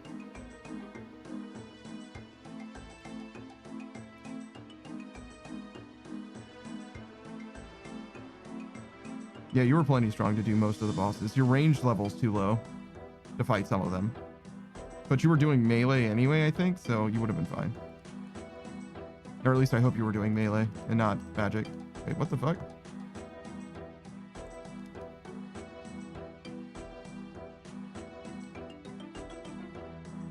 I mean, I guess I could just die. Sure. It's gonna be a huge pain.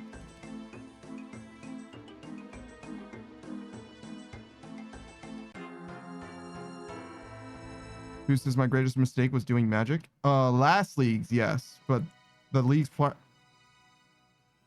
did I not have?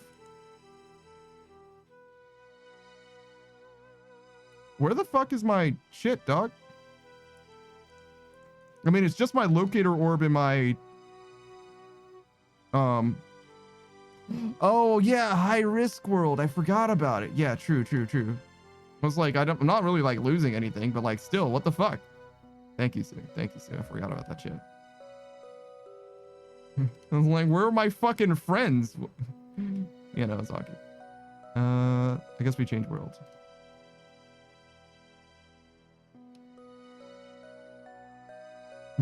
This is not correct. My fucking stuff. My fucking stuff. I love my stuff. He doesn't deserve my stuff. But yeah, magic isn't even like bad in the last leagues. It just was worse than the others. Koyus says any game I play, I always need my sword gameplay. Really? Okay. I guess I do know people that like swords, but generally I feel like I'm more used to people having like a strong preference to, you know, magic or ranged than swords.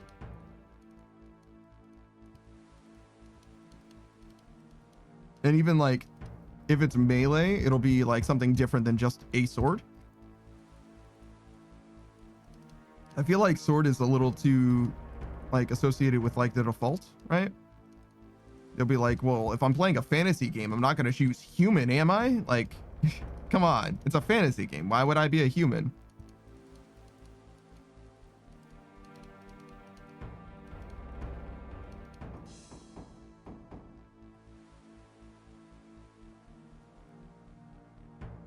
Damn, I guess I really haven't died in a high risk world then before, huh?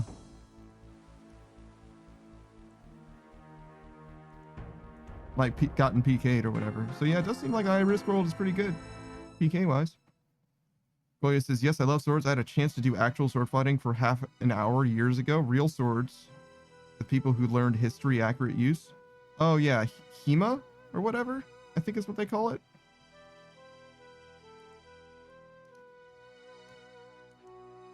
In English, at least. It's like an acronym. I don't remember what it stands for. But it's like historically accurate sword fighting. Like, this is the way that they fought in history, and it's kind of good because of these reasons. And it's like, Yeah, okay, that's not exactly useful though. It's a fun hobby. But I don't know. It's a little similar to like learning like karate or like a martial art rather than like just generally doing a self-defense sort of a thing. Because like learning a formal martial art isn't going to help you like in your life in emergency situations. It's just going to like tone your body and improve your balance or whatever, right? Whereas like self-defense is going to have a lot more practical use. But it's a hobby, so like you can do whatever. Like there's nothing wrong with just having hobbies. Who says me participating? Ow, you hit my hand, asshole. Yeah, sometimes.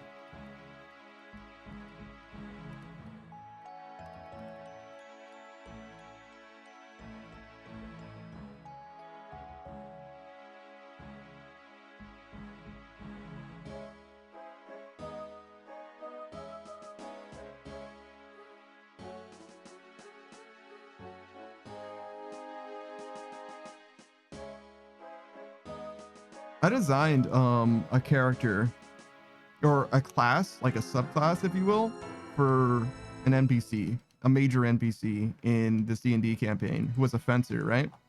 And she had a lot of like basically like boss level like mechanics or whatever. My very, very favorite thing that she could do was she would, what the fuck am I looking at? She had the ability to provoke an attack of opportunity, right? Which technically anyone can do, but she could provoke an attack of opportunity for an enemy. And if they take that attack of opportunity, whether they hit or not, if she attacks them back and hits, then she will crit them. That was one of my favorite designed things. I'm gonna guess that these guys are not friends. I don't know what's going on there. Like, I think it's an excellent exchange. Like, a fairly well-balanced thing for D&D. She still has to hit in order to do damage, but if she hits, it is treated as if it is a critical hit, basically. Polio says, I don't know the term, but it was on a role-playing convention years ago, and they had an area where these people let you learn basic defense moves with the sword. And I learned so fast, I even got taught a counterattack. Oh, and daggers are great. I have 3 daggers. Interesting. You know what they say, right, Kolya? You should always make sure that your dagger is extremely sharp, right? That way, if somebody ever takes it from you, it won't hurt as bad when they shove it up your ass.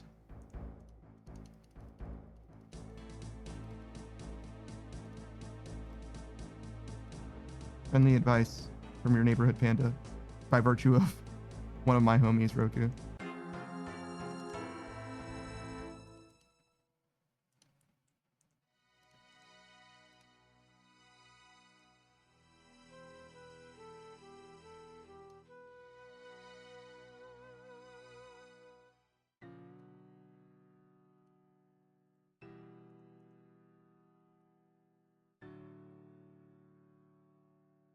I think he was talking about it being well oiled rather than sharpened, but you know, well maintained.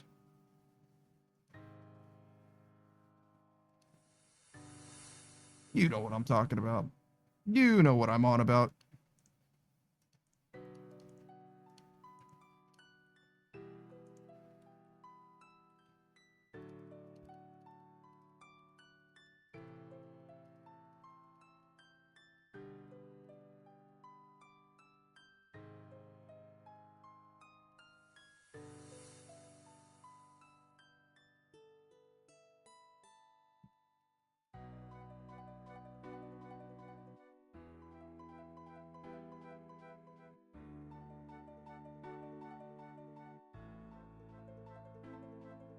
No, we're past 10 mil too.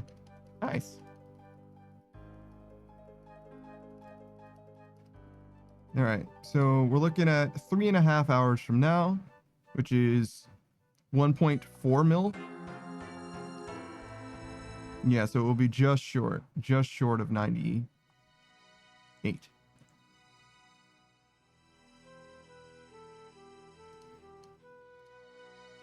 Because we're looking at 1.4 mil from now, which is 11.5. Yeah, we'll be close. We'll be close to 98, but not there.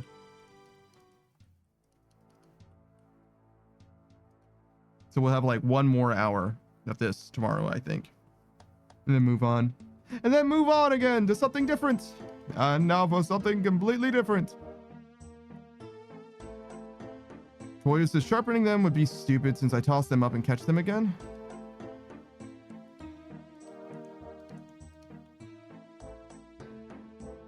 I practice spinning. I practice spinning in the air and then catching them with the handle. But of course that won't always work.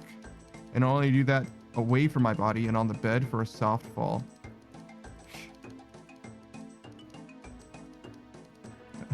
Sure.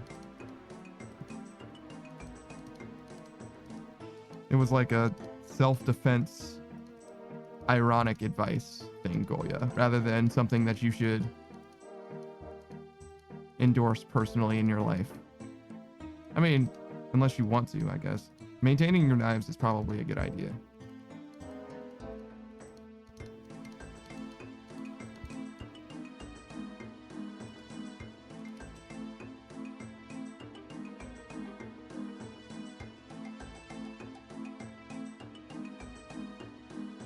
Well, he says, well, I understood that, but I like sharing that.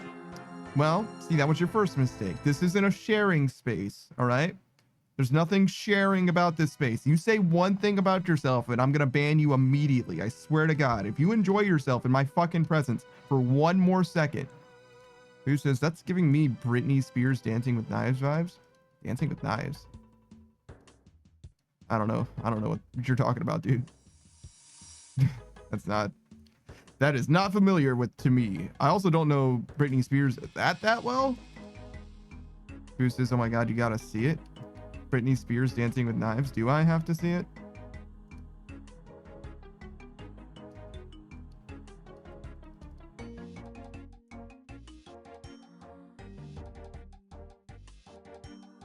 Boo says, yes, it's a requirement.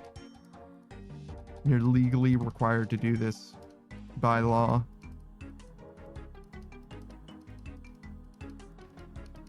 Colia says, I just like tossing things and catching them again. I've done that with porcelain plates too and never dropped one. I thought she described herself as being like chronically clumsy. Who says, how about 2? How about 2 what? Plates?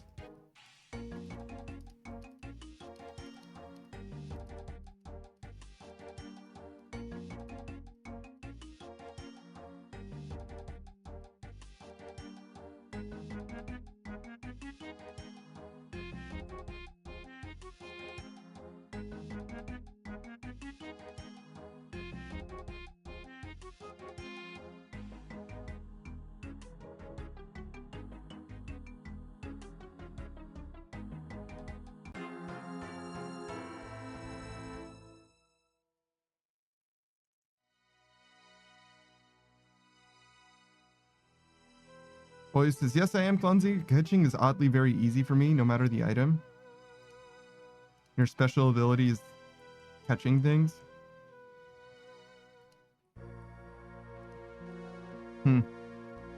That's interesting. Boy, is this 2 in one hand? Because I always toss and catch with one. I think it would be really hard to catch 2 plates with one hand.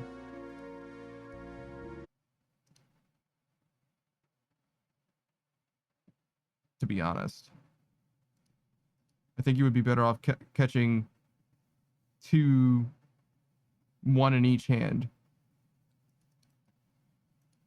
Who says, no, I mean dropping 2 plates? That doesn't answer the question. How are you supposed to catch them, right?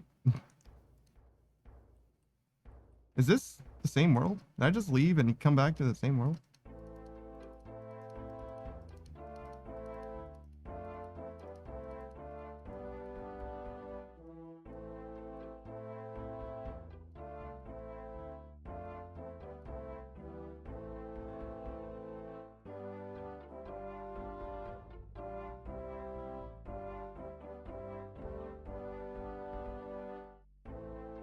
That guy just get like rained on by something?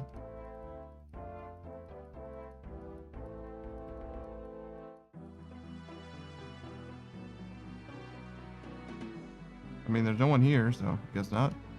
Oops. Koi says, I mean, yeah, I'm also good at tossing something / someone and catching immediately without looking too. Very odd skill set, but that's even more odd. Comes in handy sometimes. What do you mean tossing someone and catching them without looking? How frequently do you throw a person, Kolya? Particularly without looking at them and then catching them after? What are you fucking talking about, Kolya?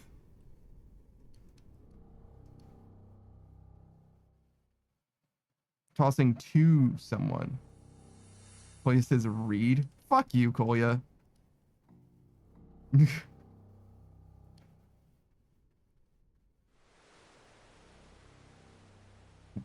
that fucking doesn't make sense. You're tossing to someone and then catching without immediately looking. So like throwing something at someone without looking at them is what you're saying?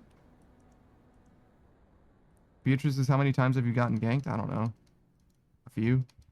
I don't count them.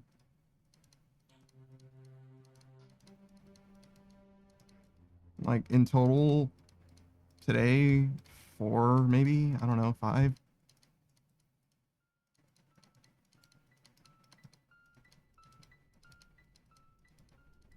Beatrice says, I PayPal'd someone to kill you 5 times.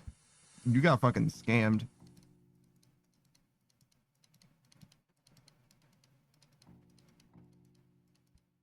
Who says, this feels like a cheerleading flex? Oh, true. Throwing someone with and then catching them? That does seem like cheerleading.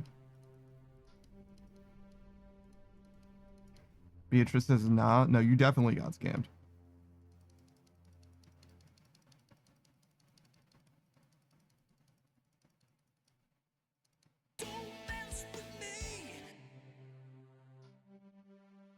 Thanks for the hydrate, Beatrice.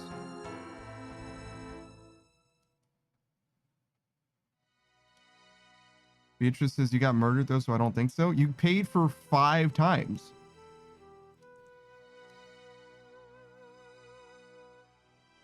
No one killed me 5 times, ever. In the lifespan of my account, I haven't died to the same person 5 times. Not a thing.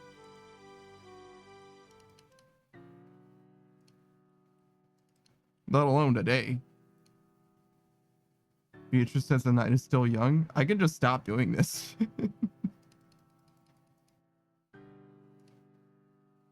I can make it a scam. If that's how you feel about it. I've got other stuff I can do.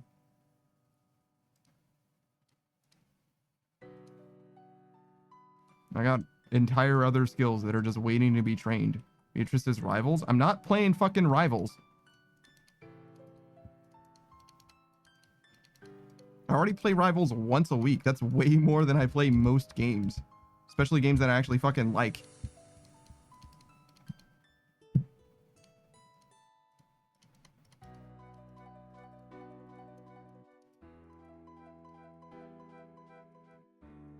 Who says, Panda, read what you said as catching someone without looking, and that is a cheerleading thing. It's true.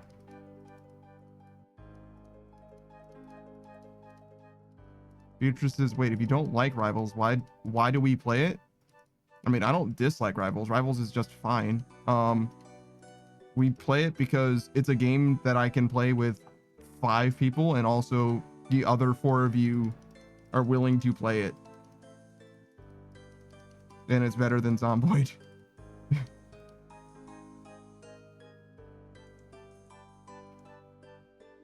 Like that's why. Because we've been playing games weekly and nobody seems to want to stop doing it weekly, which I'm obviously fine with. I'm glad to play a game with you guys, and nobody suggested a game that anybody likes better, and it's better than Zomboid.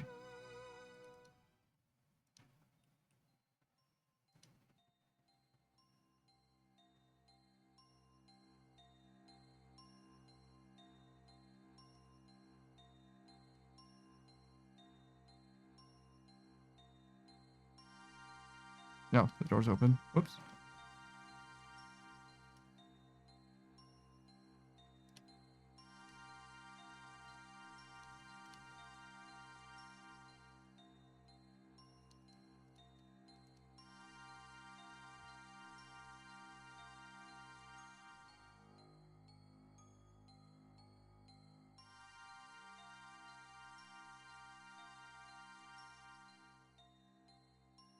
Beatrice is fine. I won't bug you about rivals. I mean, you can do whatever you want to do. But I'm definitely not substituting time that I should be playing RuneScape with rivals. That's a bad deal. I want to actually finish playing this game, and playing rivals will never make me finish RuneScape sooner. That's just never going to happen. Rivals is a fine game, but like, it's like just a fine game. I would never even play that game if I wasn't playing with other people. Like, it does nothing for me specifically at all. Like, I got many other games I could be playing instead of rivals, but as far as playing with other people go, it's fine. It's actually maybe one of the single best games because you can play it for a few hours or whatever and then like never play it with that person again, and it's fine. So as far as like games to play with other people as like a filler game or whatever, it's pretty good. But as far as games that I'm going to like stream, except for like a collab situation, like no way would I play rivals.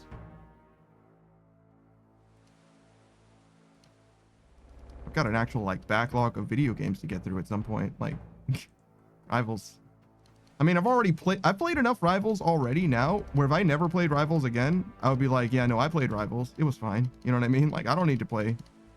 It's one of the most played games on this channel, actually. I think I should check the playlist to see how many parts, but I think that there's like a good amount of rivals parts. Like, we played it more times than we played Abiotic Factor, I think, even, because not only do we play it weekly, we also played it randomly before. Beatrice and Chuzzy was like the reason that we played rivals regularly. He played it a few times before that, and for various different circumstances. It's a lot less of a thing now, though. Like, I'd be again, when it comes to like collabs, I'd totally be willing to play it. I mean, I'd be willing to play basically fucking anything, to be honest. You'd be hard pressed to find something that I truly would not want to play, except for games that I've already played a ton of.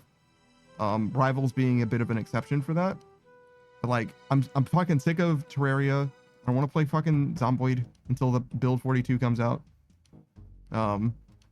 I kind of don't want to play Valheim just because I'm going to play Valheim again with the Pickle Pack guys anyway, and it's a little silly to play it before then.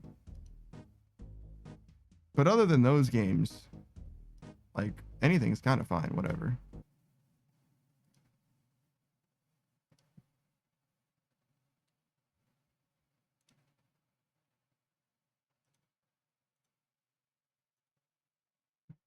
Sorry, I'm checking my Discord because I guess I need to like have different channels open. Like, never in my life would I imagine this Discord would be anywhere near as active as it is. It's not even like a terribly active Discord on the grand scheme of things, but it surely does have people saying things.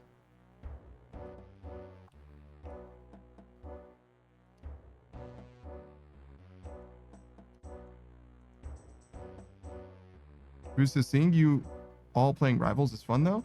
Yeah, playing it once a week is fine. Even playing it twice a week would be fine. Or with two different people or two different groups of people would be fine. But I'm not replacing RuneScape time with rivals. That's not happening, I don't think. Well, not without a collab, right? If I was playing with someone else, it would be okay, I guess.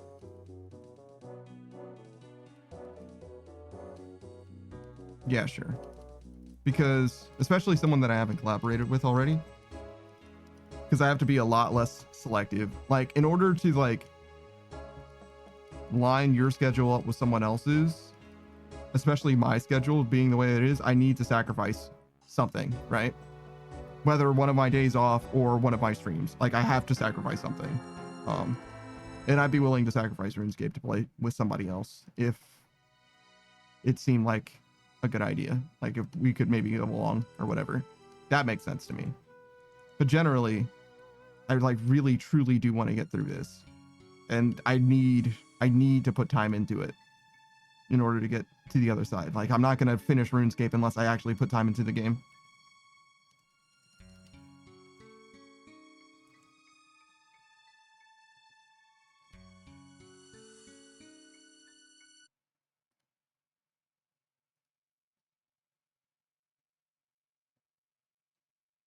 Who says won't catch me playing Rivals though? I'm absolute trash at those types of games. I'm not good at them.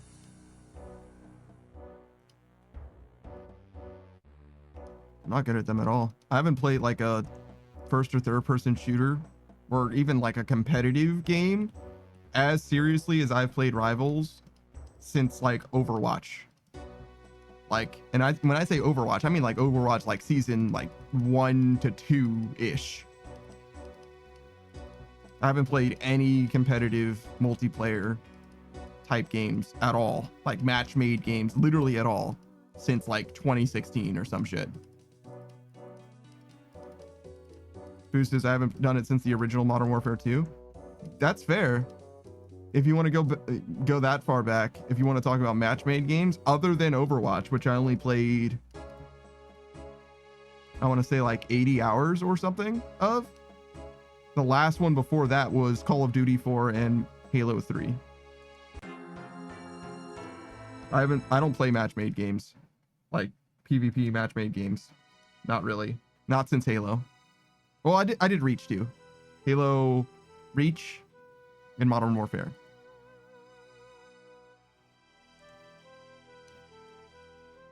Those were PC games though, or console games rather than PC games. Overwatch I played on PC. I don't even know if you have a choice to play Overwatch on a console. I don't even know if that's a thing. It probably is now. But yeah, I definitely played Overwatch a little bit. I only played Mercy though, really. I played a little bit of Soldier if I needed to play a DPS. And I really didn't play tanks at all back then. But also, people liked playing tanks in Overwatch. Much more so than in Rivals. It seems like people very, very rarely play tanks. Whereas I was able to play Mercy in every single game. Of, like, we've had games of Rivals where if I do not play tank, we do not have a tank. It's just like, okay, well, I guess we're just gonna lose then. That's fine.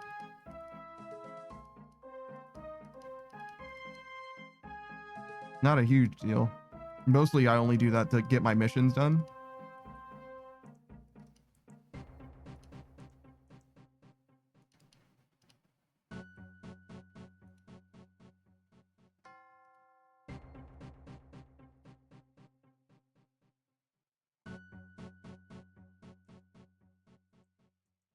Ooh, that Dragonfire. Holy shit.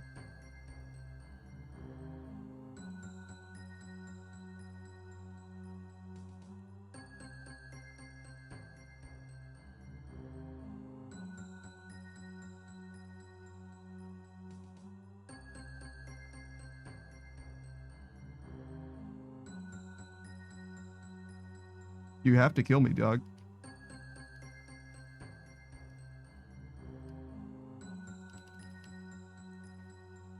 Wait, what? Oh, I can't attack him because he's too low leveled? I see. That's fascinating. He was just barely able to attack me, huh?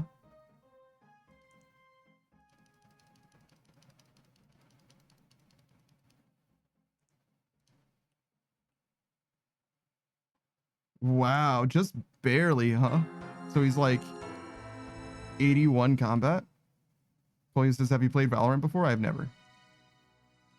I haven't played Valorant ever. I haven't played CSGO ever. I haven't played TF2 ever.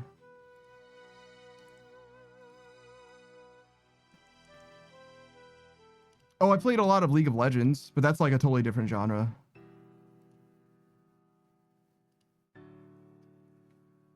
Polya says, wait, is there a minimum to attack players? If you see on the right here, it tells you the level of the wilderness, and then it gives you 2 numbers, right?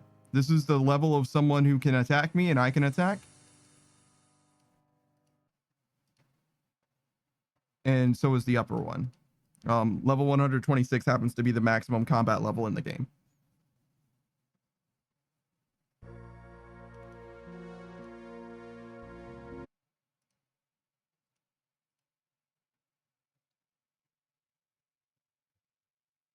So the deeper you are in the wilderness, the bigger range of players that can attack you. Right now, if you came here, Kolya, right, with your combat level, which I don't know what it is, you would only be able to be attacked by people that are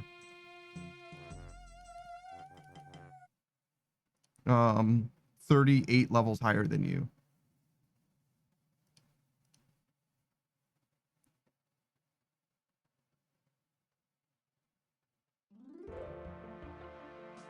Polya started playing Valorant because someone is voicing a character in that game, and it's pretty fun and also infuriating. 42 or 43, says Kolya. You are 43. So that means that people up to level 70, 81. So that guy who was here earlier was just barely able to attack you.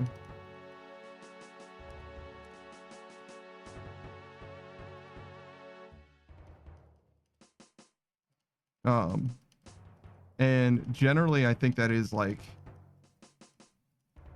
pretty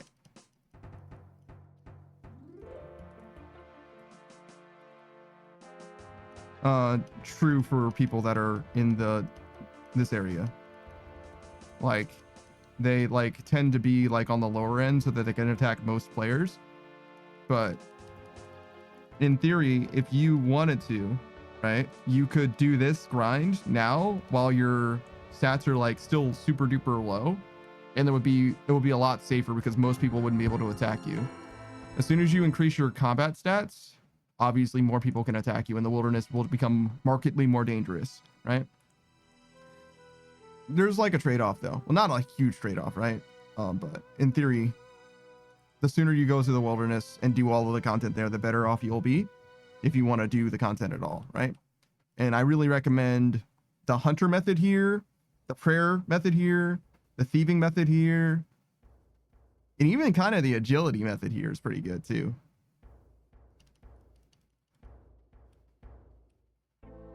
It's a good way to make money as well. I got baited with the burning amulet. I was gonna pick that joker up. I mean, I wasn't, because obviously I have a inventory full of fucking bones, but I was looking forward to picking that joker up. But yeah, all 4 of those methods are all very good in my opinion.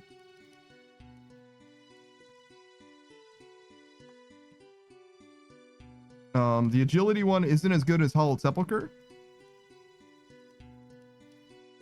And technically the Rogue's Castle one isn't as good as like Pyramid Plunder or whatever, but it's so fucking AFK and earns you so much money. Like, it's the best method for thieving in the game, period. And it's not close. It's like the best method and it's not close. It's a fantastic fucking method. I fucking love Rogue's Castle. Other than Rogue's Castle, the doing prayer here, obviously, I've already explained that.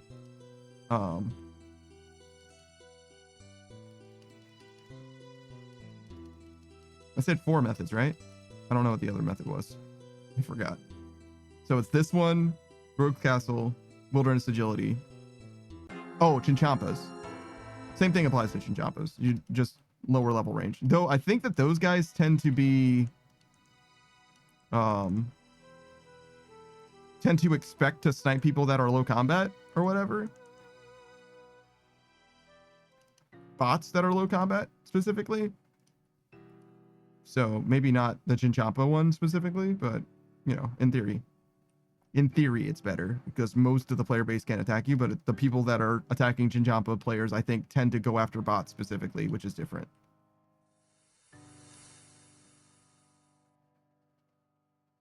So there is a world where you go to a total world, like Savage's Skiller, in which case it's very possible that you won't see any PKers because you're such a high level.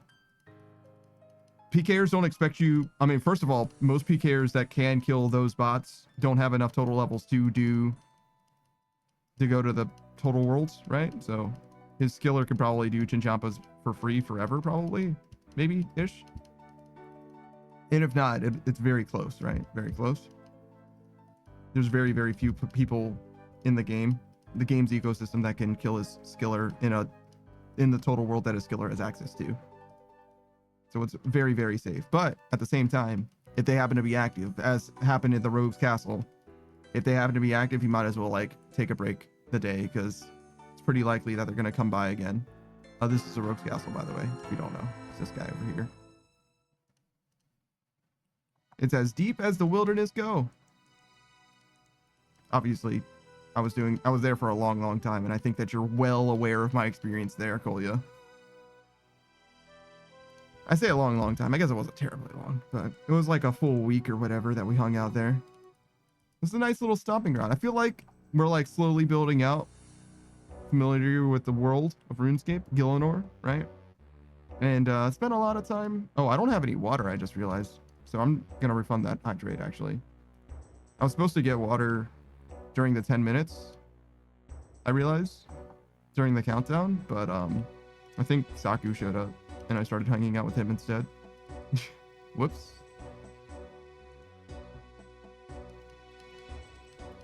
Wait, I just realized, why did Beatrice even show up here? Shouldn't she be fucking streaming? What happened? Is she not playing Pal World? Am I a crazy person? Maybe she wasn't streaming for it. Kolya says, I'm absorbing as much information as possible and my overly tired mind probably won't remember at all. That's fine. You can just ask again.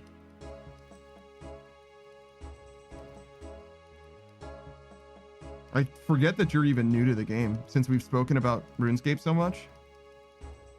So sometimes I'm like, what do you even mean? Like, didn't we talk about this before? But you can just forget. I'm just not used to it.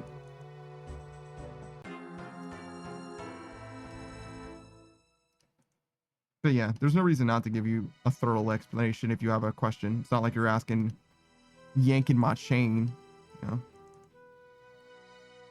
Sometimes I just have to like adjust to recalibrate my settings, you know what I'm saying? Like just be like, oh, you're asking because you want to know. Like, let me just tell you. It's not like a trick or something. It's not like you're saying it, I don't know, to waste my time or something. It's like you just don't know. Whether you could have known before or not, you don't know. So no reason not to tell you.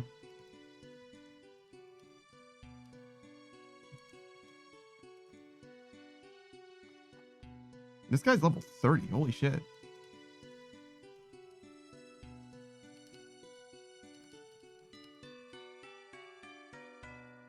Definitely a bot, right?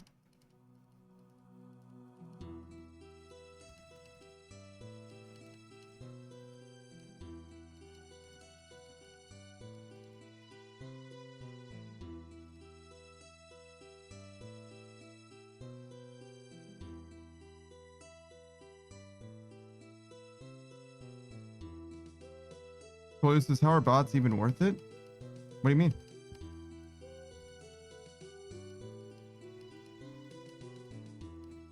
Bots are faster and better at the game than we are. What would not be worth it about it?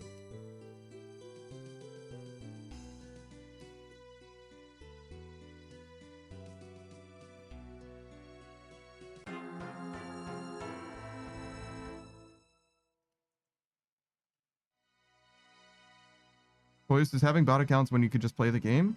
Oh, because they use the bots generally to make money in the game that they can sell for real world money. It's not so much about playing the game or even getting grinds done necessarily. Usually it's about making money in real life. Usually. There are some like scripts and stuff like that where people can do stuff to like make the game easier or like skip some stuff that is like more boring or annoying or whatever.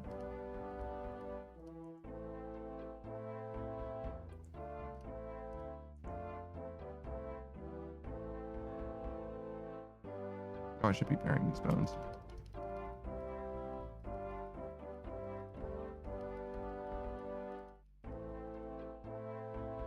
That's unfortunate. I think this guy has gotten me a few times. That's like, I think the 4th time. Maybe 3 or 4. It's hard to say. They mostly look the same to me, but that guy definitely got me before. Who says, if I could bot my prayer flicks through Inferno without getting banned, I would. It would make it much easier, that's for sure. I mean, it would probably be like borderline trivial at that point. Place this meh, fuck him. Yeah, sure, whatever.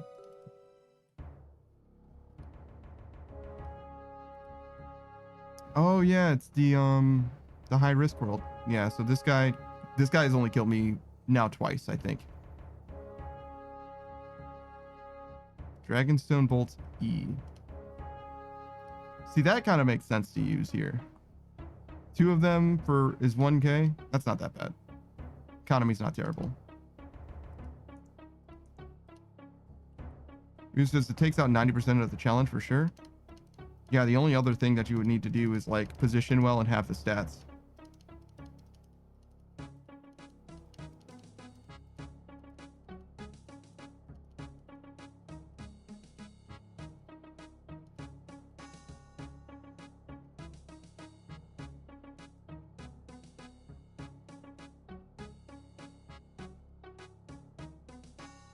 I'm a little bit of 2 minds about it. Because honestly, I am the type that would do anything to make it easier, anything that I can to make it easier. But I do feel like I'd be robbing myself of the achievement if I waited or if I botted through it, right? So I would be down with using a prayer regen potion to get a lot of extra inventory economy, right? Out of having prayer. But I would not be down with using a bot or a script or anything like that. But at the same time, if I was doing Zulrah, I wouldn't be against using the reference chart, right? To see, you know, what the optimal or what the pattern that I'm on is. Like, that isn't a problem to me either. So I don't know. It's a little nebulous, I guess, in my mind, what crosses the line is like to cheating territory.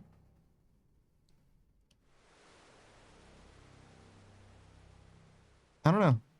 There's probably a reason that something bothers me, but I don't have like a specific. I mean, in the case of like scripting prayer flicks, right? That's like very clearly cheating. But like, if we're talking about first person shooters, like aim assist isn't cheating, right? That's just like part of the game. And it's not like I would be like, oh, well, let me turn this aim assist off because that's cheating or whatever. Not really. So I don't know. There's probably some underlying thing that I could maybe get to, some kind of truth that I could arrive at, but at present, I don't have anything in mind.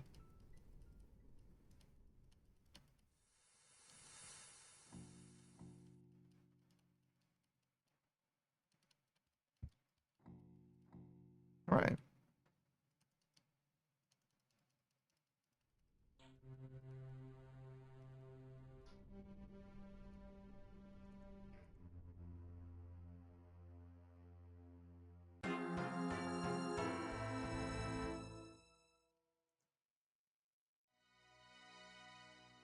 Sword Fern.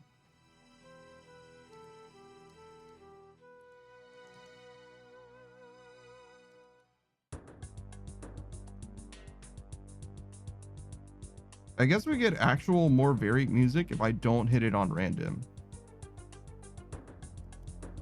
Because the wilderness has like, I don't know, 20 or so tracks that it rotates through. We just get the Edgeville song every time we go to Edgeville, which is probably the shortest part of this anyway. So I guess it's fine. It's better than hearing the first 30 seconds of the song over and over again.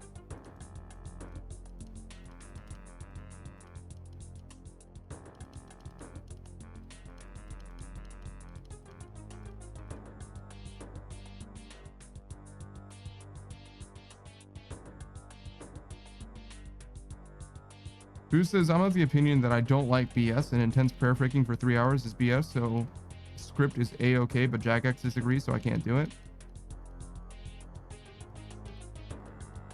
I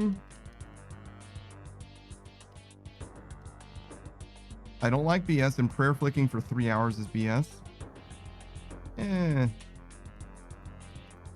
I think I agree with the first part of that sentiment. I don't like BS, I agree. Is prayer flicking BS though? I don't know about that.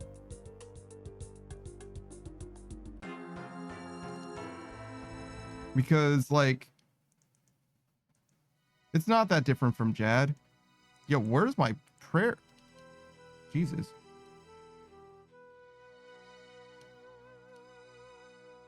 It's not that different from Jad, and I don't think Jad is BS.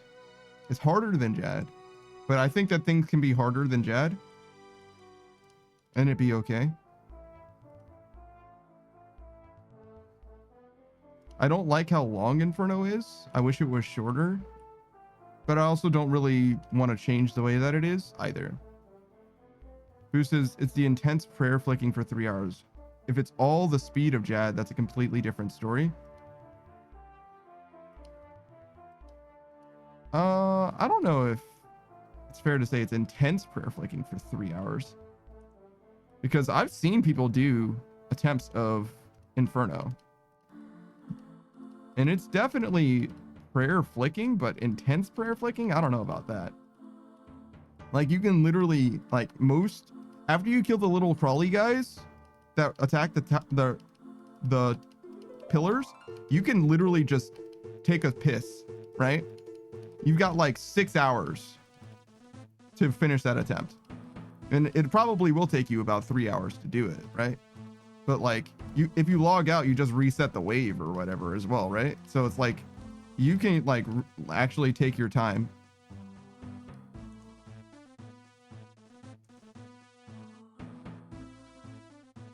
A granite shield, huh?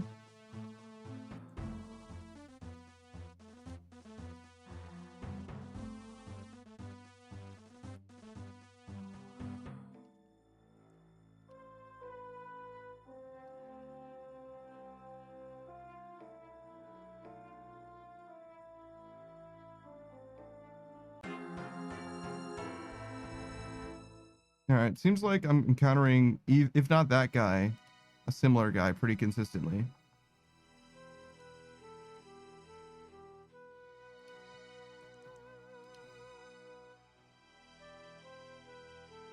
So I guess I'll change off of the high risk world.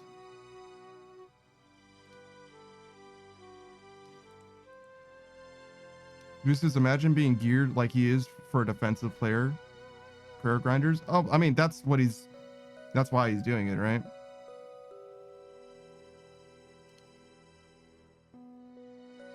He wouldn't do it if he thought there was actually danger, right? These aren't PKers that are like, oh man, I'm gonna fucking outskill the shit out of some people and get a Void Waker. They're trying to get fucking 40,000 gold in bones.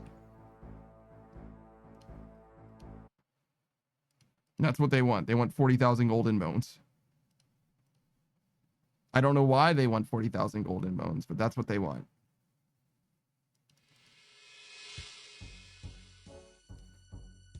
Savage did say that some of them might be trying to get other PKers, which in theory could be true, but in my experience, anecdotal though it is, they've fully been committed to killing me rather than just like other PKers who definitely have more. Yeah, they demonstrably have more. Like, look at what PKers are wearing. They have more gold in them than I do, period.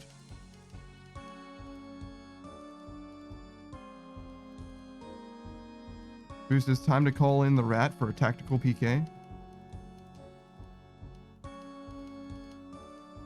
I mean, honestly, I don't even necessarily hate that idea. This is a multi-combat area, you know what I mean? Like, we could set up a fucking goon squad. Like, because a lot of the people that show up are just like solos too. In theory, you know what I'm saying? We could just like, if we really wanted to, The way that we would have to do it though is that you guys are like completely logged out, and then when someone shows up, you log in, like probably not even under me, right? Like just somewhere else in the room, like over here or something. And then you just like dogpile on the fucking guy to kill him. You just know which world I'm on. Who says people who just aren't ready for someone to fight back? Like, yeah, no. They truly aren't. And that probably would work pretty well. You'd have to be willing to skull up on them and shit like that. And you probably would want like to actually rat it out, like 2 or 3 people that all show up kind of at once, you know what I'm saying? And like you like skull up and like fuck them up big time. Like bam, bam, bam, bam, bam, just like burst them down. But it would also be pretty sketchy. But in theory, it could definitely work. Like I could see like if I was like a RuneScape streamer and I had like a mod team, like if all of my mods were playing RuneScape, you know, like, and there was like 5 or 6 of them, I could see the 6 of them when I'm doing like wilderness content in here specifically, just like logging out in this area with like, I don't know,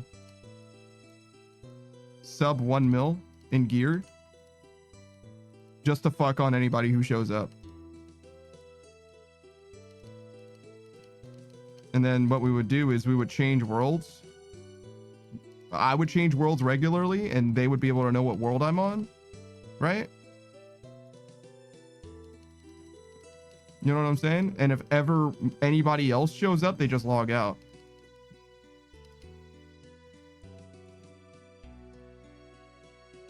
Who says do it like the thieving grind?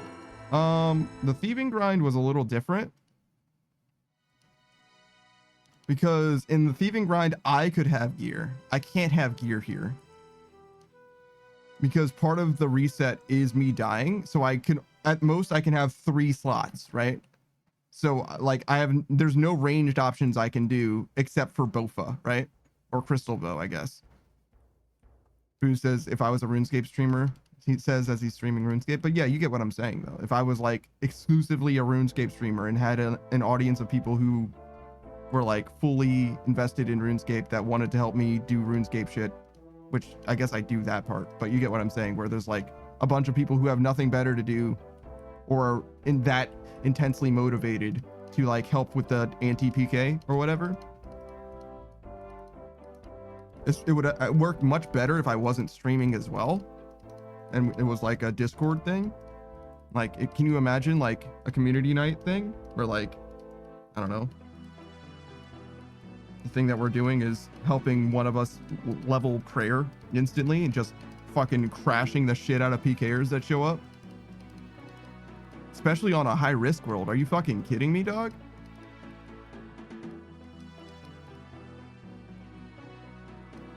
But obviously it wouldn't work long term on a high risk world. I think you would have to do it on a different world for the most part. But you could do it on a high risk world now and then, probably. Oh, hey, exactly.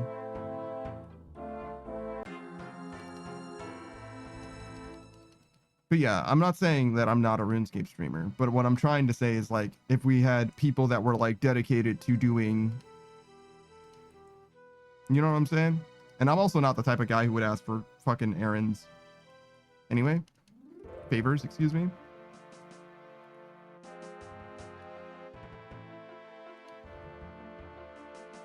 And there's not anything that I could offer in exchange as well. Like, the most I can do is after I finish the bones is kick him in the dick. That's really all I got, fortunately.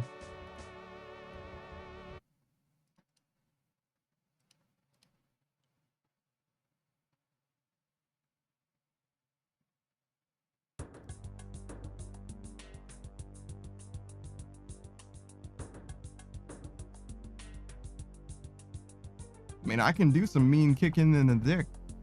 I can definitely do that. And in theory, I can bring more things to protect as well. like up to 3, 4-ish, right? But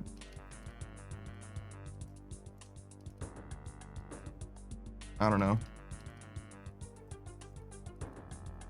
I definitely don't love the idea of bringing more than 3, and even 3, I would really want to feel like there's people there, because I'm going to be giving these guys bones every single time, and I really do not want to encourage PKers to PK.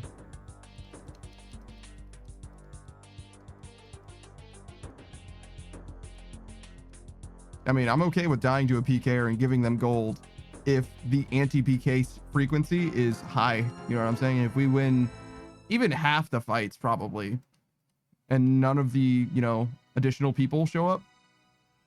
If we win every fight and I die every time, that's more than worth it.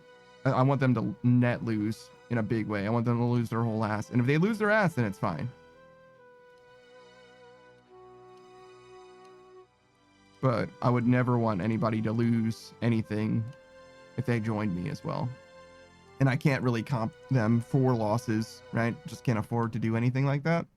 Well, I mean, it depends what they bring, right? If you've got Black D Hide and Hunter Sunlight Crossbow, I can fucking subsidize you showing up for sure, right? I can't comp you for your time, but I can give you the, you know, materials. That's fine. If the labor's free, I can afford to do the rest, right? But you wouldn't have, like, you know, the big flashy shit.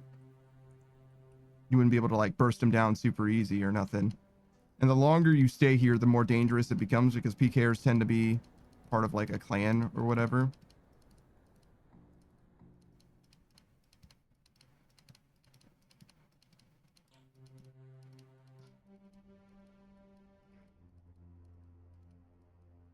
Who says hidden double void wanker spec with a team of DDS spec dumps? You'd never see it coming? Yeah, basically. Just like 2 DDSs plus 2 void wakers is enough.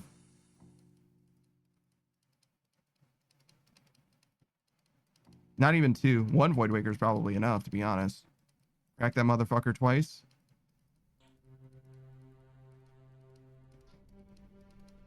Who says or a team of void wakers?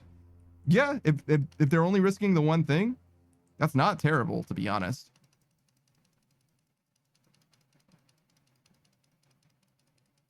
Though obviously hitting into protect from magic isn't the best. So I kind of like the idea of it being a mix of like Dragon Claw, like 50% Dragon Claw, 50% Void Waker. Because they're not going to freeze everyone, right? They're probably not going to freeze anyone even.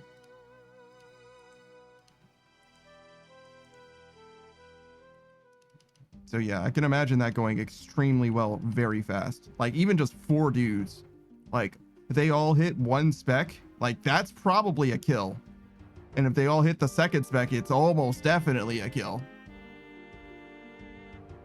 No, I'm sorry. When I say hit, I mean when they they don't even have to do damage necessarily. If they like just attack the person who is there with a spec times 4, like it's pretty likely that that's gonna fucking kill somebody. Who says that's a minimum of 150 damage immediately between 4 people, even if it's on a mage player? Smite their asses too? Yo, yeah, obviously you smite them. I have no idea where the fuck this guy came from. Yo, this DDS spec is fucking incredible.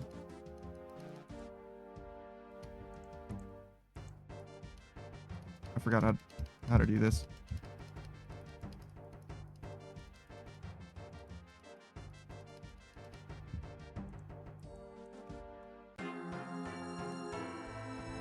A real one goes back there instantly to kick the guy that killed me. I'm not that real.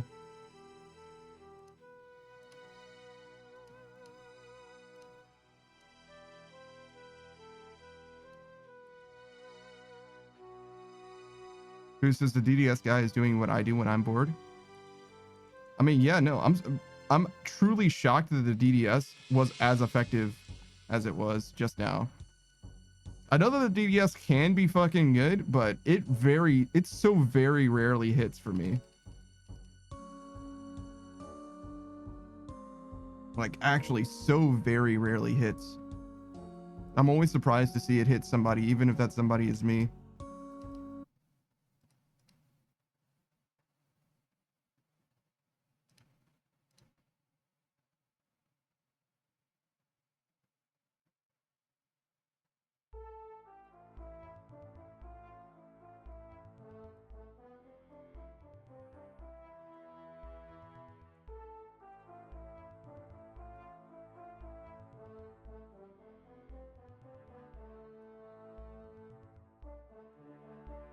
Also, I'm pretty sure that guy stepped out from under me, which means that he wasn't here and he changed worlds and saw me over top of him.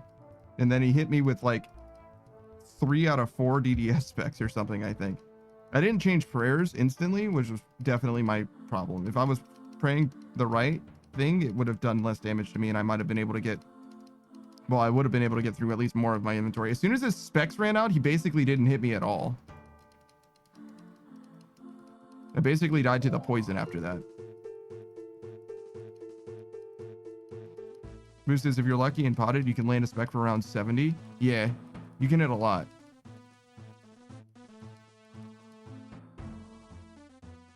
I think if you're, I think the most that you can hit for is like,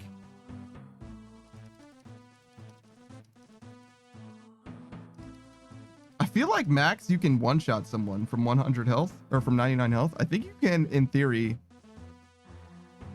like max gear, max, like max. I think that you can hit something like 52. I feel like that's a thing. 52 times 2. That's what I'm saying. I know that 4 specs can definitely kill someone, no doubt. But I think that you can hit a lot. Who says almost can? Gotcha.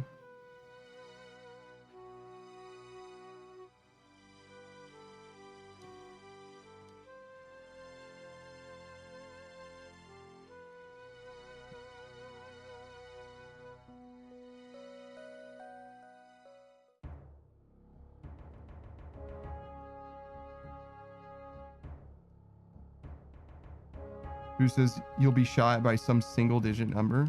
Okay, so it's like 48 or something then.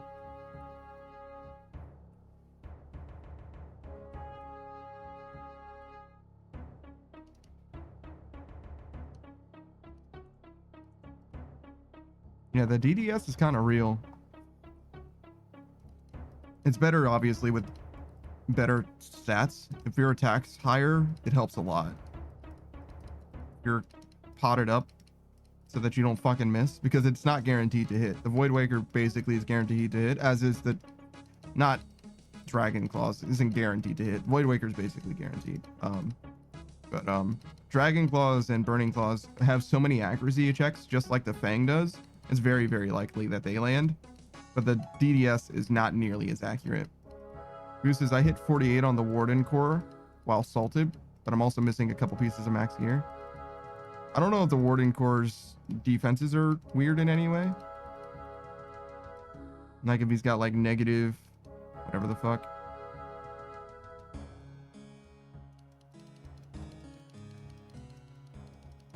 Warden core is guaranteed max hits. Oh, I see. So that's all it does. So yeah, 48. That was a good guess then. Pretty damn near. I know the motherfucker can hurt. I've been on both ends of that piece.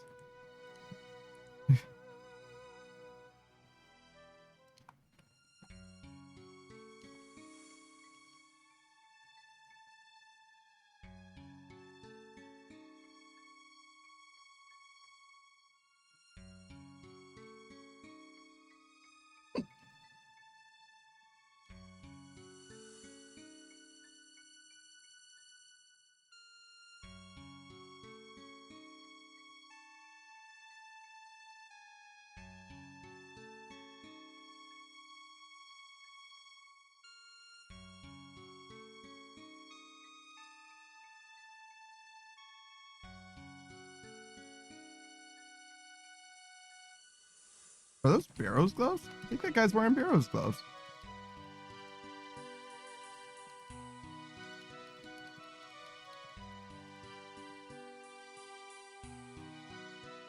Do you think he's a PKer?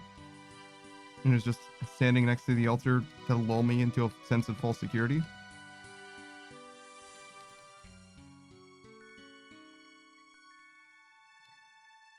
If I were him, I wouldn't be against him standing here, seeing me because he's AFK or whatever, right? And then he's like, oh, okay, since I stood here and he saw me here and I saw him here and I didn't attack him then, he's gonna come back with a full inventory. And now he's like ready mentally, like, okay, he's gonna come back because it worked last time.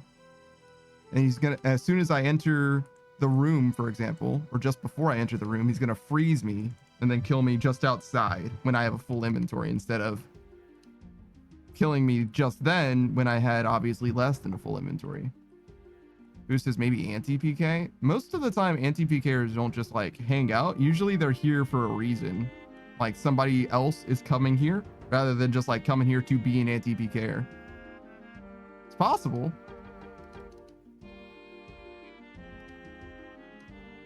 I don't trust that at all. I don't know what the fuck I'm looking at.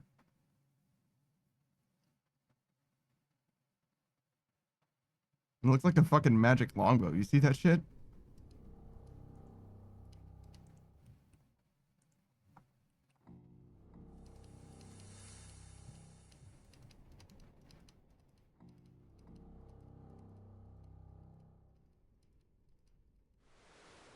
Anti-PKing though. I love that shit.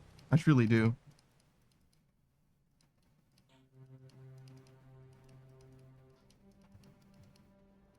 Next time somebody makes me do PKing, which I don't think will ever happen again, but if they ever do, I think that's what I'll do, is I'll PK by anti-PKing. I'll just come to the Chaos Altar with like full D-high plus Hunter Sunlight or whatever, and just kill anybody who tries to kill anybody. Killing bots is also fine. Those are the two things that are fine. I mean, killing bots isn't even PKing technically, right? Like, they're technically not players, right? Seems legit.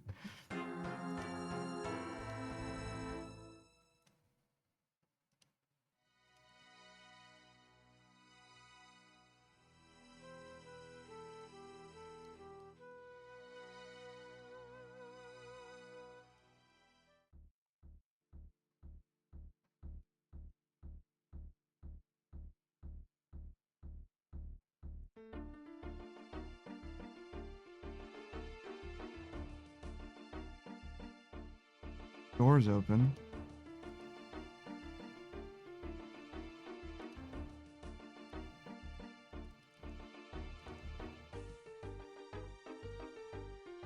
This is killing bots is the same as killing goblins. They're not people. I agree.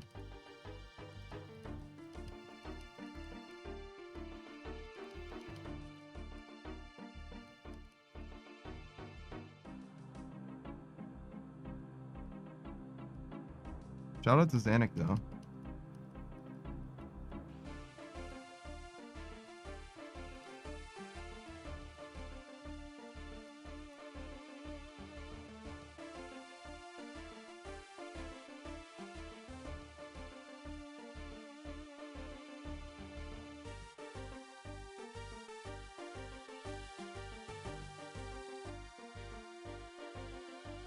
Boost is also Zanuck is the worst quest NPC and should be left in that other dimension.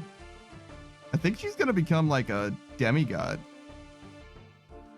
Boost is somehow both thought of Zanuck. Yeah, both of us thought of Zanuck at the same time, yeah. I don't think Zanuck is as bad as you think she is. Maybe she was worse on release or whatever, but nowadays it's like she's fine, dude. I didn't have any problems with her. Like she literally just like followed me and like we just like did it. She helps objectively more than any other NPC ever does in this game.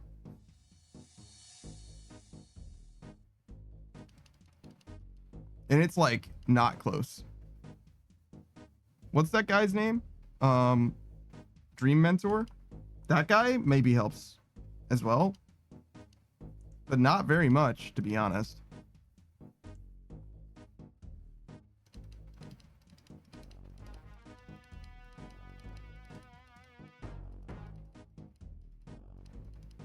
Bruce says, you take that back and put respect on Robert the Strong's name and Jardrick?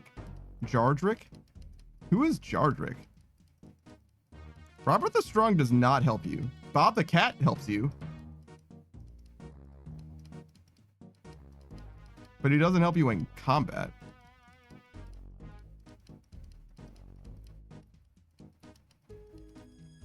Who is Jardrick, though?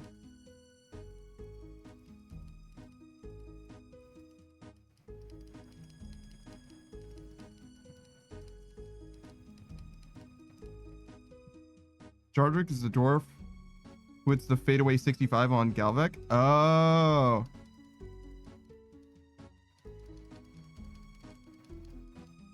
All right.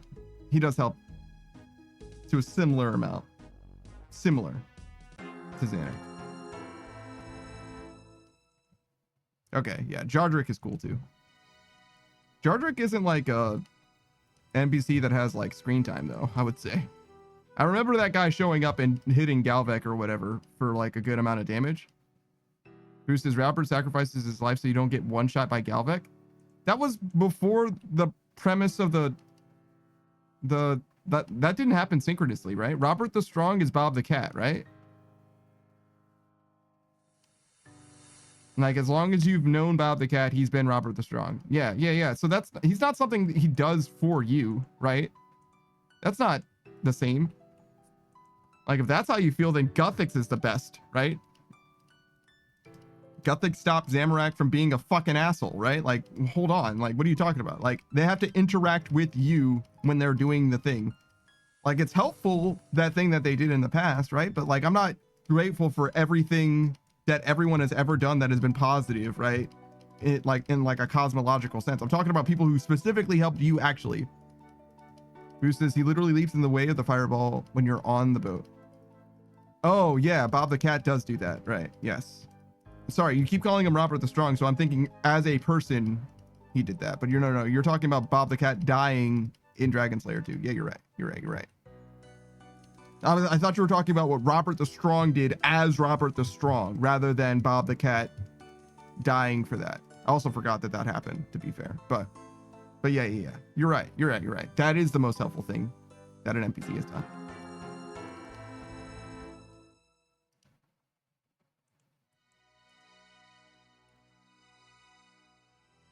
I'd say that Xanac is better than what Jardrick does, though, to be fair.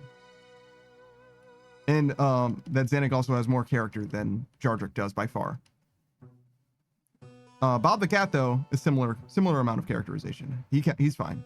He definitely deserves to be ahead of Xanac. I'm okay with that. Though I think that you spend a lot more time with Xanac, and I think that Xanac is more interesting. Like, it's fair to, like, agree to disagree on that one. Like, it's fine. They're both characters.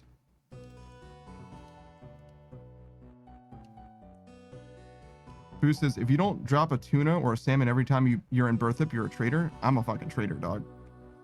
I'm definitely a traitor. I don't go to Berthip often, but I've been there dozens of times without dropping anything for Bob the Cat. I'm gonna be honest. Dozens, brother. Dozens. Who says shake my head? Look, man. I'm just saying.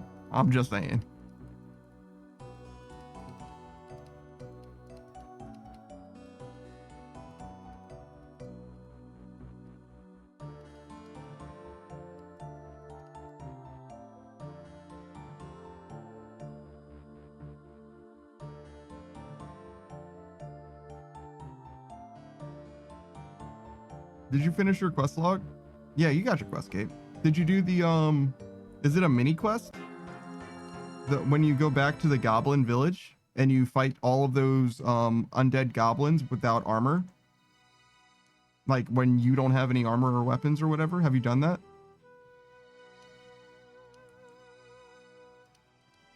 I don't remember if it's a quest or a mini quest or whatever. I know it's a thing that you can do, but I don't know what it does for you. The Land of the Goblins quest, yeah. Is that what it is? It's actually a quest? I know that in the quest you have to fight the skeletons, right? But you can go back there again and do the same thing but without weapons and armor, and you there's a reason to do it. I don't know what the reason is. It might not be a big reason either. It might just be like a fun extra thing, but like you can permanently lay them to rest. But yeah, you definitely do go there for a quest the first time, but I don't remember why you would go there the second time. It might be like a combat achievement or something. I don't know.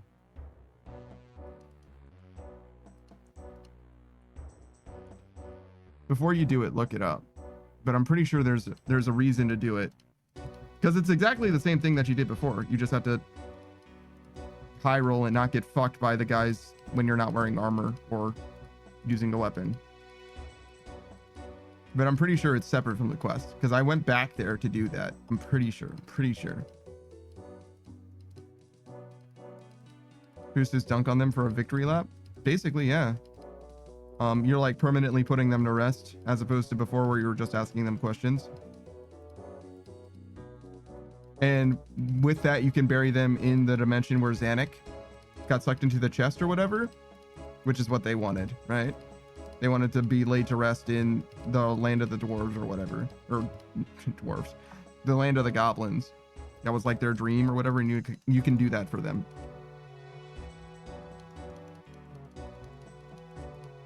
Because originally you just asked them in order to like do something. I don't remember what the thing is, but you wanted to do something with them and you needed their advice, but you can actually do something for them in return. Who says never mind? Not gonna do it. Zanuck stays alone in there. I don't even think Zanuck is dead, dog. I think she's also in the chest. She's not like in the land. She like got fucking isekai'd or whatever. She's not just like there, you know?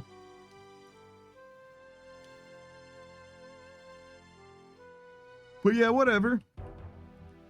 If you hate Zanuck, sure. More power to you.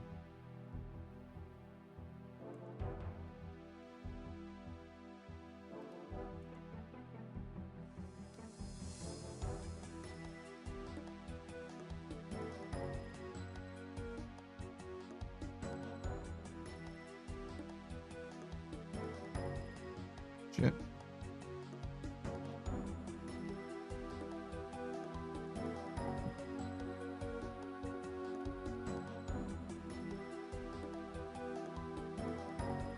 This is a lot of fucking clicking. This has hurt my hand.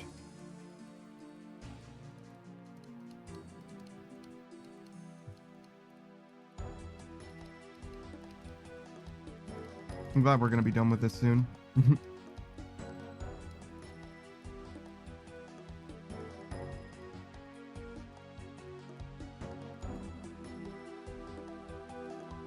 Who's this damn right? Zanuck stays alone unless I get to PK her and turn her bosses into peaches. Damn. It wouldn't be PKing though. She's still PVM.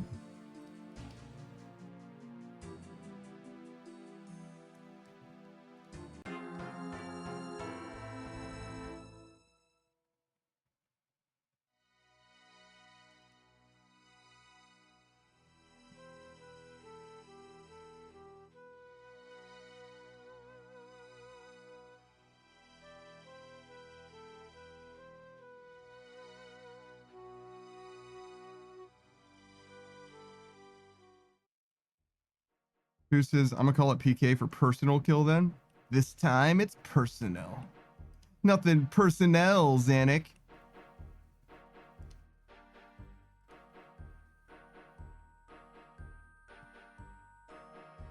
I don't know if they're ever gonna continue her quest line, I'm gonna be honest.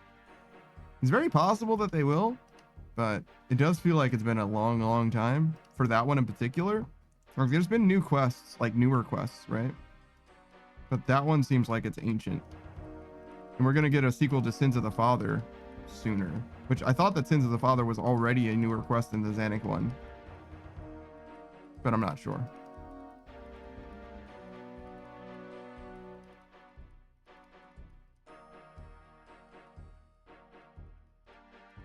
I also care about the Zanuck one less than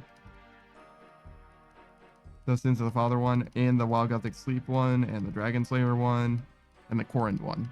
I care about the Zanuck quest line less than all of those other ones, to be honest. I would like to see it resolved, but I do care about it less.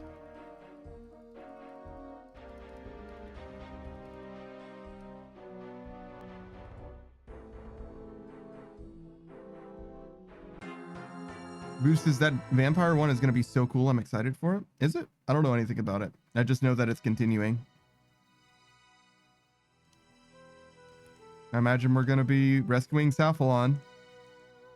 And it's going to involve the descendant of... Oh my god, like some kind of saint or whatever.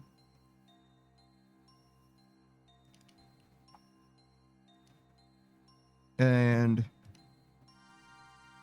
other than that, it's going to probably have Draken as one of the bosses, I imagine, like the main boss. I can only assume, right? Boosters, you get to go to Vampirium and possibly fight Draken. I don't know what Vampirium is.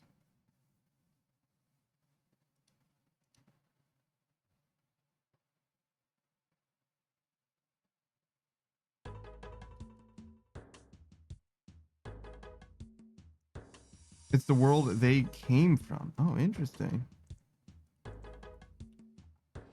I didn't know that Vyres weren't from here.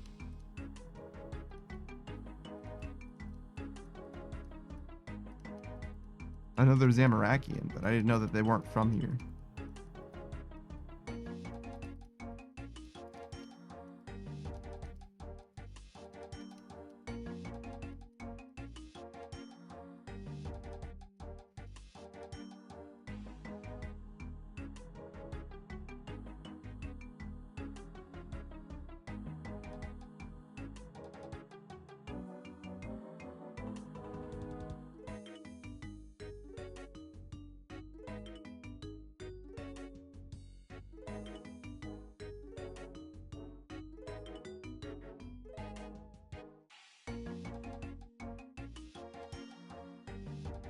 I mean, I guess you would have to fight Draken, right?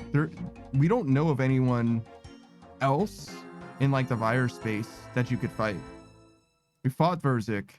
The sister's dead, unless she's like now controlled or whatever. Maybe that could be a thing.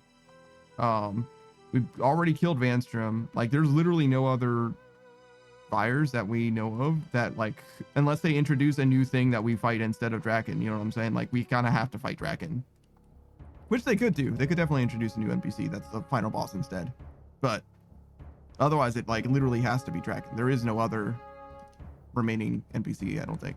Who's his sister is alive as far as we know because he just teleported her. Yeah. I get that. But like, she's on our side right now, so there's no reason that we would fight her unless he does something to make her a minion of his in some way. Like, unless he Verziks her or something like that, right? There's no way that we fight her.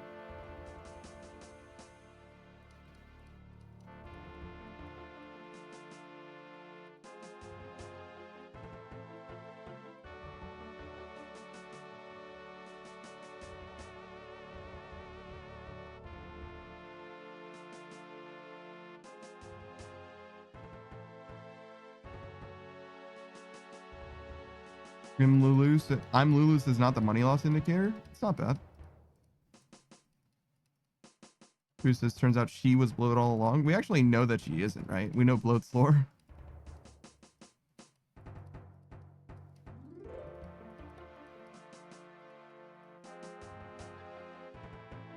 I'm Lulu says it would make me sad when I use my shadow. Not gonna lie, it probably would. You can turn off the negative part of it. Who says do we? Don't we have lore for all of the creatures? Don't we? Isn't that just like a thing you can just pick up and read? And whenever you kill him, he drops a thing that's like, I'm bloat. This is where I'm from.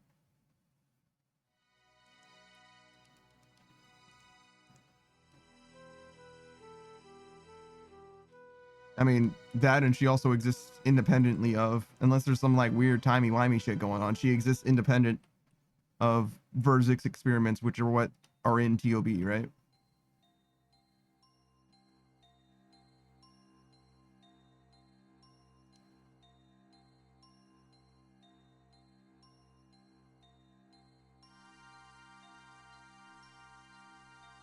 Goose's Maiden and Zarpus definitely have lore, but I don't know about the others.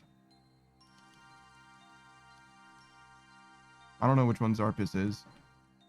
But the Dark Beast one,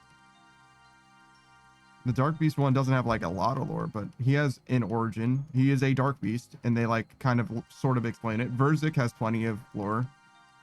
Maiden, I think, is the tree one. I'm sorry, what is it called? The farming boss stand-in. Zarpus is probably the bat, man bat. And we know a little bit about the spider guys. I forget what they're called. Nikolaths or whatever. I mean, the Nikolaths are basically just like Nikolath A and Nikolath B, one of them being Verzik. Zarpus is a bat thing that was the king of its species, and I think is the last of its kind brought from their world. Yeah. I think Steinsenbogen or whatever, the Dark Beast is similar.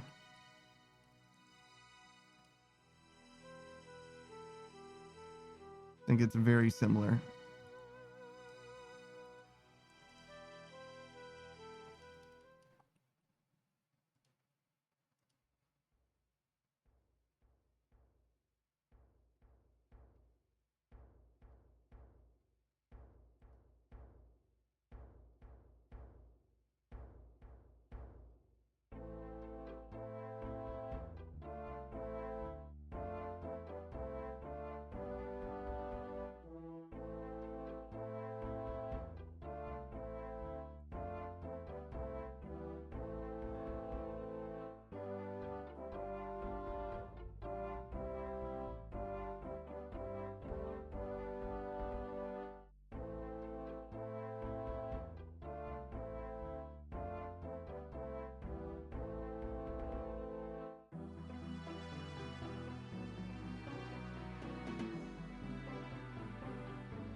That is definitely a peak air.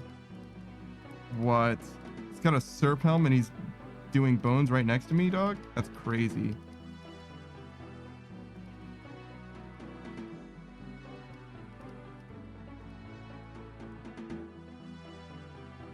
This is another quest that needs to be updated is Fairy Tale.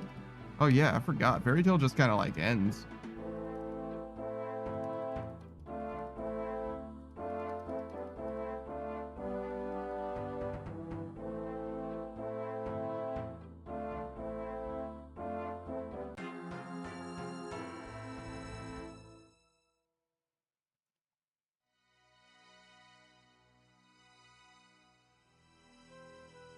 I think we rescued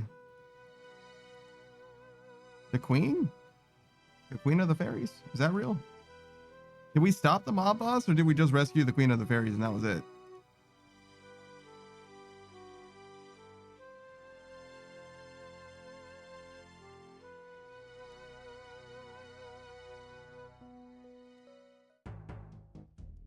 I've done that quest like so long ago.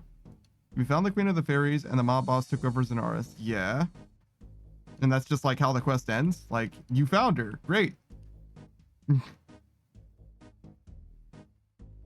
That's crazy. That's actually crazy. All right, fair enough.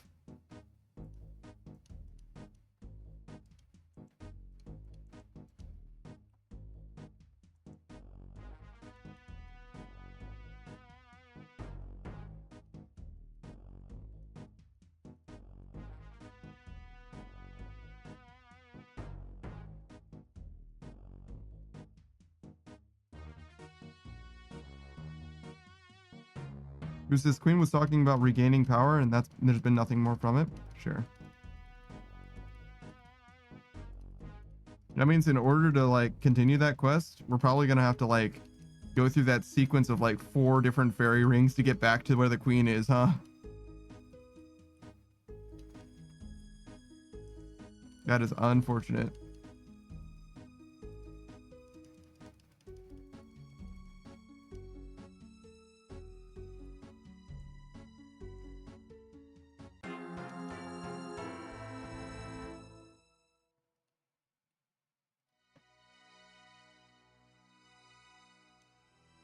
And it seems like we got a lot of fucking bones left.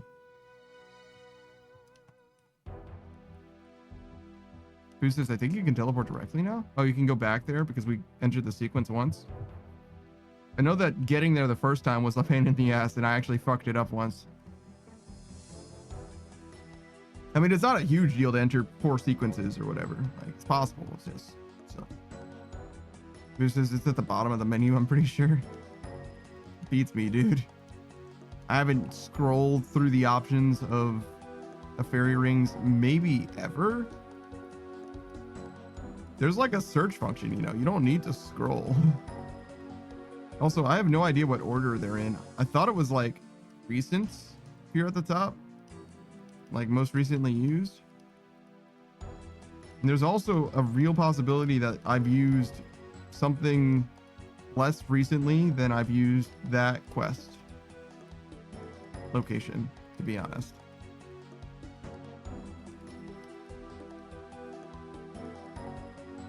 Who says it's just a one-click thing? No, I hear that. I'm not gonna check though. I could. I'm not gonna.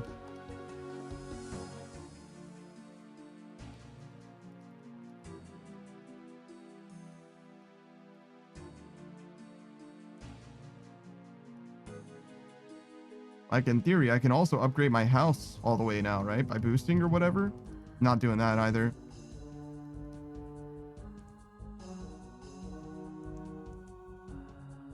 Bruce's makes Zanar's relevant again. Why?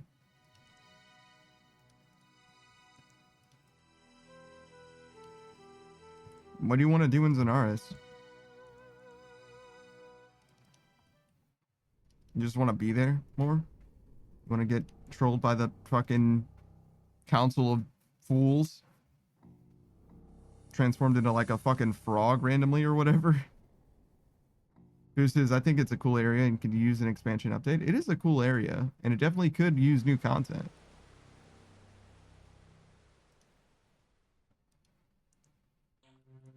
What the fuck? Oh.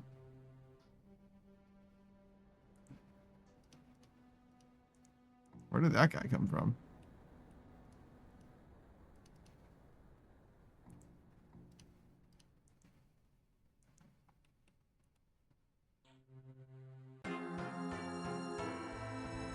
Did that guy hit me through the closed door?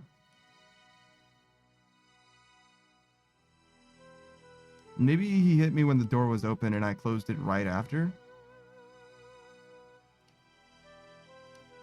Maybe that's what happened.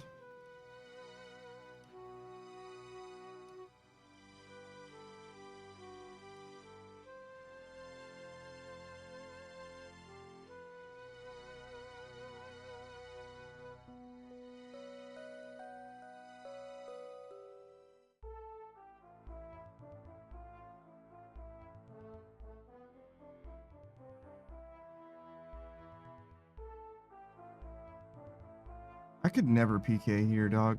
It just doesn't seem worth it.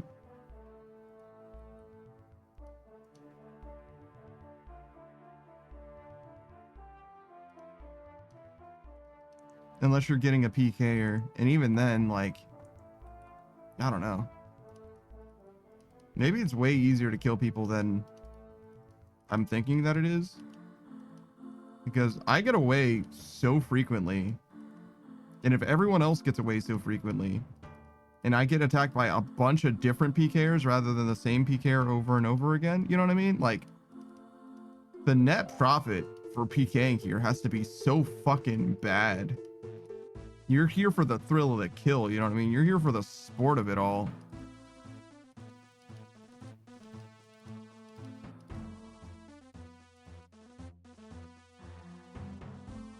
I've seen this dude with his magic longbow like 5 times, I want to say. And I don't think he's ever attacked me. He just freaks me out.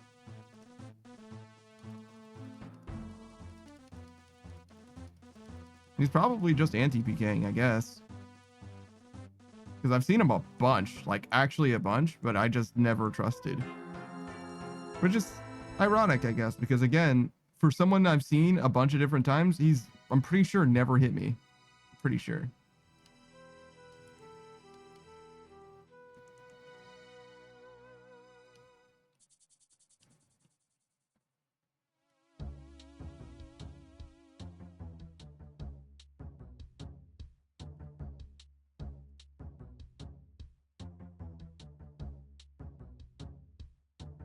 Another thing, I like people who, if you're PKing to kill bone guys, I like when they attack the KBD better, I think.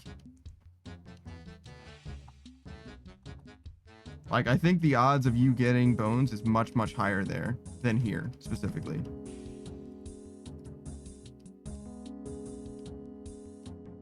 So if you're gonna do this, I think you do it over there. Because if you land a freeze on me way back there, it's kind of a wrap for me, honestly. Like, the thing that I can do at that point is pray defensively and bury bones as fast as I can. Whereas here, like, I have a good chance of getting through my bones, to be honest.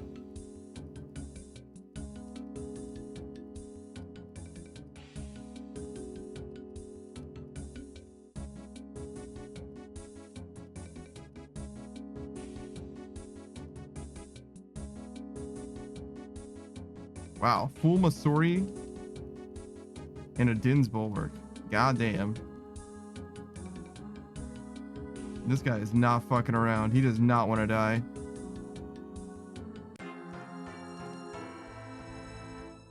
I kind of wish I was still there for that PKer to attack the Din's Bulwark guy, because I would 100% get splashed on and help. 100% I would get splashed on and help. You know what I'm saying? Kick that fucking PKer in the dick.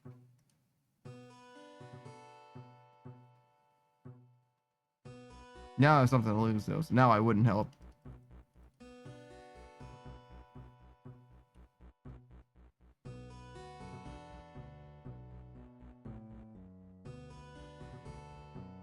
I'm sorry, did the PKer not even try to kill this guy?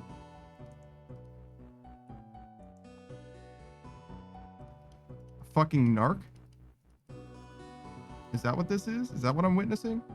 If that guy comes back, I know for a fact it is.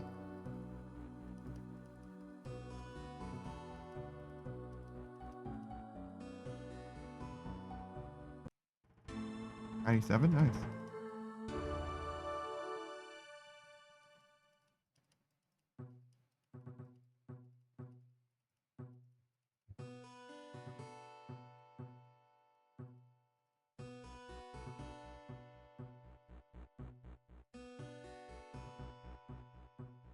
Who says I come back and I see a dude in Missouri? What the fuck? Yeah, no. He doesn't want to die, bro. He's got 3 safe items, bro.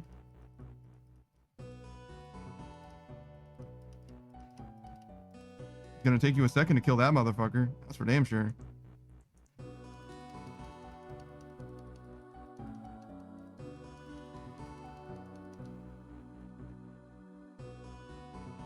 Who says Missouri is a bad fucking choice to tank with? Yeah, there's better options, but it is ranged defense armor, right?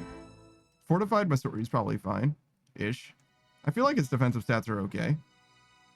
Hello. Hey, what's up, dude? Heard something about fortified Missouri? Yeah, is fortified Missouri bad defensively? What are you tanking? That is the question. Magic, I guess? If you're tanking magic, it's probably the best at what it does. Boost's black D-hide is so much better for ice magic. What? To tank magic. Fortified Missouri should not be better than black D-hide. Oh, I don't think he's talking about fortified Missouri here. No, that's fortified as shit, dog.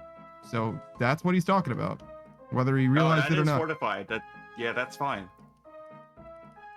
Fortified Missouri's defenses are like quite good. I don't know if you know the difference between fortified and unfortified boost, but it increases the defensive stats. That's all fortifying it does, is increase the defenses.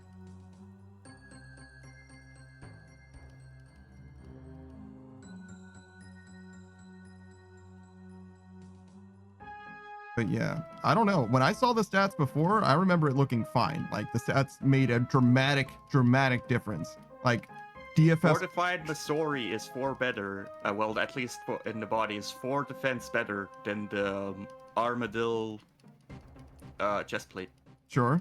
But what is it compared to Black D-hide? Black D-hide is shit. I believe it. I just don't know what the difference is. Black D-hide body's 45. Yeah. And what is the Missouri? Sorry. 74. 74. Got it. So The it's refined Missouri, of course. yeah. So it's a big difference. Big difference. The unfortified is 25. Yeah. Unfortified is much worse. Unfortified is garbage. Yeah. I mean, it's still comparable to dehyde, right? At that point? No. It's about half of dehyde. Oh, I see. Okay. But offensively, it's good. It's got all the range strength that you want. The Missouri gear was made for what I call pure catering. Yeah? It's low-level gear that can be equipped, well, not low-level gear, but it's really strong range gear, but it can be worn by low defense characters. I see. So, I call that pure catering, because it's for them, even though they don't actually use it in PvP.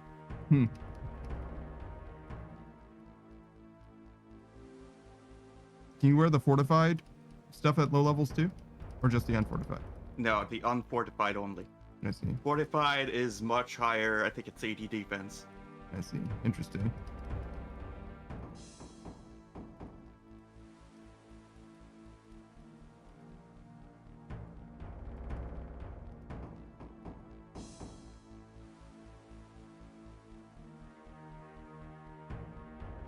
Alright, more roof running.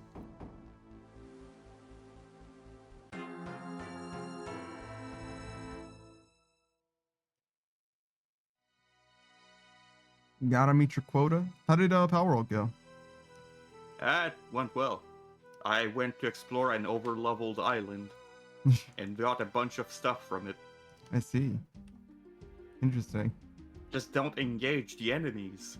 And then you can just loot legendary battle spheres. Is that like Turns out. the Pokemon balls? The Pokeballs? Yes. Okay, got it. So now you have you have better Pokeballs than everyone else, and Yeah. you were already over leveled. Cool. Shenaniganery, huh? All right, cool. Well done. And I was able to get better working pals for the base. Can you catch any of the over-level guys with the over-level balls? Kind of. But you can also find eggs on that island, and they will have the better pals. I see. Probably better then.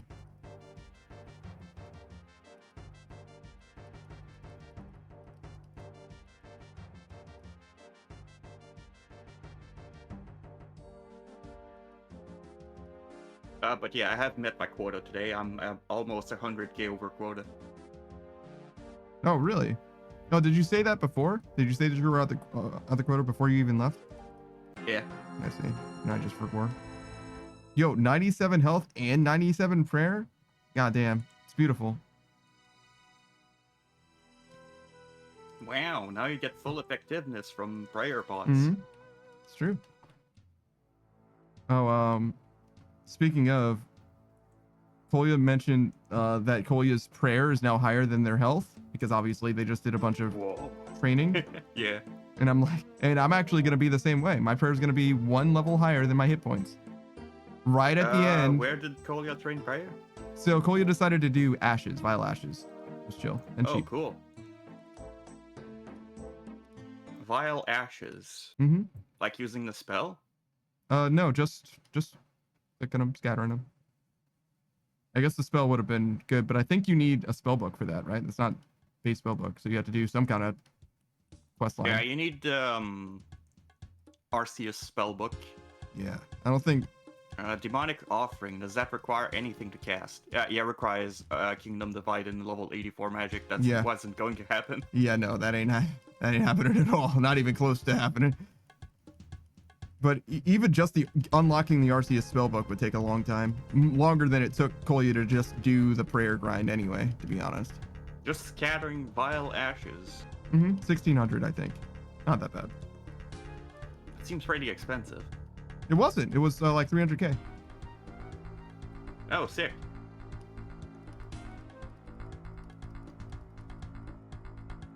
And the Dragon Balls would have been 400k. saved money. Mm-hmm. Yeah, Kolya said that they looked it up and it was the cheapest option, and seems to be that way. No. Saved money and got some simplicity. Mm-hmm.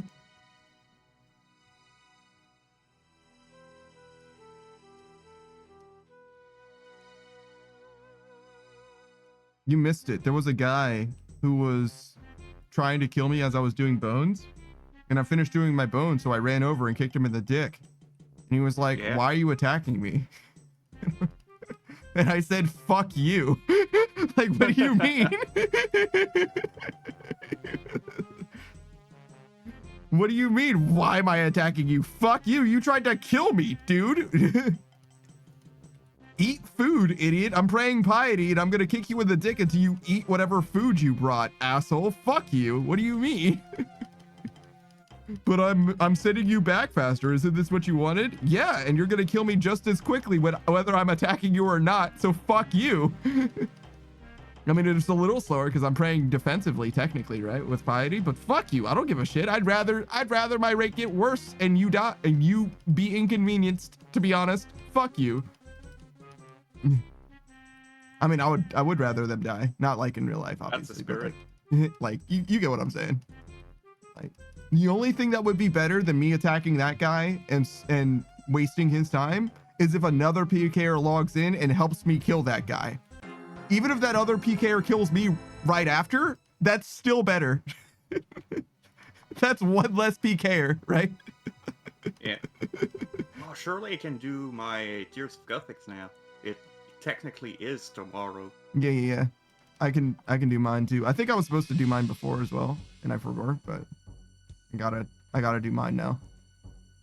Or not now, but like soon. I gotta do it before the end of the day.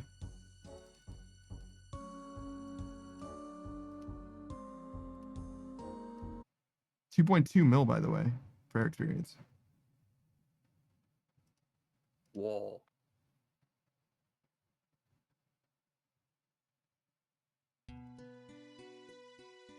Kusasaka needs to drop in with a SERP and DDS. He's not risking his SERP and DDS. I'm not risking a DDS.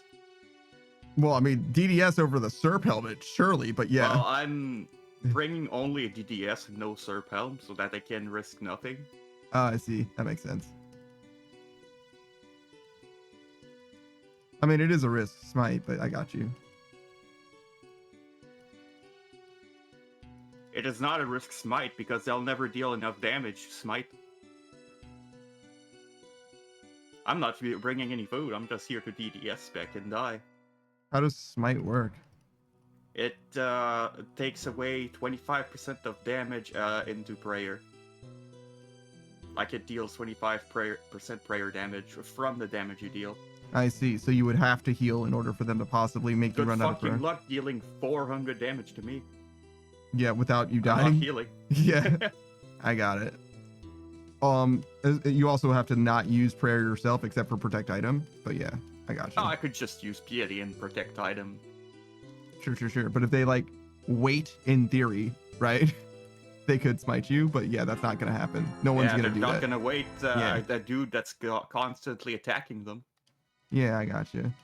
They can phrase, but I can just stop praying piety. Mm-hmm. Checkmate. Interesting. In theory, they could play around it, but they would need to like know what your game plan is. But nobody's smart enough to think about. Nobody thinks about it that hard. Yeah, so you're right. It is perfectly safe. Interesting. They would have to Ancient Mace Clan me to get my DDS.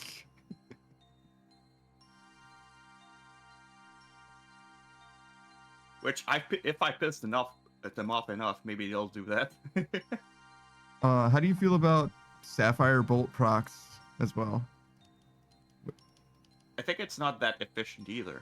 Okay. I don't remember what it does.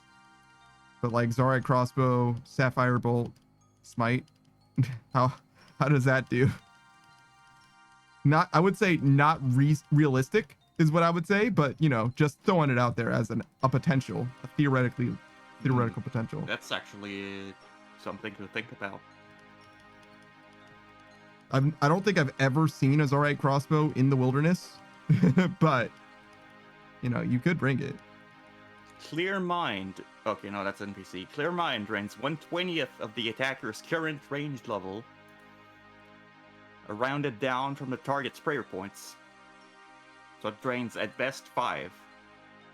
Okay. So they have to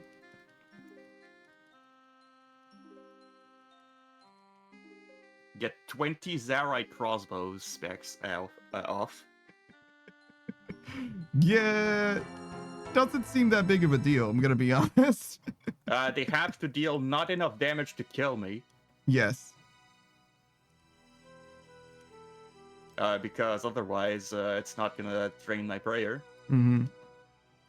Well, technically they need less than 20 because they can activate Smite. Mm-hmm. I was only calculating the crossbow, the proc. Yeah, but you only get like 25 from Smite, so they would have to get basically 75 from specs, which is what, 15? True. 15 specs, and not counting obviously you're praying something plus piety, so you would take a little bit of extra loss in the time that it takes to do all of that. But we're talking probably like 10 specs, something like that. Well, if they get my DDS, I'm like, well, enjoy the less than Vorkath loot, idiot. Oh, well less. I'll just bring another one of my 12 DDSs. And it also took them such an obscene amount of time to do that. Actually, it's way such less. an obscene amount of money too. Yes. Because they're also like healing and shit the whole time, obviously. I Sapphire Crossbow spec we Sapphire Crossbow spec this dumb idiot, and all we got is this stupid DDS. Yes. That's a lot of fucking effort. Holy shit. That's pretty good though. I like it.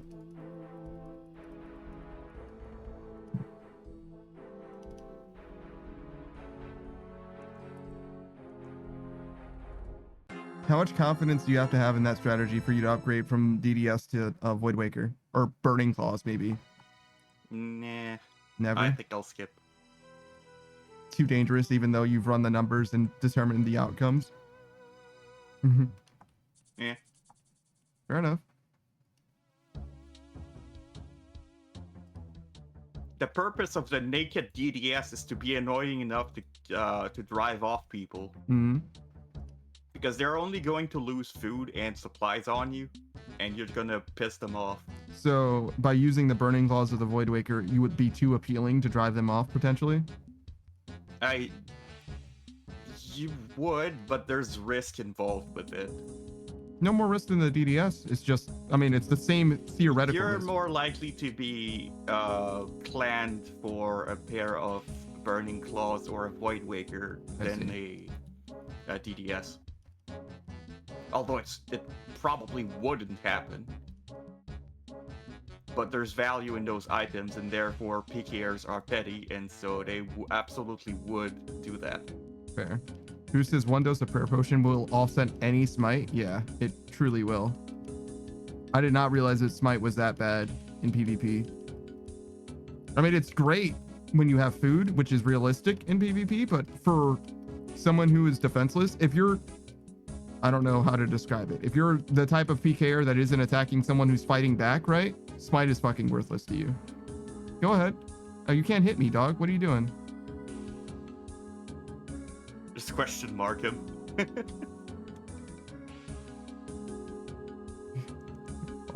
Do you want to do something? You want to make something happen? You thinking about it?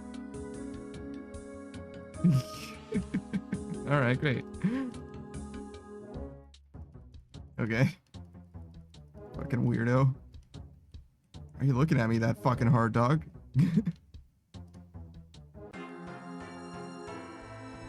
Hit him with the dance emote. True.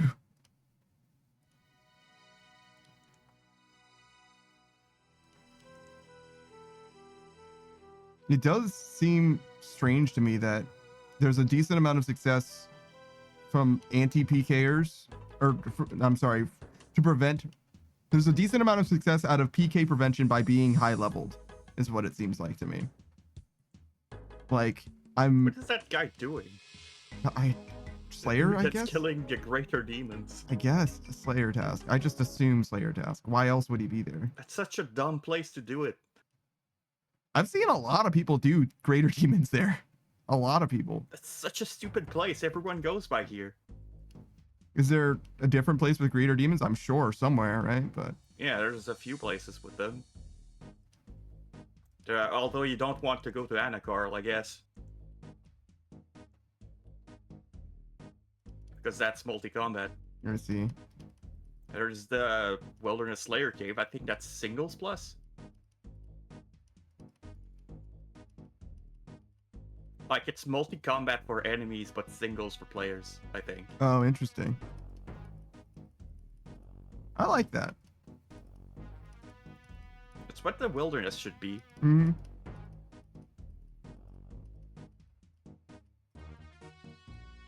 We've spoken about this before. If you have skull over your head, everybody should be able to attack you for free. Get fucked, idiot.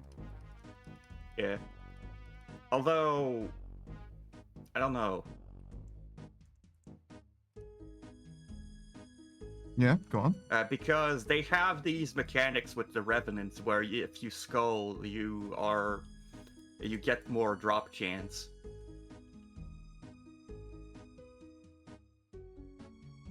And it was a problem of the Rev Cave before, because it was multi-combat. So what would happen is you had these rich clans that would take control of the caves, and if you wanted to use the cave, well, they would try to extort your money. Like, oh, well, you want to use the Slayer Cave? No, you want to use the Rev Cave? Well, you're gonna have to pay us, or else we're just gonna kill you.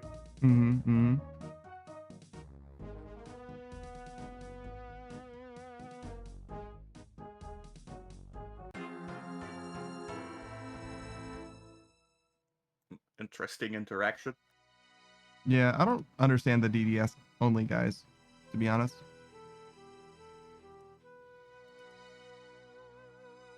I don't know what he thought he was gonna get from me either, to be real. Yeah, I really did fuck that guy up though. He got his ass beat a little bit.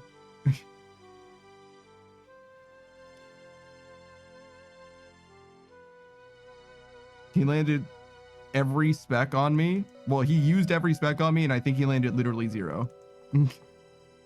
I think all he did was the only reason he won that realistically was because his DDS is a better offensive bonus than my fucking boots.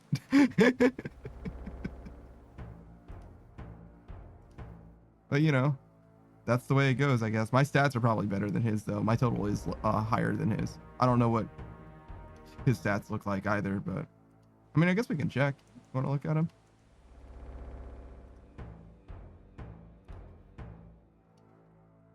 Yeah, my stats are better. By a good margin, too. 69 per, though. Nice. This is not even boots, man. You're wearing socks. True.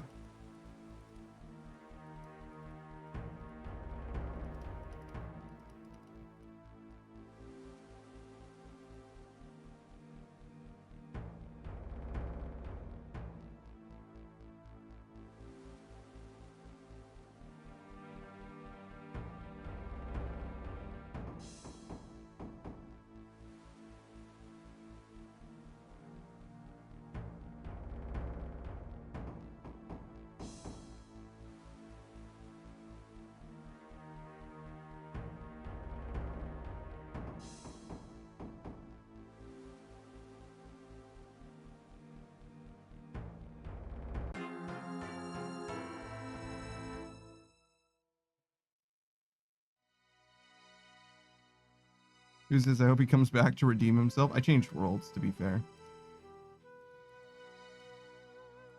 What are the most common texts?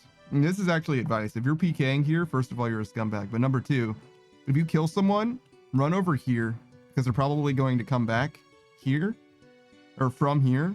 And if they don't change worlds, you'll get a much better kill on them than you did over here. There's like basically no reason not to check, in my opinion. There's always the chance that they're just going to run over or reset without changing worlds, because a lot of people, when they PK, they just change worlds instead of checking over there. I would say most people do. Boost says, I'm okay with being a scumbag. Don't I know it, Boost? Don't I know it?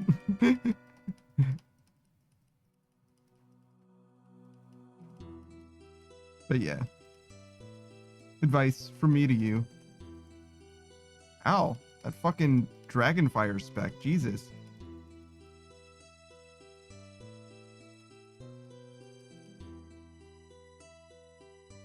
I have never saved so many fucking bones. Alright, we're good.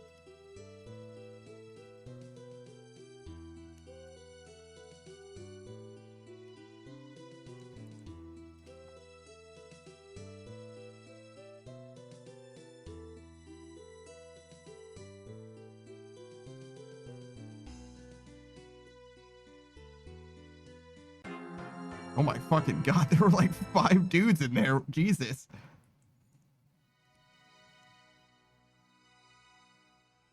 Boost is not like that. What do you mean not like that?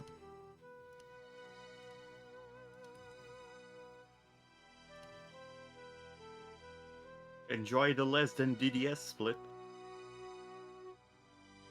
Boost is all waiting for a turn on each other. Oh no, they it's a multi-combat area. They can all fight each other.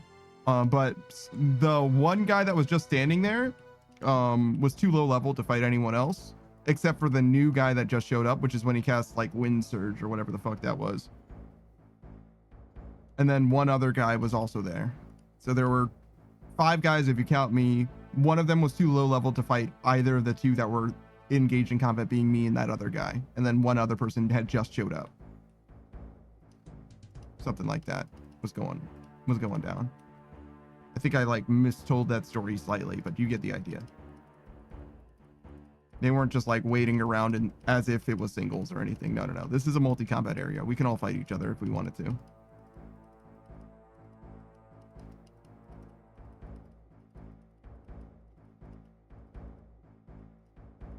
And I'm more than willing to skull up on a PKer when I have no bones. I'm willing to give them my burning amulet if they're attacking somebody who is working on getting rid of their bones. That is fine.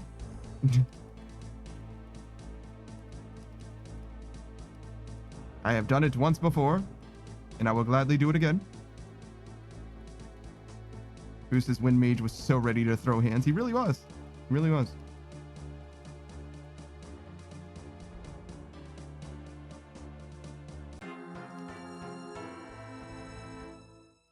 So ready to throw hands, but so not ready to spend cash.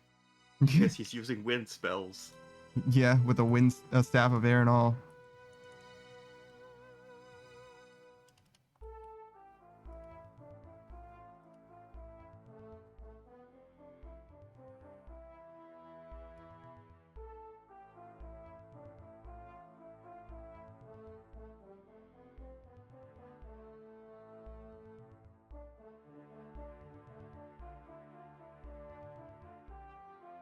To be honest, I was wanting him to say something stupid like, I'll save you, as he died. That's very funny. He was attacking someone completely different.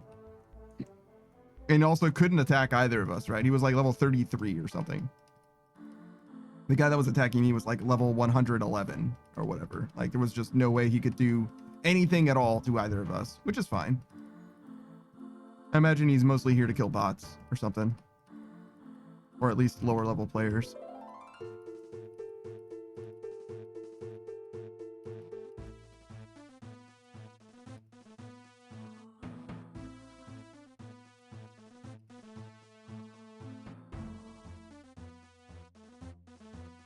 I do kind of wish I had a Bofa though. That would be nice for this. Just so that I can attack somebody when I'm frozen. Gives me something to do. Rather than just waiting. Do you have skull protection? Yeah, of course. Good. I do have a crystal bow, I guess. Could use that. It's a little stinky. It's a little stinky. But it do work. It do be doing.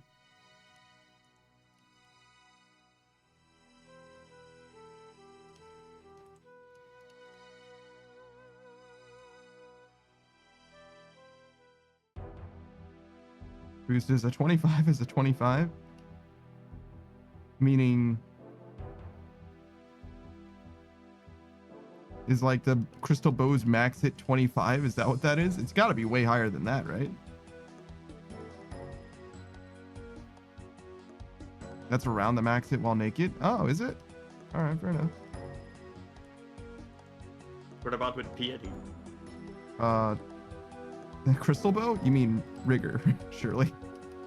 Yeah, rigor. What about with range piety? Let's just say that. Sure. I mean, rigor is nowhere near as good as piety is, even if you consider it the range variant. Rigor's good, but it's not as good as piety, and augury is way worse even than rigor is. It's better now than it was, but it's still worse than rigor. But it's like exactly the same, but it's ranged stats instead. Yeah, but melee stats are better. It's just better. Yeah, like it's 25 defense, 23 strength, and then 20 attack.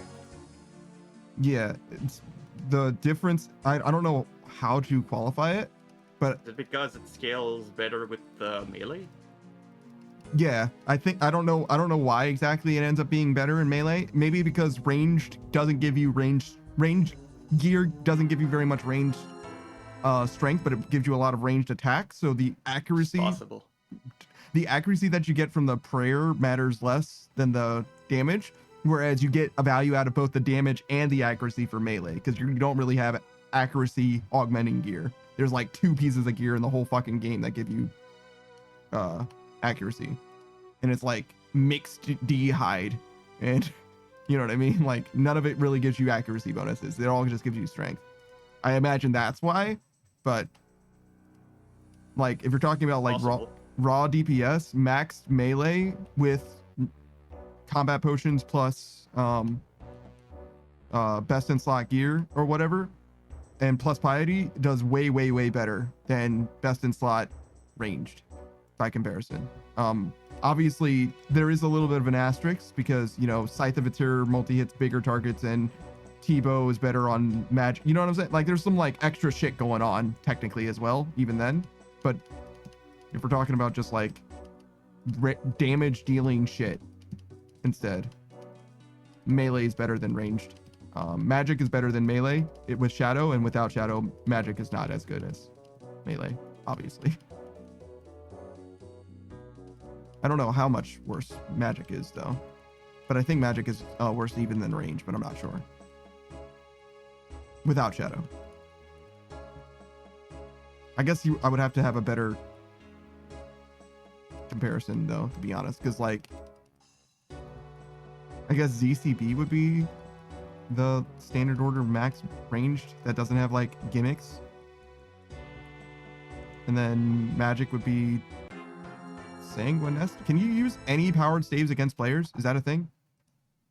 No, I don't think so. Okay, so I fully don't know what you would use as magic as far as like best in slot magic PvP. I'm sure there is something. The Toxic Staff of the Dead, one of the Fosani staves. Boost this magic as Fire Surge. Woo! That fire plus wrath rune. Oh my fucking god.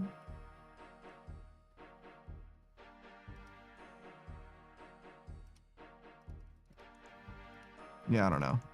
Doesn't sound very good. It sounds like dog shit to me, dog.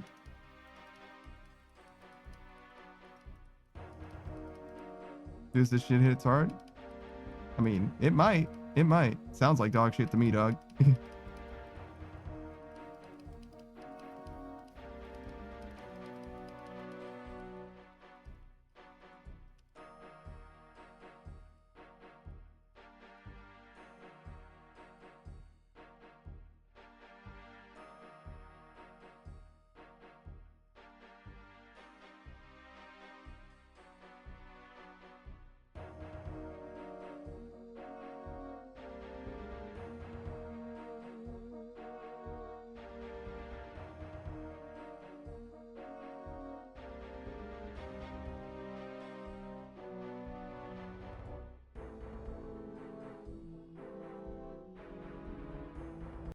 Honestly, we're doing pretty fantastic. I'm quite satisfied with the experience gains today. We're almost going to hit 3 mil.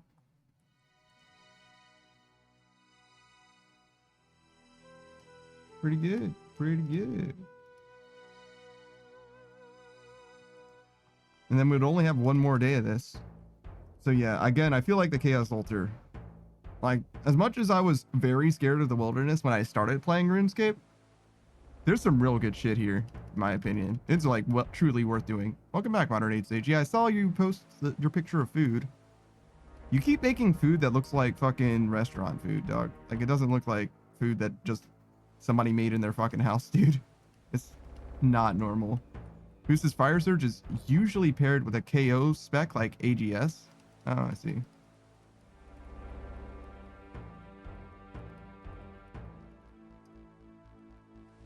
That's the Armadillo God Sword, I imagine. As opposed to the Ancient. Modern Age Sage says, thanks, I try. I could never make food that looks good because I'm too busy trying to eat. Like, I'm a fucking degenerate. I might as well put my food after I finish cooking it into like a fucking blender and just drink it. Like, it doesn't matter to me at all. Modern Age Sage says, I actually wanted to be a chef as a kid. That's a lot of fucking work and stress, dog. That's a lot of work.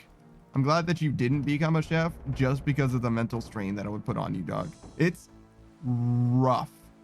It's rough to do that shit. One of my homies was a chef. Modern Age Sage says, Lamau, not normal. That's the best compliment about my cooking I've ever received.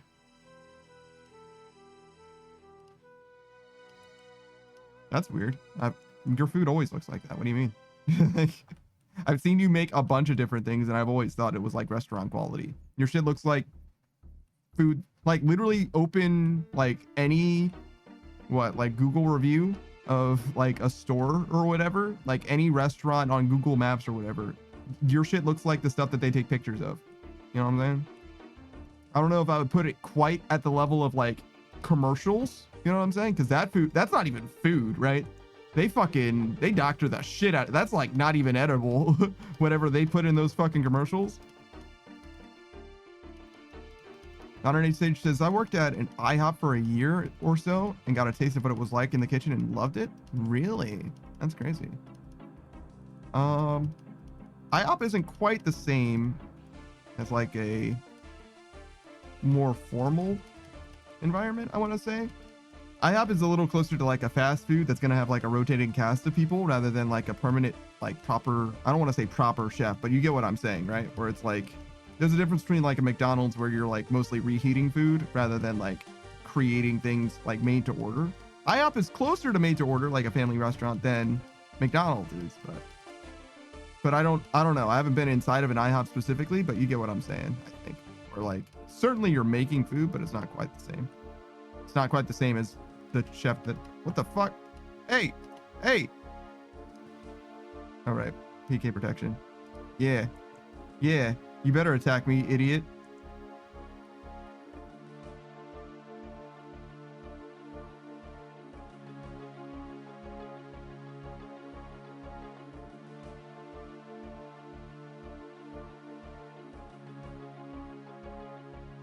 Modern Age Sage says, oh yeah, the commercials are all fake things like Lewis cheese or mashed potatoes for ice cream, something like that. Eat food.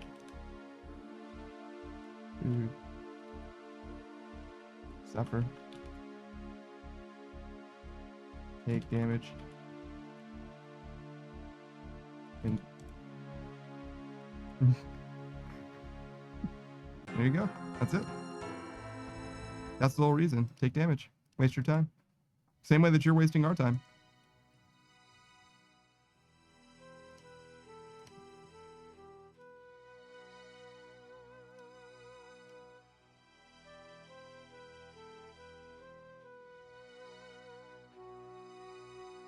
Modern Stage says, oh yeah, IHOP is basically a glorified fast food joint. That's what we used to call it. Yeah, it's definitely more than just fast food, but not by a lot.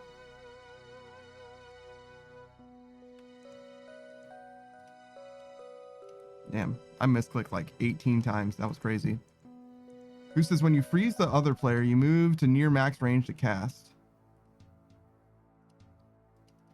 when you see a big XP drop, you equip the Armored God Sword to run in and land a spec. The same tick the Fire Surge hits. Hit it for 120. Gotcha.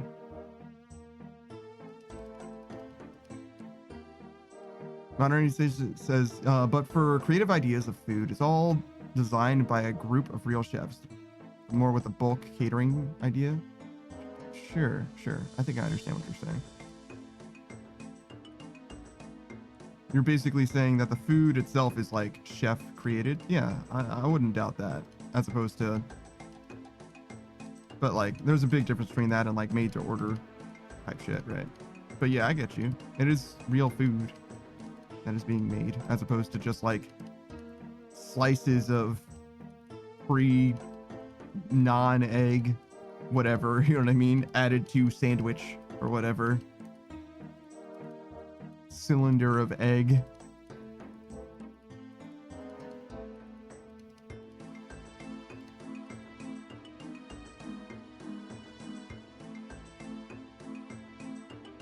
Shout out to McDonald's breakfast.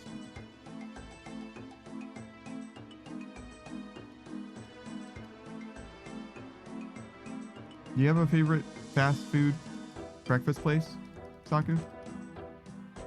I don't really do much breakfast fast food. I don't do breakfast at all, brother. So I hear that. But for us, it's basically just Tim Hortons if you want to get some breakfast. I don't think I'm familiar, to be honest. I don't think you should be familiar. I see. It's kind of a Canadian thing. I see. Modern Age Sage says, yeah, the food that's being cooked in the restaurant are all prepared in a factory and then shipped, so big industrial in mind. Sure. It's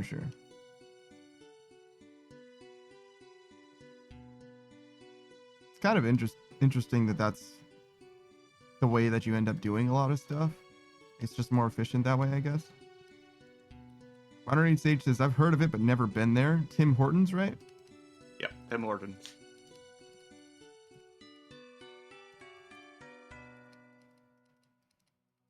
I wonder if there's actually any other places in Canada. What do you mean? There's like McDonald's has breakfast, like a breakfast menu. Oh, right, but I was talking about Tim Hortons specifically. Oh, I see, sure. Modern Age Sage says, I have a few Canadian friends who have brought it up. Damn.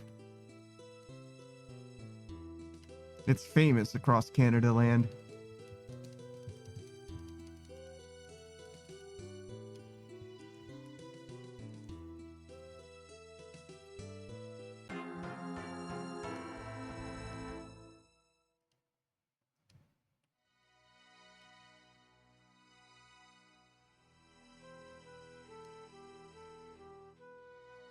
Oh, wait. No.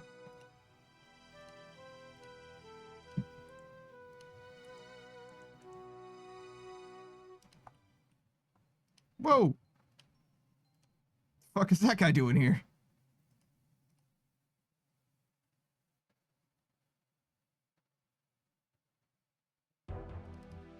Modern Age Sage says, my breakfast guilty pleasure is country breakfast. Sausage and biscuits or country fried steak type of dishes. I don't know what's guilty pleasure about sausage and biscuits or even country fried steak, to be honest. I don't know what's guilty pleasure about. I mean, it's not good for you, but to be honest, like those hearty breakfast options are like great for people that do like a ton of manual labor or whatever. But like for you and I, it would be pretty overkill. Like I don't need that much protein probably ever, let alone in the first thing in the morning. Who says he heard what you said about where you pay K? Yeah, no, that's, well, no. I'm not saying to go there. I think this is a better place to go generally. If you're trying to kill someone here, like if you want to kill somebody at the altar, you start here. But after they either die to you or escape from you, you go over there and see if they world hopped when they reset. It's different.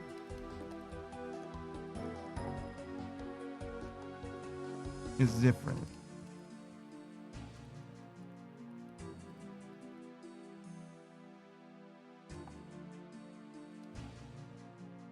This is definitely overkill for me. I'm allergic to gluten and most oils make me sick. Jesus. You're barely holding it together, man. What's going on? Are you okay? Are you gonna make it through the winter? Most oils make me sick. Damn, bro. That sucks.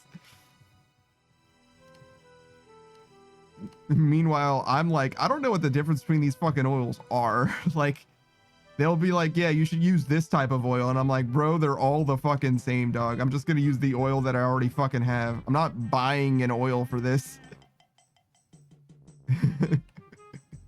Like, I literally don't know what the difference is, dog. Literally no fucking clue. Probably taste different somehow. I mean, some of them have more saturated fat or something, but like, whatever.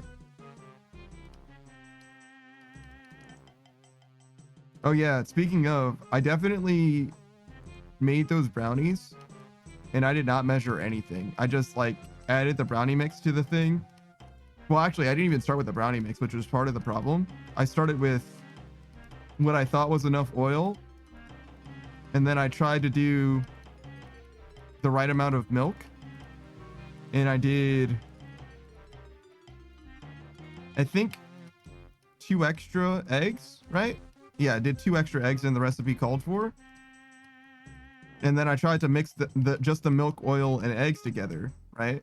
And it wasn't like super, it didn't look like it was doing. And I think that the point of the eggs is that it's like a binding agent, right? It allows like milk and oil to mix together, because normally milk, which is mostly water, right? I don't think it would mix with oil. And I was like, well, maybe if I add the brownie powder, that'll help. And it kind of sort of did and kind of sort of didn't. So I added 2 more eggs. So I ended up, in my brownies, I added literally 6 eggs, literally a dozen eggs, I think. And I think that's just because I added too much oil. Oh, and also I didn't butter the tray that I was using, which I was supposed to do. Modern Age Sage says, yeah, egg works as a binder. Yeah, I thought so. And I was pretty sure that when it looked like it wasn't mixing right, it was an egg problem. Like, I need more egg. And it seemed like that did do it. And obviously I didn't add more milk as well, because that would exacerbate the issue, I think. Like, you need more to make them mix together, not more shit that isn't mixing, right? So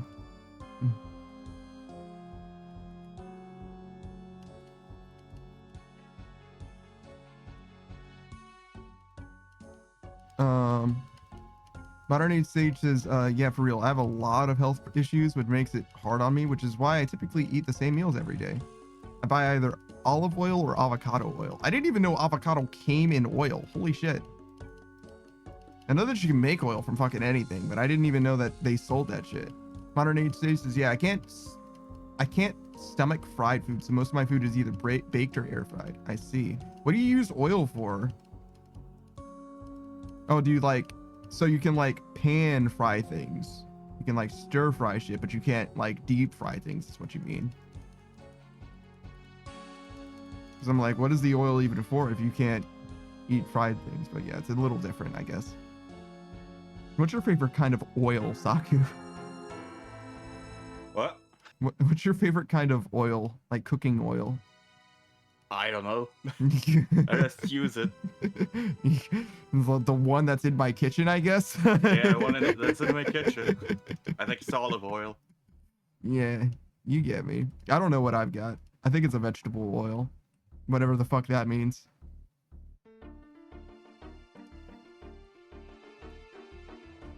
It's just made from the vegetables, bro. You know, vegetables.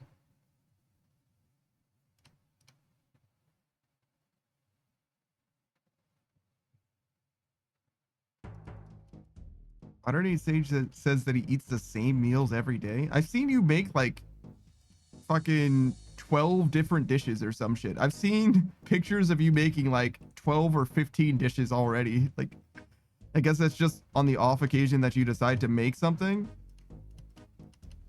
Because let me tell you something, my diet is extremely consistent. I have like probably 5 or 6 different things that I actually make. like different meals or whatever, I could probably go through all of them even. Oh shit, that DDS spec did so much damage. Holy fucking shit. I really should have prayed melee. As soon as I saw him spec the first time, I should have started praying melee. Jesus Christ. He hit me for like fucking 40 with one of the specs and fucking 36 with another spec. Jesus Christ.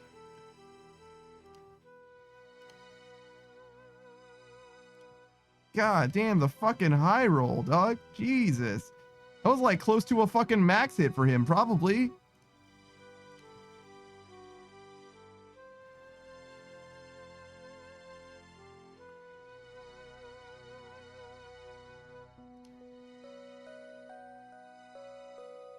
Modern Age Sage says, so I coated olive oil on the wings and shrimp, then added a mix of flour, baking powder, cornstarch, and sweet and smoky seasoning, then drenched them in eggs and coated with panko? I don't even know what the fuck that is. All of that's gluten-free? Flour can be gluten-free? What? Am I fucking stupid? Isn't that the most gluten shit of all? What do you fucking mean? All right. So the other things are possibly times where I had extra food stamps and was able to get something extra for myself. Sure. It typically involves wings, eggs, and potatoes. Panko is Japanese rice crumbs. Okay. Wings, eggs, and potatoes. So it's panko, probably. Potatoes are very cheap. Wings are not very cheap, and eggs are not very cheap either. Modern Age Sage says, yeah, they make gluten-free flour. That's fucking crazy. I have no idea what gluten fucking is. Saki, do you know what gluten is?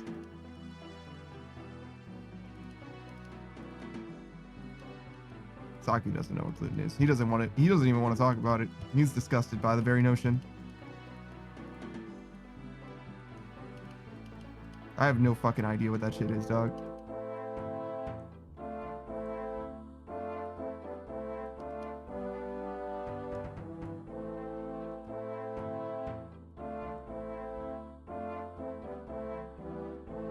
Wait, did I say thank you? Yeah.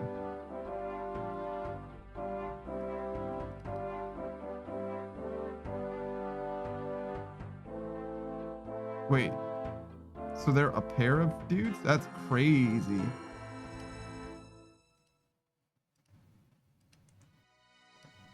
Or maybe the other guy logged out because he didn't want to have to fight. Wait a second. No way. So you're telling me that other guy, that's probably not a team, right? Probably not. That other guy, the guy in the back, is such a fucking coward. As soon as he found someone else who had a skull above his head, he was like, nah, I'm out. Rather than fighting the other PKer? No fucking chance, dog. They could have been a team, but I don't think that they were. It's possible. Bruh.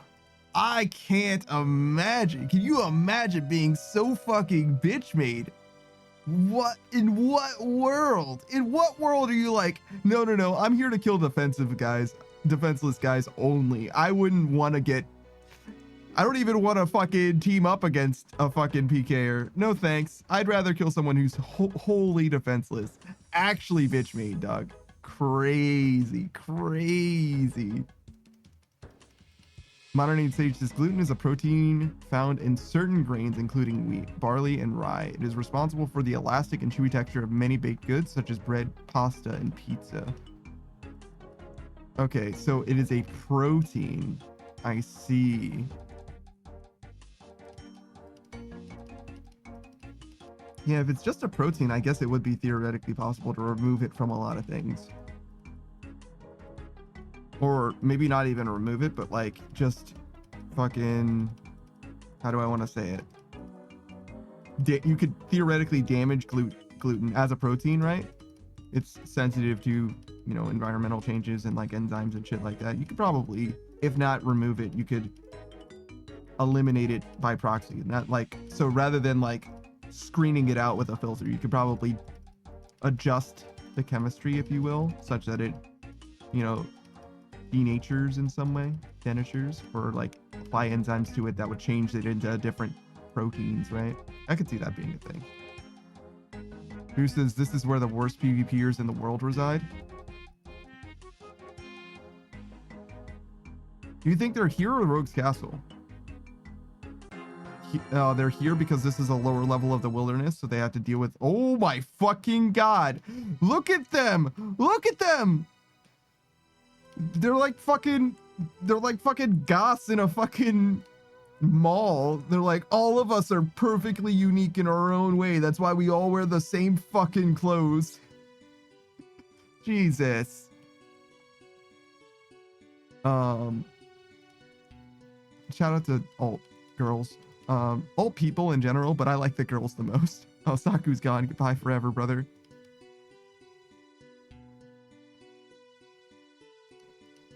Look, I fuck with alt people in general, but you know what I'm saying. You know what I'm about.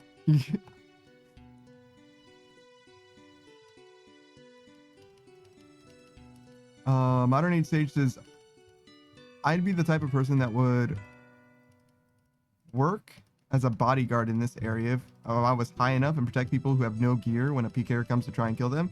Sort of. It sort of works that way. Ultimately, you'd just be risking all the time. So it's not like a very good idea, but I do like it. I like anti-PKers a lot. Modern Age Sage says, oh wait, speaking of goth mommies. Yeah, go on. Who says Panda holding nothing back? What do you mean by that? What do you mean by that? Look, I didn't like whip my fucking dick out. Like, what are you talking about?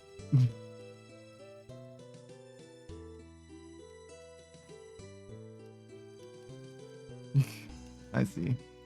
That's a good meme. What the fuck am I looking? What is that area? What am I fucking looking at? Modern Age Sage. What is that? A fucking castle?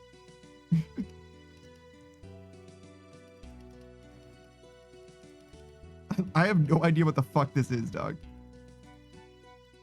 Who says, I hope you won't for PKers? Hold nothing back for PKers? I would never. Modern Age Sage says, I have no idea. Looks like a prison. They don't make prisons like that, dog.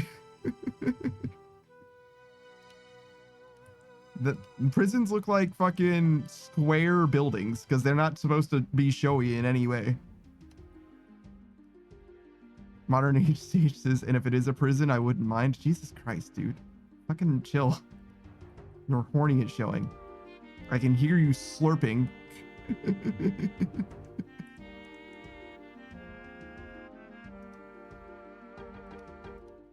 Death by snoo snoo. Death by snoo snoo. It's kind of square and fenced off. It is. It looks like some kind of a plant to me, but it doesn't have like obvious design elements. It does kind of have some things like a prison would, but why would a prison be so tall?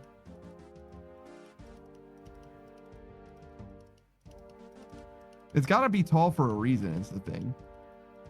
I could see the 4 lit up spires being defensive things, so like a military base, but it seems like it's got to be tall and cylindrical for a reason. Like there's got to be something to that. Modern Age Sage says giant goth mommies. That's not why it's tall. It's not the reason. Stop it. Do you know how big they would have to be? The fucking fence wouldn't keep them in. They could just step over it if that were the case. I mean, the fence isn't meant to keep them in. It's meant to keep us in. But like, still, it would be fucking ridiculous. They'd be like standing the grounds, like manning the grounds, and it would be fucking pointless. They wouldn't even be able to stand inside the pillars. They're too narrow. Like the defensive fortifications wouldn't be for them. It would be for us. Like the main structure would be to keep them in if that's the case. Modern Age Stage, but it says that there are prisons that are 4 stories tall. That's probably true, but like this seems way bigger than that. 4 stories. I imagine that the lights are like each a story because the fence is at least 1 story tall as well, right? Probably a little more than that. So if I had to guess, that's like 8 stories tall or some shit. But that's just like me doing my best. I might not actually be in reality 8 stories tall, but if I were guessing, I would say it's 8 stories tall, which seems really, really fucking tall. Who says goth mommy missile silos? Stop it. Stop it. So they just like stack on top of each other?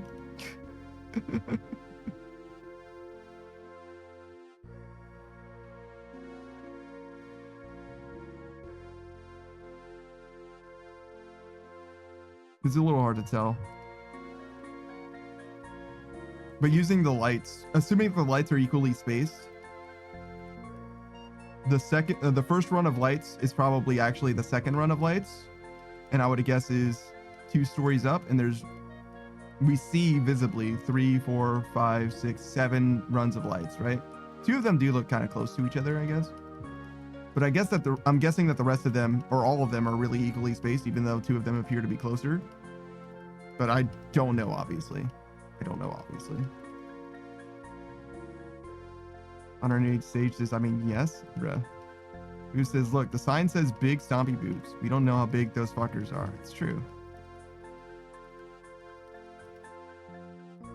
It's true, you're right. We don't know how big they are. However, Kama, I really, truly doubt it. That makes it sound like it's a prison for the goth mommies. But I think that they're supposed to be patrolling the grounds, not incarcerated. Underneath stage says that's what I'm saying, the giant goth mommies. Yes, but like that doesn't make any fucking sense. I'm back after the modem decided to shit itself. No, welcome back. I asked you a question, I don't remember what it was.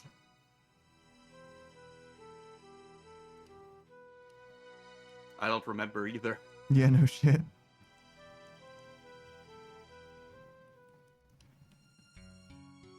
Ow, fucking Black Knight, bastard.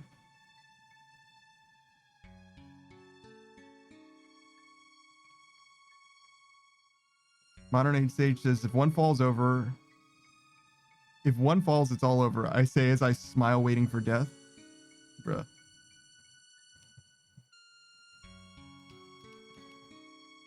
These guys are being horny.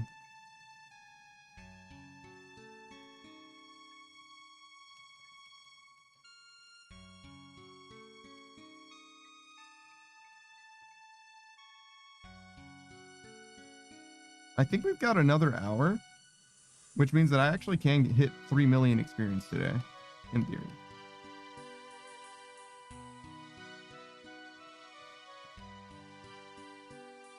If I just keep going at the rate that I'm going.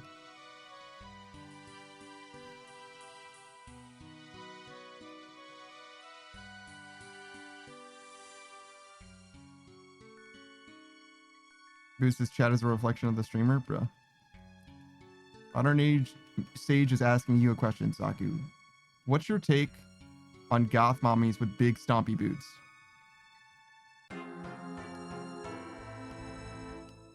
I don't get it. You don't get it? You don't get the appeal?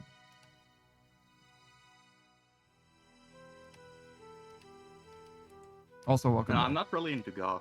I see. The 90s didn't hit you the same way they hit me. No.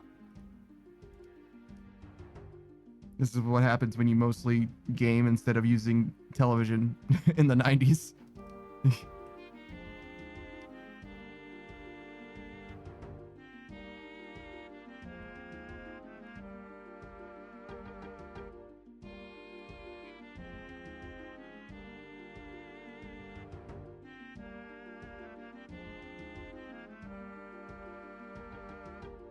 Modern Age Sage says, nah, what about Shigo? She was goth? I don't even know if he knows who Shigo is. Have you seen Kim Possible, Saku? Nope. See? And there it is. I told you. He was a gamer. He wasn't a televisioner. A televisionary. Ooh, that's nice. I like that. We should call people who watch television televisionaries.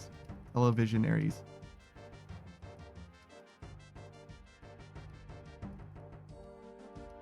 Modern Age Sage just discovered that people have different childhoods than he does. It's like, oh shit, wait a second. You're telling me you don't have my memories? Yeah, no, I played a lot of video games back in the day. Obviously. This was one of them, in fact. fucking 20 years ago, or whatever.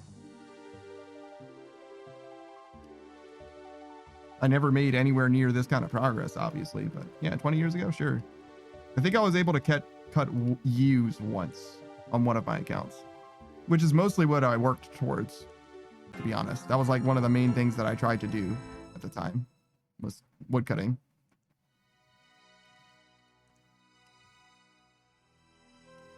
Which is correct, I think. That's the correct way to play this game.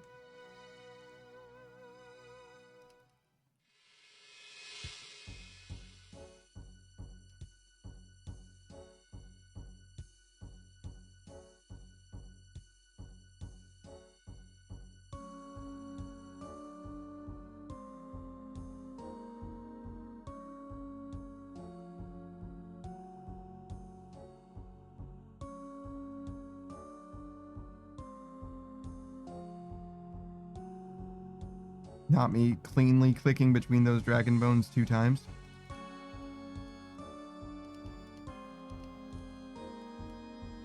Struggling with my entire heart, my entire chest.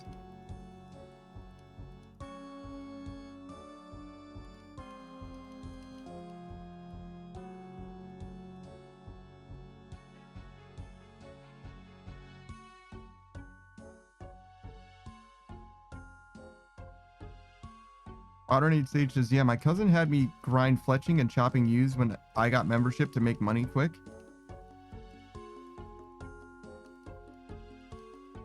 That was not a quick way to make money. It was a way to make money. That is not a quick way to make money.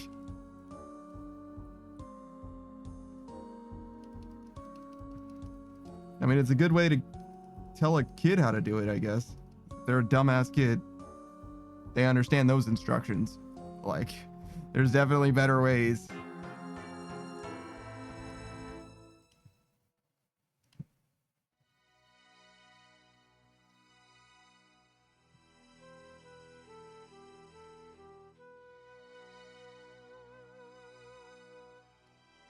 Modern Age Sage You telling me I made these arrow shafts for nothing? Yes, you sure did.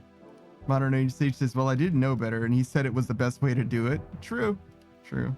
Also, we were both young, so someone probably lied to him. Oh, well, I mean, it's definitely not the best way to do it. But they could surely have not known any better. Like, there's no harm in that. I get that. That's... What the fuck is this guy doing? Fucking full rune? Steel? I'm sorry, full steel with a mithril scimitar? What the fuck is going on? What a chat. Never in my life, dog. Never in my life.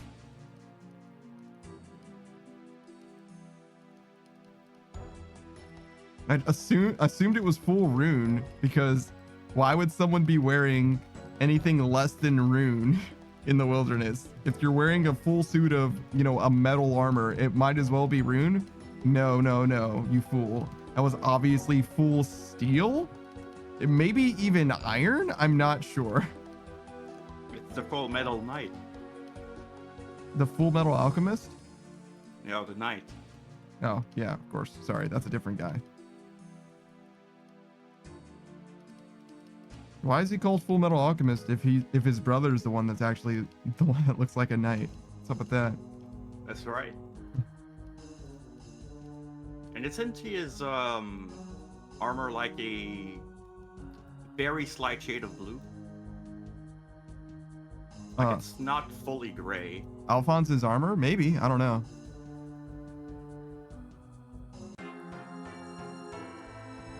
Being slightly blue seems right in my memory, I guess.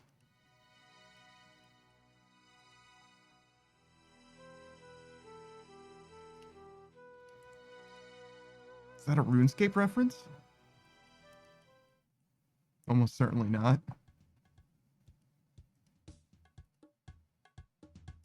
Who says shake my head? Are we having the same colorblindness conversation again? No, no. Our conversations about colorblindness are always about purple shit being not purple sometimes. Our colorblindness has to do with purple, not blue. We can all see blue just fine. Well, I mean, I can see blue just fine. Some of you motherfuckers think that purple shit is blue. or vice versa. I'm not colorblind. You motherfuckers. All right, what color is the? Oh God, what was the name of it? The vest and slot boots. Let's just call it that. For mage, Yeah, those are purple. those are blue. They're purple. Blue. Boost says Al's armor is gray. Yeah, no, but like you can be gray Yeah, while but- having a color in it. Yeah. No, like it's not blue, but like it has a hint of blue. Like it's gray mostly. Yeah. Boost is blue with purple wings. Bruh. Purple wings. Purple wings. Boost says it's flat gray. Alphonse. Full metal. It depends on the art, actually. This one definitely is blue, but like the anime art is actually like green. There's like a subtle green to it. But sometimes, yeah, sometimes he's blue. He's definitely got some blue. It's definitely got some blue in there. It's definitely not just between black and white. I'll give you a little sampling in the Discord. I'll show you guys as well. In the stream. I'm just gonna transfer it from one computer to the next using my Discord. All right. But yeah, no, it's definitely blue. Sometimes it's also green sometimes.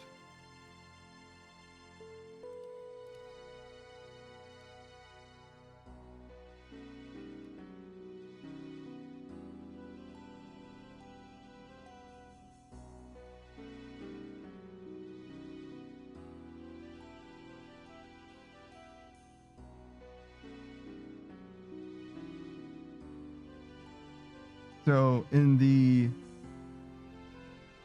very middle one, he's a little greener. But in the middle right one, he's obviously very blue. And in the far left and the far right one, which is obviously the same color, I think he's a little bluer than just gray. But in none of these, I would say, is he like fully gray. He's definitely got some color to him.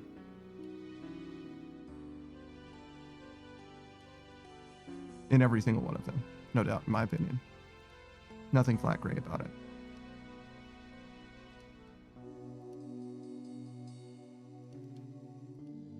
Modern Age Sage says also we were both young, so someone probably lied to. Oh yeah, I read that already. Sorry. Thought that was pertinent to the color theory conversation.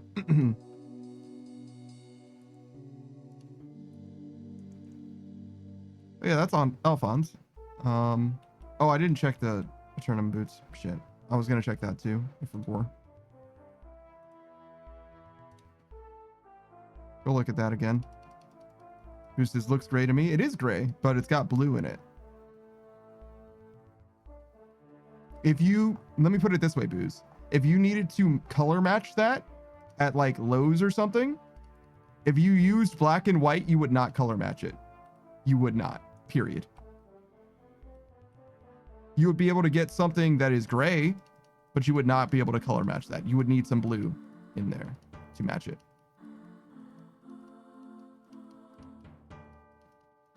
That's what we're saying.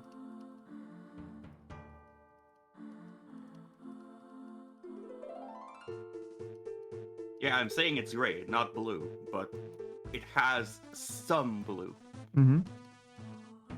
A tiny hint of it.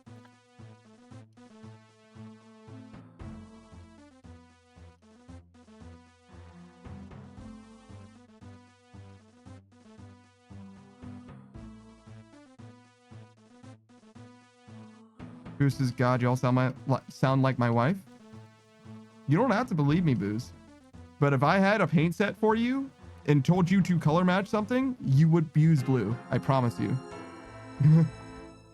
You would fail if you use simply black and white. You would absolutely fail. If we had watercolors, you know what I'm saying? I have full confidence. I'd bet my bottom dollar on that shit. My bottom dollar, easily, no problem.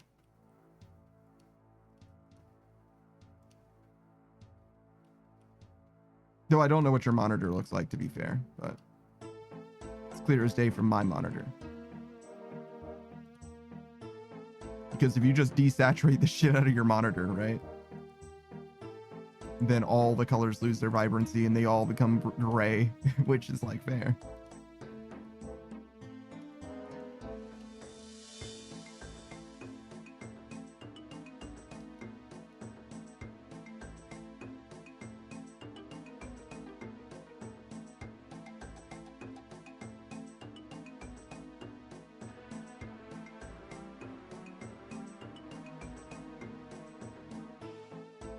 Who says, you mean you don't play in grayscale? No, I like contrast.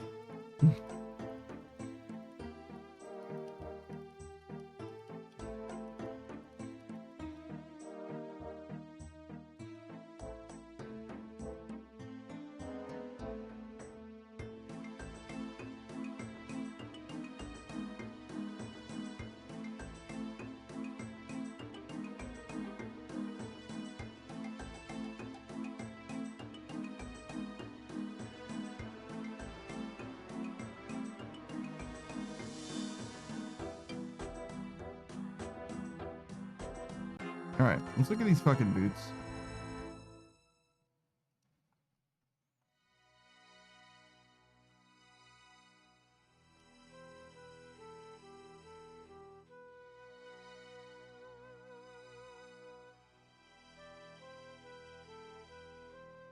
They are kind of blue, actually, looking at them now.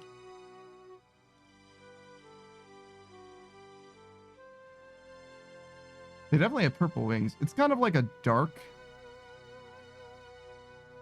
I actually do kind of change my mind. They, like, especially the model in the game, looking at this. They are more blue than they are purple. I saved him, guys. I did it. Bruh. You did this. Hello? Did I not say deposit worn equipment? I'm not bringing my fucking Eternal boots. Fuck off. Alright, Dragon Bones. Purple. I kind of wish there was some sort of like risk protection too. Similar to PK skull prevention. What? Like, I wish there was some sort of risk prevention where if you try to teleport with risk, it will stop you from doing so. Oh, I see. Well, technically, I wasn't actually like risking them though, without sculling, right? Right. But I get what you kind of like the high alch thing.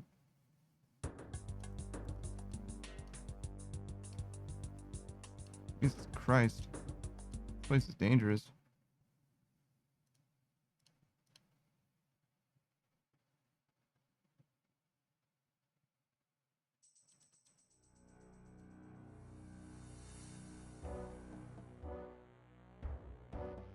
Who's decided to change his mind? He's saying it's purple now. Modern 8H is purple. You sure that wasn't orange?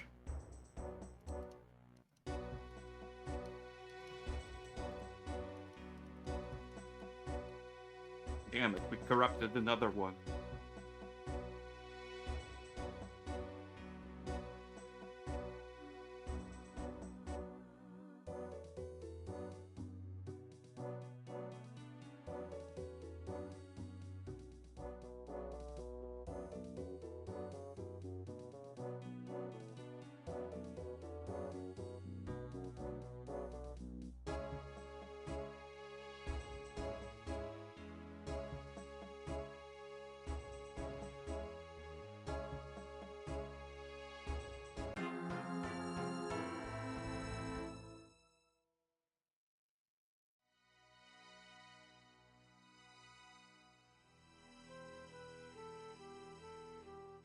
Gotta make sure that we do at least Tears of Gothics. It'd be a good idea if we... It would be a good idea if we not only did Tears of Gothics, but if we did our dailies as well, just so we don't forget to do them tomorrow, but not as important, I don't think. Because we've got to do them twice tomorrow, one way or another. So I guess it would save us time tonight.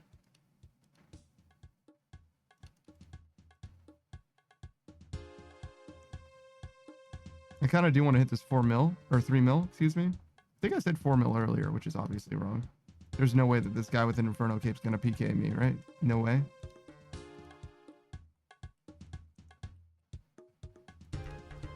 I mean, if he kills me, Dragon Dagger, Void Waker, Inferno Cape, You wouldn't be surprised. I'm 100% gonna die. Like 100% gonna die.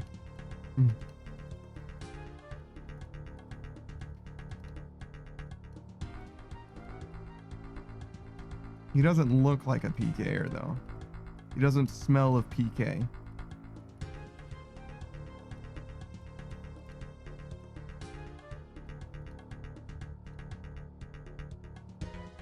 His rune gloves. Damn, he really is not trying to risk a damn thing. He's like, yeah, I could get Barrow's gloves, but let's make it a little cheaper. Rune gloves, thanks.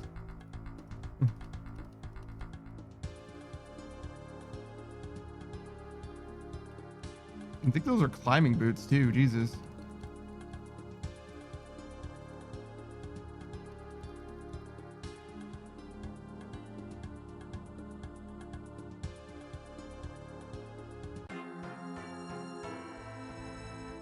He's not doing anything there, though.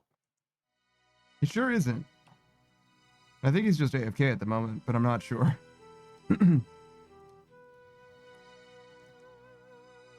Maybe he's waiting for a PKer to show up. Did you see him use any bones at all? Nope.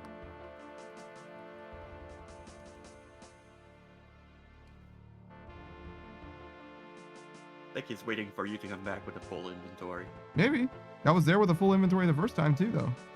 Like he was just there. Unless he was AFK before.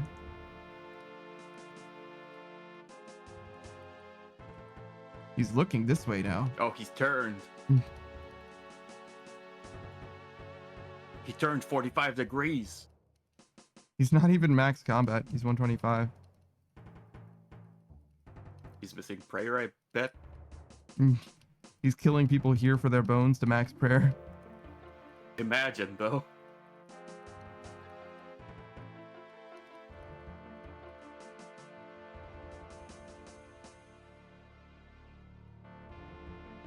Ask him how much his cape cost.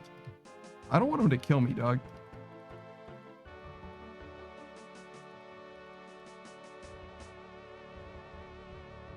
Modern Age Sage says to drink or not to drink. That is the question. Monster Edition. I don't drink energy drinks. They're bad for you. Who says he can when you're done? It's true.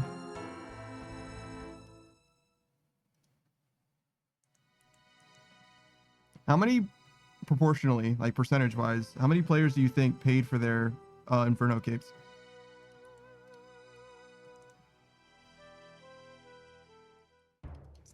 What do you think, Saku?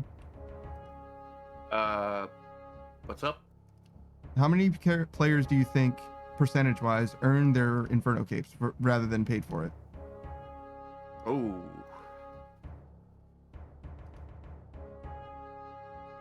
I have to see how many got the Infernal Cape. Can you check that? Do you know where that number is? Does that just exist published somewhere? 115,000. Yeah, it's still in the wiki. Okay.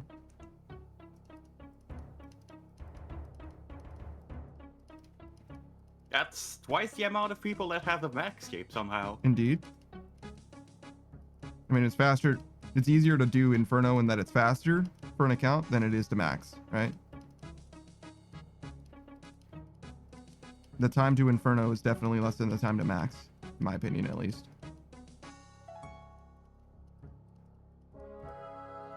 I'd say at least 20%. Or earned? No, or bought. Okay. Boo says it's about 80% of all Inferno capes in the game. It's a real stat. Are earned or bought? How would you know it's a real stat? What do you mean? Yeah, they tried to ban the players who buy their capes, but I don't know if they catch them all. Who's this purchased? 80%. That's crazy. Modern Age Sage's cape price equals the blood of the tears of my enemies. The blood and tears of my enemies. Okay. And then Modern Age Sage says like game currency or IRL cash. Almost exclusively IRL cash. I wouldn't be surprised. I mean, one is a function of the other as well. Like I don't like doesn't matter. If somebody's gonna pay in-game cash for it, they're gonna play in-game cash that they got by spending money on the game, right? Like so, it's like the same. You can't trade. Oh my god! Oh my god! Don't come at me like you're gonna open this door, dog. Don't do that.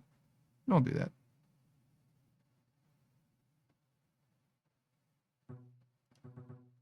That was crazy. That was the Infernal Cape guy. I mean, it looked like there were 2 Inferno Cape guys. So I don't know who was. I don't know which one was the one. Which one do I shoot?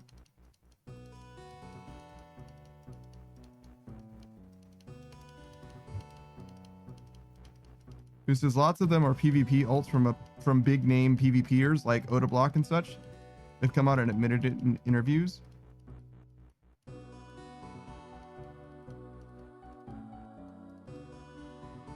Big name PvPers. So you're saying that the biggest PvPers in the game aren't PVMers to the point where they do Inferno? That's interesting.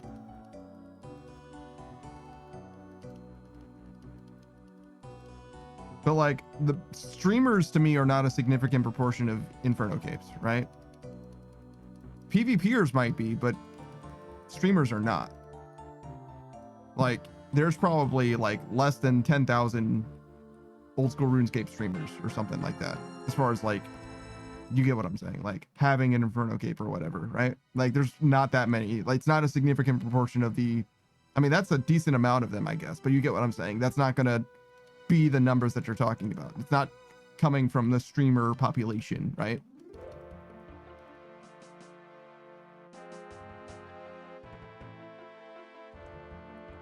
I would buy that it is a PvPer thing though. Like most people who have the Inferno Cape are PvPers because they want, you know, best in slot, best in slot for PvPing, not just the best that they can do normally playing the game. And obviously I imagine PvPers tend to not be the people that like to do PvM content. 108 Sage just got the clip. I don't know what clip you're talking about. Okay.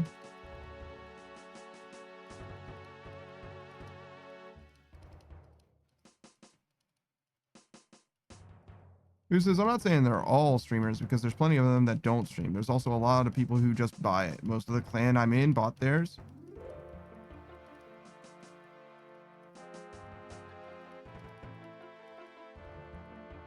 Well, yeah, no. I'm just saying, when you say Odablock, that's a streamer, right? And like the biggest PvPers, as I understand it, are probably going to have some kind of a, you know, social media presence. They're going to be like a streamer or something, right? So it's not just big name PvPers, right? Because big name PvPers aren't a significant proportion of the player base. Like by nature of being a big name PvPer, you can't be a significant proportion of the player base, right? So I'm trying to gauge like what is the biggest demographic of people who are paying for them, right? And I would believe that PvPers is the answer, right?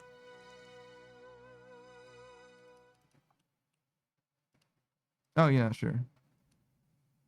I understand what you're saying, Modern Age Sage. I didn't think it was a clippable moment in retrospect, but you just like the soundbite. That's fine. But I think you understand where I'm coming from now, Boots. Where I'm saying, what is the like, what do they have in common other than just wanting the cape? And it could be that's it, right? Like it's just the people who want the cape the most are the people that were just like vanity players who just like want to have it, right?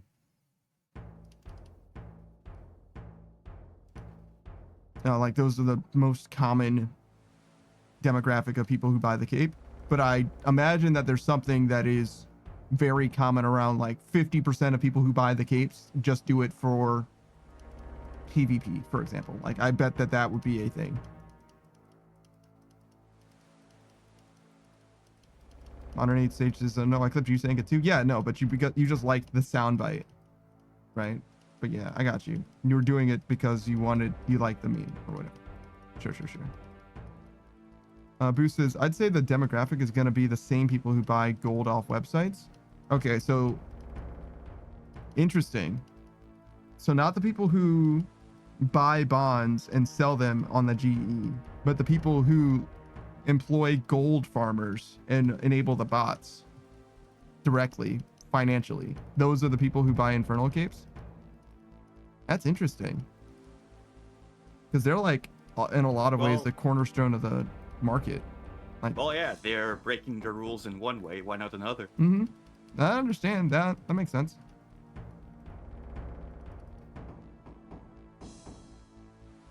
Modern 8 Stage says, yeah, that's what it reminded me of. Oh, it was directly a reference to that. So yeah, no, that's that's for a reason. Yeah, no, I got it.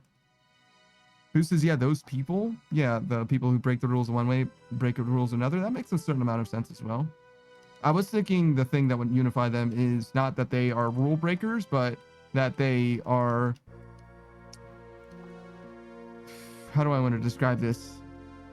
In some ways, minimalists. Like they want to experience the part of the game that they want to experience, and they don't want to do other bullshit than that. I was gonna say stupid, but yeah.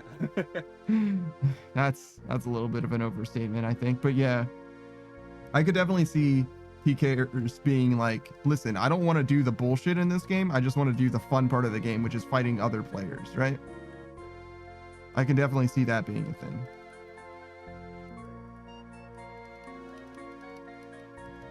Who says, I was trying to be careful to exclude bond buyers. Yeah, no, I got you.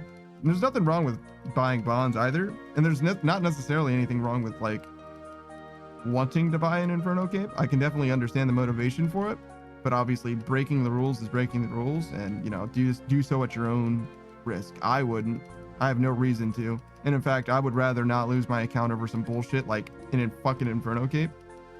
Obviously that goes against like the core conceit of my fucking whole stream, to be honest. Like, I want you to see the game as I fucking see it. You know what I'm saying? I want you to experience the game that I'm experiencing. And like, yeah, I got a lot of help from a lot of people, but I also did a lot of earning. A lot of earning. You know what I'm saying? So like, I really do feel like I have a lot of ownership of my shit. And also, I would not spend, certainly not real money. I've spent exactly $0 on this game so far. But even in-game money on an Inferno Cape to someone else. I mean, obviously, you're going to spend some money to get it, right? Like, it's going to cost you an inventory of brews and restores, right? At the very least. Yeah, it's probably a few $100K or whatever, but generally, it's not like a money transfer situation. Who says, the way I see it, I can't be upset with the people who buy bonds because they're helping to pay Jagex to continue making content. Yeah, no, I'm certainly, I like that part of this game. I think that bond buyers are a good part of the game as far as like maintaining the ecosystem that allows people to experience the game in a free way. But to some degree, bots are also the same, right? Like the game can only exist the way that it does because there are bots, because there are people that enable the bots by buying gold from them. This game wouldn't be the same if not for them. It just wouldn't be.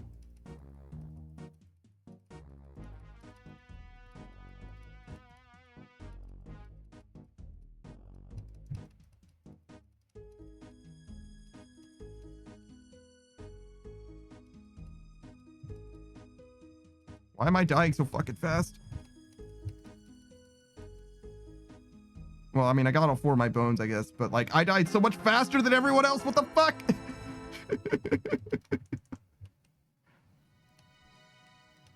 That was Frag Rigger.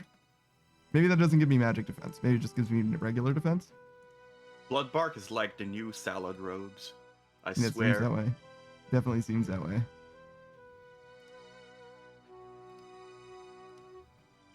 Boost his magic. Yeah, I know he was doing magic, but the other 2 people weren't even fucking praying, were they? Certainly the guy under me wasn't praying shit. That guy fucking tanked that shit like a badass. He had literally zero fear, apparently. Boo says you want to use augury. Well, yeah, no, but I don't want to stop using the bones either, is the thing. Yeah. Luminous Yaka says no fear. I wasn't afraid. I just didn't understand why I was the only one who didn't fuck it, or the only one who died. Like, bruh, come on. I mean, it's better that I die than anyone else die, I guess. Because I would rather me die. I don't know what they've got. You know what I'm saying? But like, bruh, he was like landing the shit on all of us. How come I'm the only one dying? Yeah, I would add augury to your praying. I'm using rigor for anti-ranged. Usually ranged is what they use to kill me rather than magic.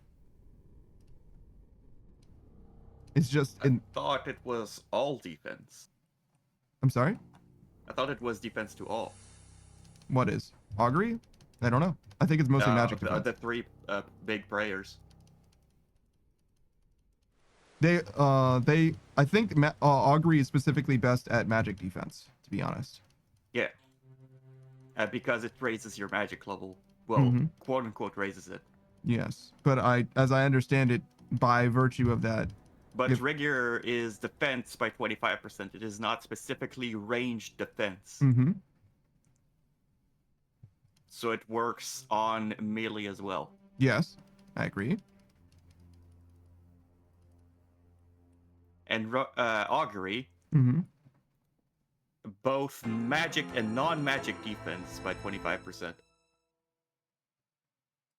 No, okay, so I can just do augury defensively, is what you're saying? Yeah, you can use augury to defend against anything. Okay. Yeah, then I'll just do augury then.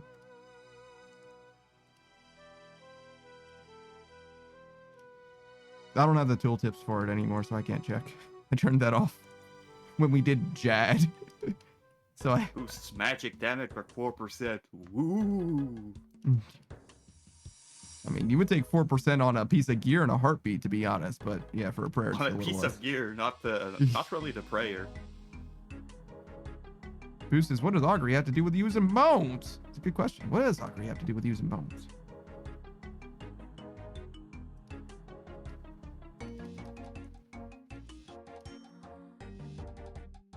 Luminous Yaka says it's because you're the main character?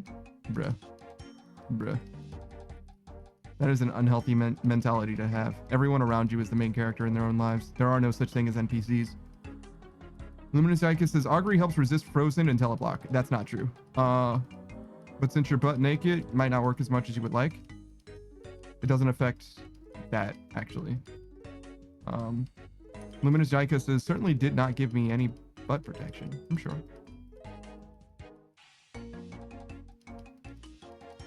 Boost says you want to use augury since it boosts magic defense and regular defense. Yeah, I got you. I believe you. I didn't read the tooltip myself. I heard from Sue that it was better for magic, and as we were talking about it, I got the impression that Sue was saying that I should do non-augury for ranged, but that isn't precisely what Sue was saying. Sue really said to use ranged defense, protection from missiles, as opposed to protection from magic, because I was getting shot by crossbows, really is what they were saying. And I interpreted that I should also change then the offensive prayer that I was using, but maybe that was a bad assumption on my part. For what their intentions were.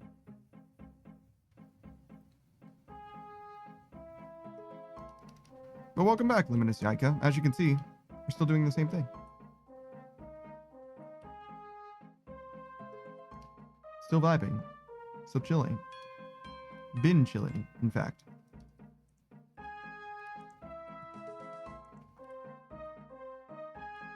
Been chilling. Luminous Yaka says more bones for the Chaos God. Is Zamorak the Chaos God? I would consider Zaros the Chaos God, to be honest. It is the Chaos Altar. Zamorak is the Chaos God. Gotcha.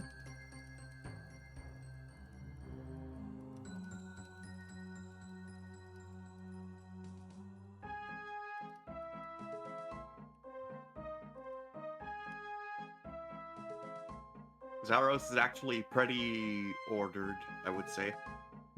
Interesting.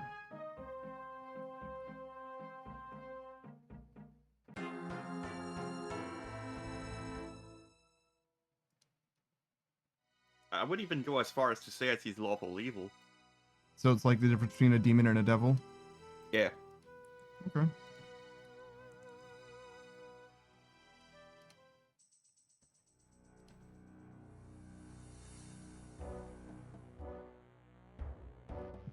I don't know them too good. I also don't care about them as much as I care about like Saren. I like Saren a lot.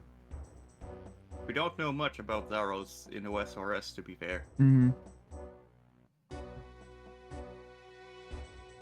Get a load of this guy. Hit point cape and all. Ah! Is this guy using fucking Did you just try to attack me, you bitch? You're level 44. Chill. Get the fuck out of my sight. Who says Zaros is the god of darkness? He's the empty lord. Yeah. He's associated with the darkness in RS3. While Saren is associated with the light. Mm-hmm. And they were both created by the same elder god, at least in RS3. Who's this pulled straight from the OSRS wiki? I see.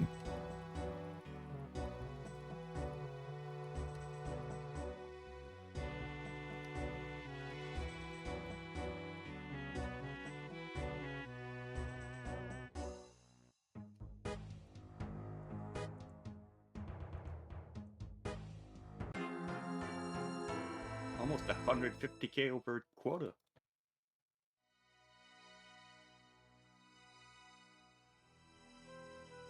You've been over quota like literally every day, right? Yeah. Excellent. Nothing wrong with being ahead of schedule, that's for sure. Well, except the very first day. Sure. That I decided to do this.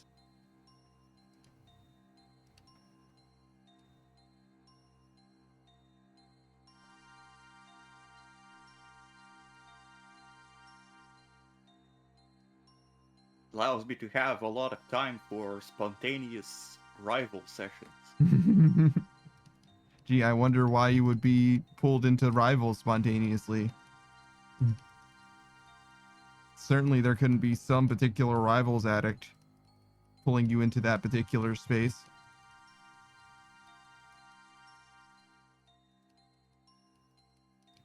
I love how now you can really tell who's addicted to rivals and who isn't based on their level. You know what I mean? There's a clear difference between somebody who plays rivals because the homies are asking them to play rivals and someone who plays rivals on their own time, whether or not there are homies around. Oh, you know, just a little bit of rivals action. It's fine.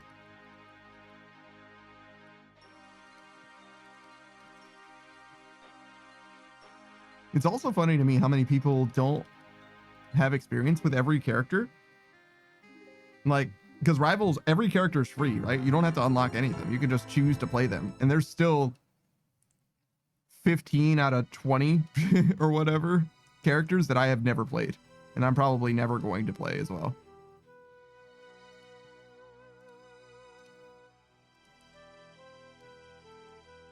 I kind of see why people play DPS though. Feels a lot easier, especially than playing tank.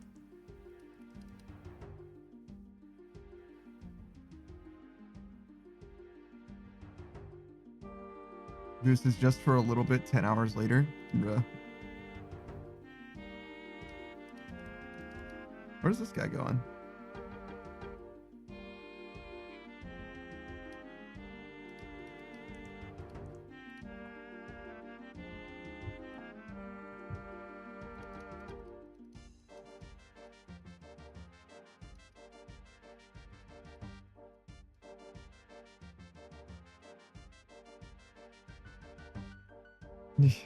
Every player, like veteran player, doing log ethic sleep for the first time was like, are they about to make me go to the fucking wilderness?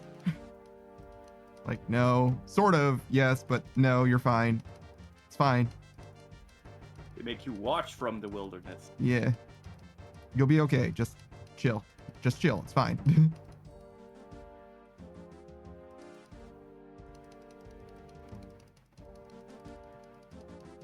Did you do the mechanics to beat Shirok?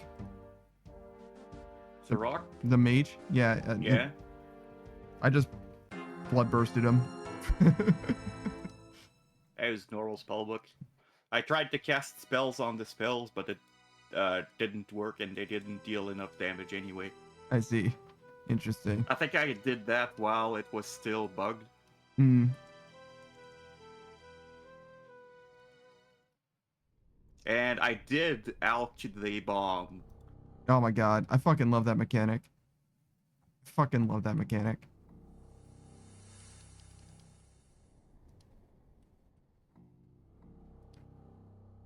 Business, I did the same thing as Panda. Oh shit. Oh my god, the fire surge did hurt.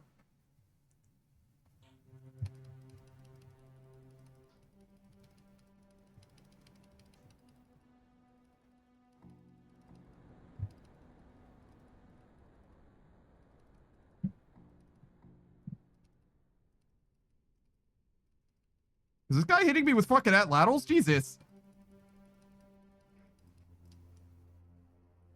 The fucking sunlight eclipse set? Jesus.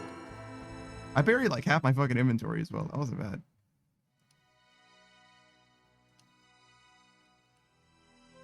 Like, it wasn't amazing, but it wasn't bad. I feel like keys shouldn't have been a thing. I'm sorry? I feel like the loot keys should never have been a thing. I don't know. I don't think I mind them.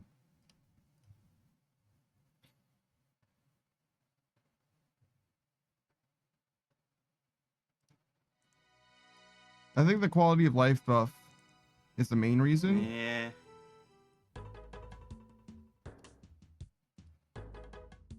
Who's this loot keys are fine in my opinion.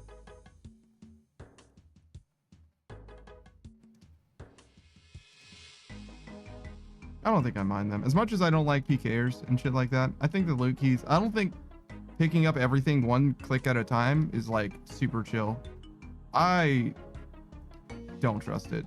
I fully don't trust it. I know that those guys are doing it, but that guy looks like he's a PKer. You know what I'm saying? He looks like he's gonna come over here and fuck my day up. Yeah, he just turned.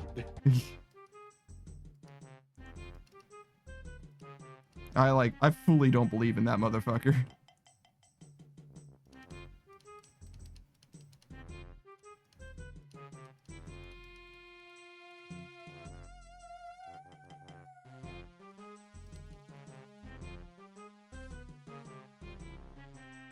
For loot keys, you were limited in what you could potentially bring home, Mm-hmm. and you had to risk in order to pick up the valuable pieces, because you had to. Well, if the enemy was fighting back, you probably used food, so you can just have some space. But back then, you would have to risk if, for example, you wanted to take someone's dragon bones. Mm-hmm.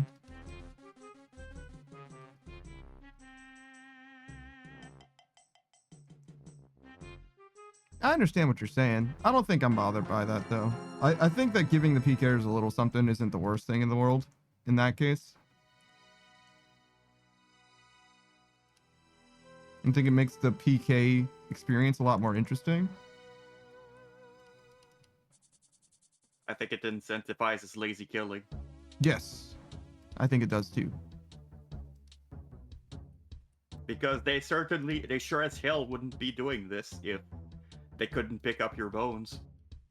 I mean, even if they had to pick up your bones one at a time, they might not do it, to be honest. That sucks. They would try. You would have the occasional ones that would go and world hop and look for that one dude that brought 1,000 dragon bones and noted. Hmm. And his cash stack. Oh, I missed this spot. I assume that it showed up, though. I fully missed it, though.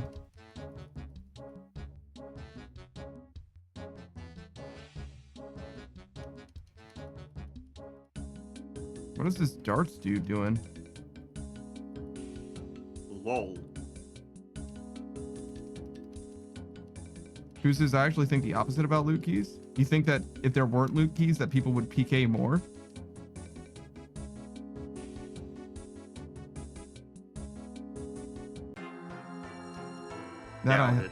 That I have trouble believing, Booze. I'm not sure about that, bro. Yeah, loot keys are kind of like a carrot on a stick. Boosters, I think it incentivized higher risk and higher level PvP.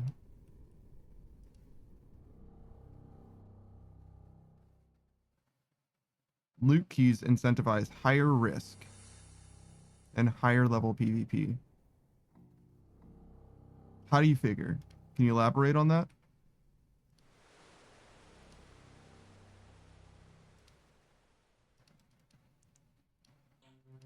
Oh, I thought that guy was holding a Din's Bulwark, but that was just the altar behind him. Oops. It's Chaos Altar Bulwark.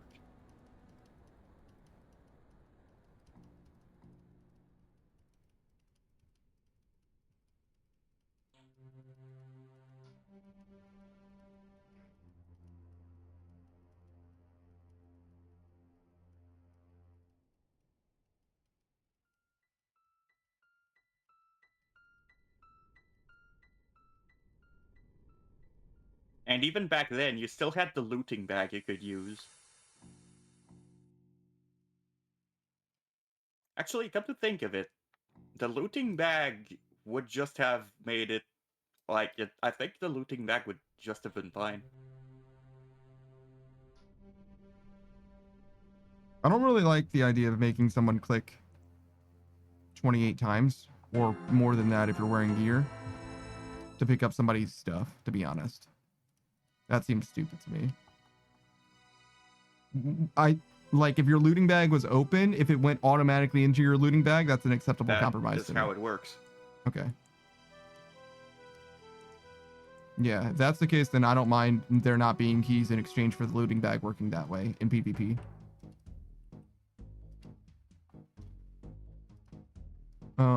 Boo says you're able to bring more without having to fuck yourself on inventory space to claim loot. Well, you can bring the amount anyway. I don't think that you're risking anything that increases the level of PvP. I don't think that that makes sense. Boo says you can have higher quality gear instead of scuffed tri-brick gear to attack each other, and it completely changes the meta. I don't think... so you're saying your scuffed tri-brick gear, that is what you would bring originally, and the reason why you're not doing that is because you don't have to worry about space for the keys, because if you didn't have the keys, you would bring tri-brick gear scuffed and have a bunch of food, but in the economy of it, instead of that, like just keys versus looting bag, it's just that you have one extra inventory space. Yeah, it's literally just one inventory space in reality. So I don't think it actually changes the scope. Instead of the looting bag, you bring nothing. Mm-hmm. And then when you get a kill, you probably spend food to get that key. Mm-hmm. Yeah, I think the looting bag really invalidates a lot of that argument, Booze. How would you consider the looting bag to not be effectively the same as the keys, save one inventory spot? Except you can only get 5 keys, right? So it doesn't even work infinitely. Except you still have to pick up each item one at a time, but you don't have to click them into your looting bag. Oh, you do have to click them off the ground one at a time? That sucks. I don't want that. I would want them to instantly go in your looting bag when you get a kill, to be honest. I can see that. Yeah, I feel like, whoa, what the fuck is this guy doing here? Oh, that guy might be too low leveled, because I've seen him a lot and he's never attacked me. Dude's got 4 keys. Yeah. Which are probably full of dragon bones, which he wouldn't be able to do if he only had a looting bag. He would have had to go back to town. The looting bag can only hold 28 or something? Yeah. I see. Because they're not noted. Interesting. That's interesting. I never thought about it that way. The looting bag only holds as much as I think it does because it's always filled with noted shit.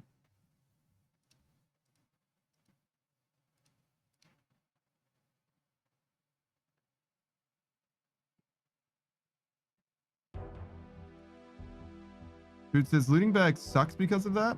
When you get keys, you still risk plenty because of the icon over your head and incentivizes others to attack you and get those keys too. So you like the keys over your head thing for other PKers to attack you? I like that part of it too. But could we not have that with the looting bag as well? Because the thing that I specifically You have differently colored skulls. Or differently colored skulls, it works the same way, yeah. I think that it makes sense for you to be required to use a looting bag, and the looting bag to not be bottomless effectively is what keys basically do, right? The first 5 kills or whatever are like free, like fully free. Yeah, kind of like Bounty Hunter.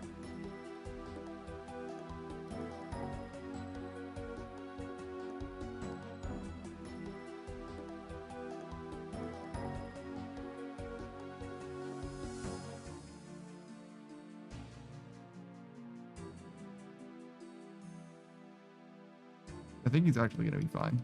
Is he out of runes? I don't know. I don't know, but I think I stalled that guy long enough that he's gonna be able to finish with his bonus now. Nice.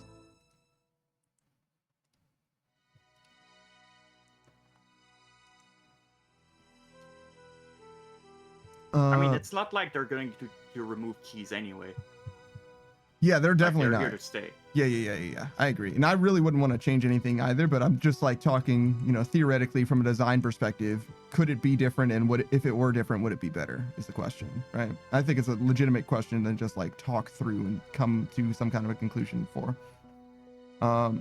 Boost says, when you get heads, you risk plenty because the keys over your head, incentivizing other players to attack you. And then he says, so like Bounty Hunter. So I don't know how Bounty Hunter works literally at all. Oh, I fucking got. Hunter puts a differently colored skull over your head depending on the risk you have. I see. So it tells other players, oh, this guy is risking certain amounts depending on what they're wearing. Okay. I don't think I mind that.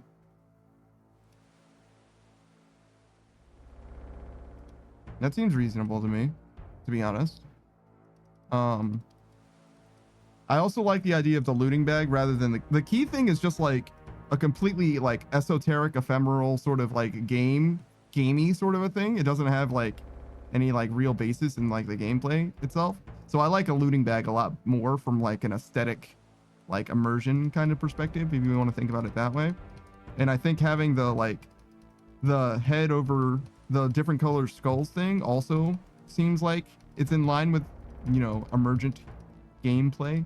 There isn't a good gameplay, like actual, like in narrative way of expressing, somebody who's like literally overburdened with like their pockets actually like full of shit. You know what I'm saying? So I feel like that's an analogous way of expressing the same kind of thing. I feel like I like that a decent amount. Who says keys are a better looting bag? Yes, but I don't think that they're a better looting bag in that they're more good for the game. They're also a more than one looting bag.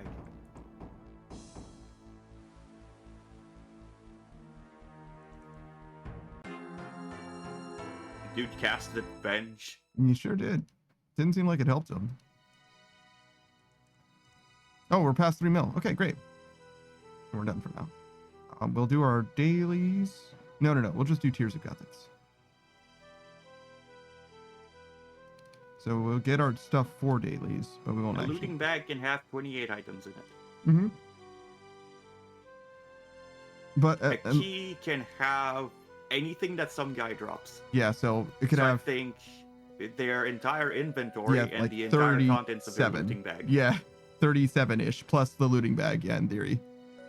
So 37 plus 28 is the theoretical maximum then for a key, right? And you can have 5 of them as well, right?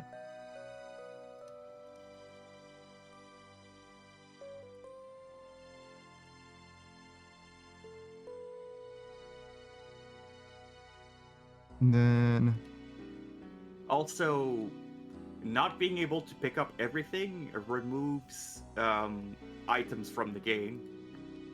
It does. It can. It does. It's true. Yeah. It's a good point too. Like, if you're not picking up any food because you don't need it, well, that food is gone. Mm-hmm. And removing just a few items from the game could have a huge impact too. That 10 gold, what is it, tax entering Al-Kharid is like literal billions of gold gone, right? Who says so you can potentially have more items in keys then? I see it as a good quality of life for PKing.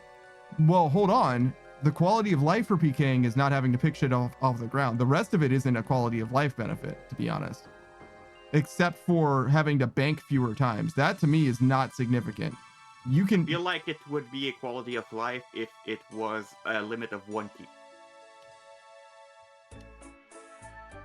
And because it would pick up everything off the ground without you having to pick it up. Yeah, I like the ground thing. I don't think the rest is necessary for PKing to exist as well as sort of quality. I don't think the quality of life needs to be, call it that good, if that makes sense. I think it has more adverse effects in the state that it is now than the state that we described, particularly with regards to the looting bag and the different colored skulls. I think we get all the benefits that you're looking for with none of the drawbacks that I am concerned about, particularly. I mean, and it's like literally one inventory space boost is what we're talking about, right? It's one inventory space that can only hold 28 slots, granted, but like how many slots do you really need? How many times do you need to kill someone at the chaos altar before you go bank, right? It's not really a problem, I don't think. I don't see it being an issue there. And the fact that you can kill 5 people now and then bank anyway, it's like, well, why isn't it just infinite then, right? And the answer is because it would be silly for it to be infinite, probably, right? Okay, well then why is 5 a reasonable number? And to me, the answer is it isn't. One is better. I still think it's not as, I don't think it's as good as just having a looting bag instead. The looting bag and multicolored skulls, I think is the answer. I like that way better for the wilderness, period. I think that 1 key would be fine because it would, like, you wouldn't have to pick up stuff from the ground manually. So you're saying 1 key only ever? Yeah. I get it. I like, to be clear, the looting bag thing that I'm talking about is the things go instantly into the looting bag. If the items from a kill don't go into the looting bag, I don't fucking want it, no matter what. But then how do you decide which items go in the looting bag? All of them do until they can't fit anymore, and it just starts with the most expensive ones. Okay. Yeah, in that case, you wouldn't really need the other thing I was about to suggest with the keys, where you limit it to 28 of the most expensive items the guy had. Who says that's what Bounty Hunter is with less steps? I mean, that it sounds to me like that Bounty Hunter knows what the fuck it's supposed to be then, to be honest. I don't know. I've never done Bounty Hunter, and I'm not interested in doing Bounty Hunter because I'm not interested in PvP game modes, right? But I stand by what I said in that way, right? Like, I still think that it's an improvement to the greater wilderness scene. It doesn't need to be inside a particular game mode or whatever. Like I said, I don't know anything about Bounty Hunter to begin with.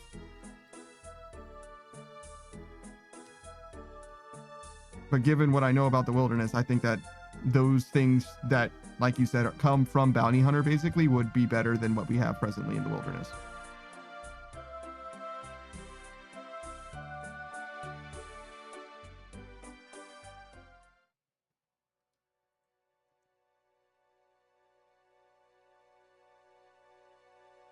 A rune crafting training method. Yep. Sure is. Kind of said that we weren't going to do this, but I don't want to like log out at Tears of Gothic, so I guess we're going to do this anyway.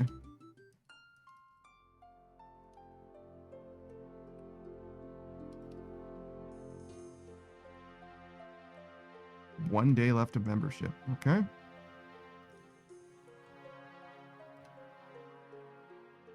Presently don't have enough for a bond.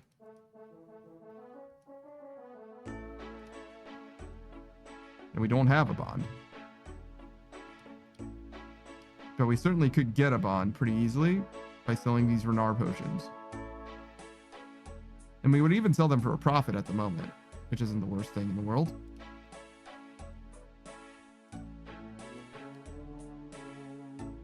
But ideally, we can do what we want to do tomorrow before we have to worry about that. But we'll see. We'll see. All right. So that's done. Let's see who we're going to raid.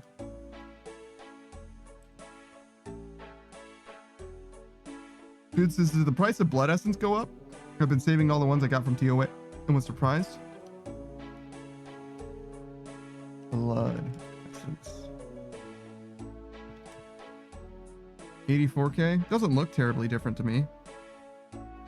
Last 30 days. It's definitely notably higher. March 2nd, it was down to closer to 70k, and it's a little over 80k now. It's definitely not at an all-time high or anything, but at the beginning of March, it was like pretty much at a recent, like last 4 months low-ish. 65k, 70k, somewhere in there. So it's doing a little better than it used to be. But all-time high for a year ago was 110,000, and that was about December. So there you go. Is it better now? Yes, but not by a ton. Let us see.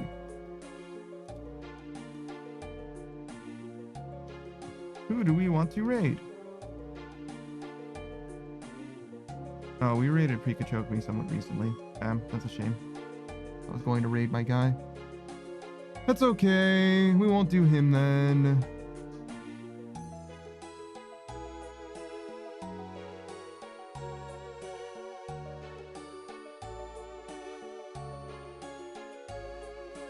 Who says I have about 15 mil worth of them payday soon? Yeah, it seems that way. I think that's probably decent. I don't know if it's going to go too much higher than it is now. Hard to say, obviously.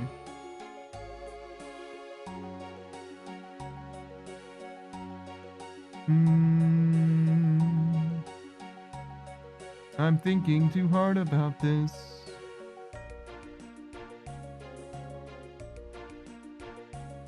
I don't think I've ever raided Unknown Queen. You just keep all the loot of TOA in your bank? Seems that way, yeah. We'll raid Unknown Queen. They're playing Marvel Rivals right now. We haven't seen Envy. I feel like Me too. Unknown Queen said male pronouns before. Maybe I'm tripping. But anyways, Unknown Queen, variety streamer, mostly plays Dead by Daylight in my experience. Definitely do give him a follow if you like Dead by Daylight in particular, but also apparently Marvel Rivals. Wow, imagine that. We've seen them a lot around here, there, and everywhere. I hope you have a fantastic time. We'll be back tomorrow. I'll be back tomorrow. I don't think Saku will be. Nope. With some more RuneScape, we're gonna do some more Bones. We're probably gonna do some Herb Lore, and I don't know what we're gonna do after other than that. No stream on Thursday as always. Saku streams on Thursday though. You have Disgaea then? Yeah. Fantastic. All right, so catch me tomorrow, catch Saku the day after, and we'll sort this out. I hope you guys have a fantastic night and watch some enjoy some Marvel Rivals. Goodbye everybody. Goodbye. Bye.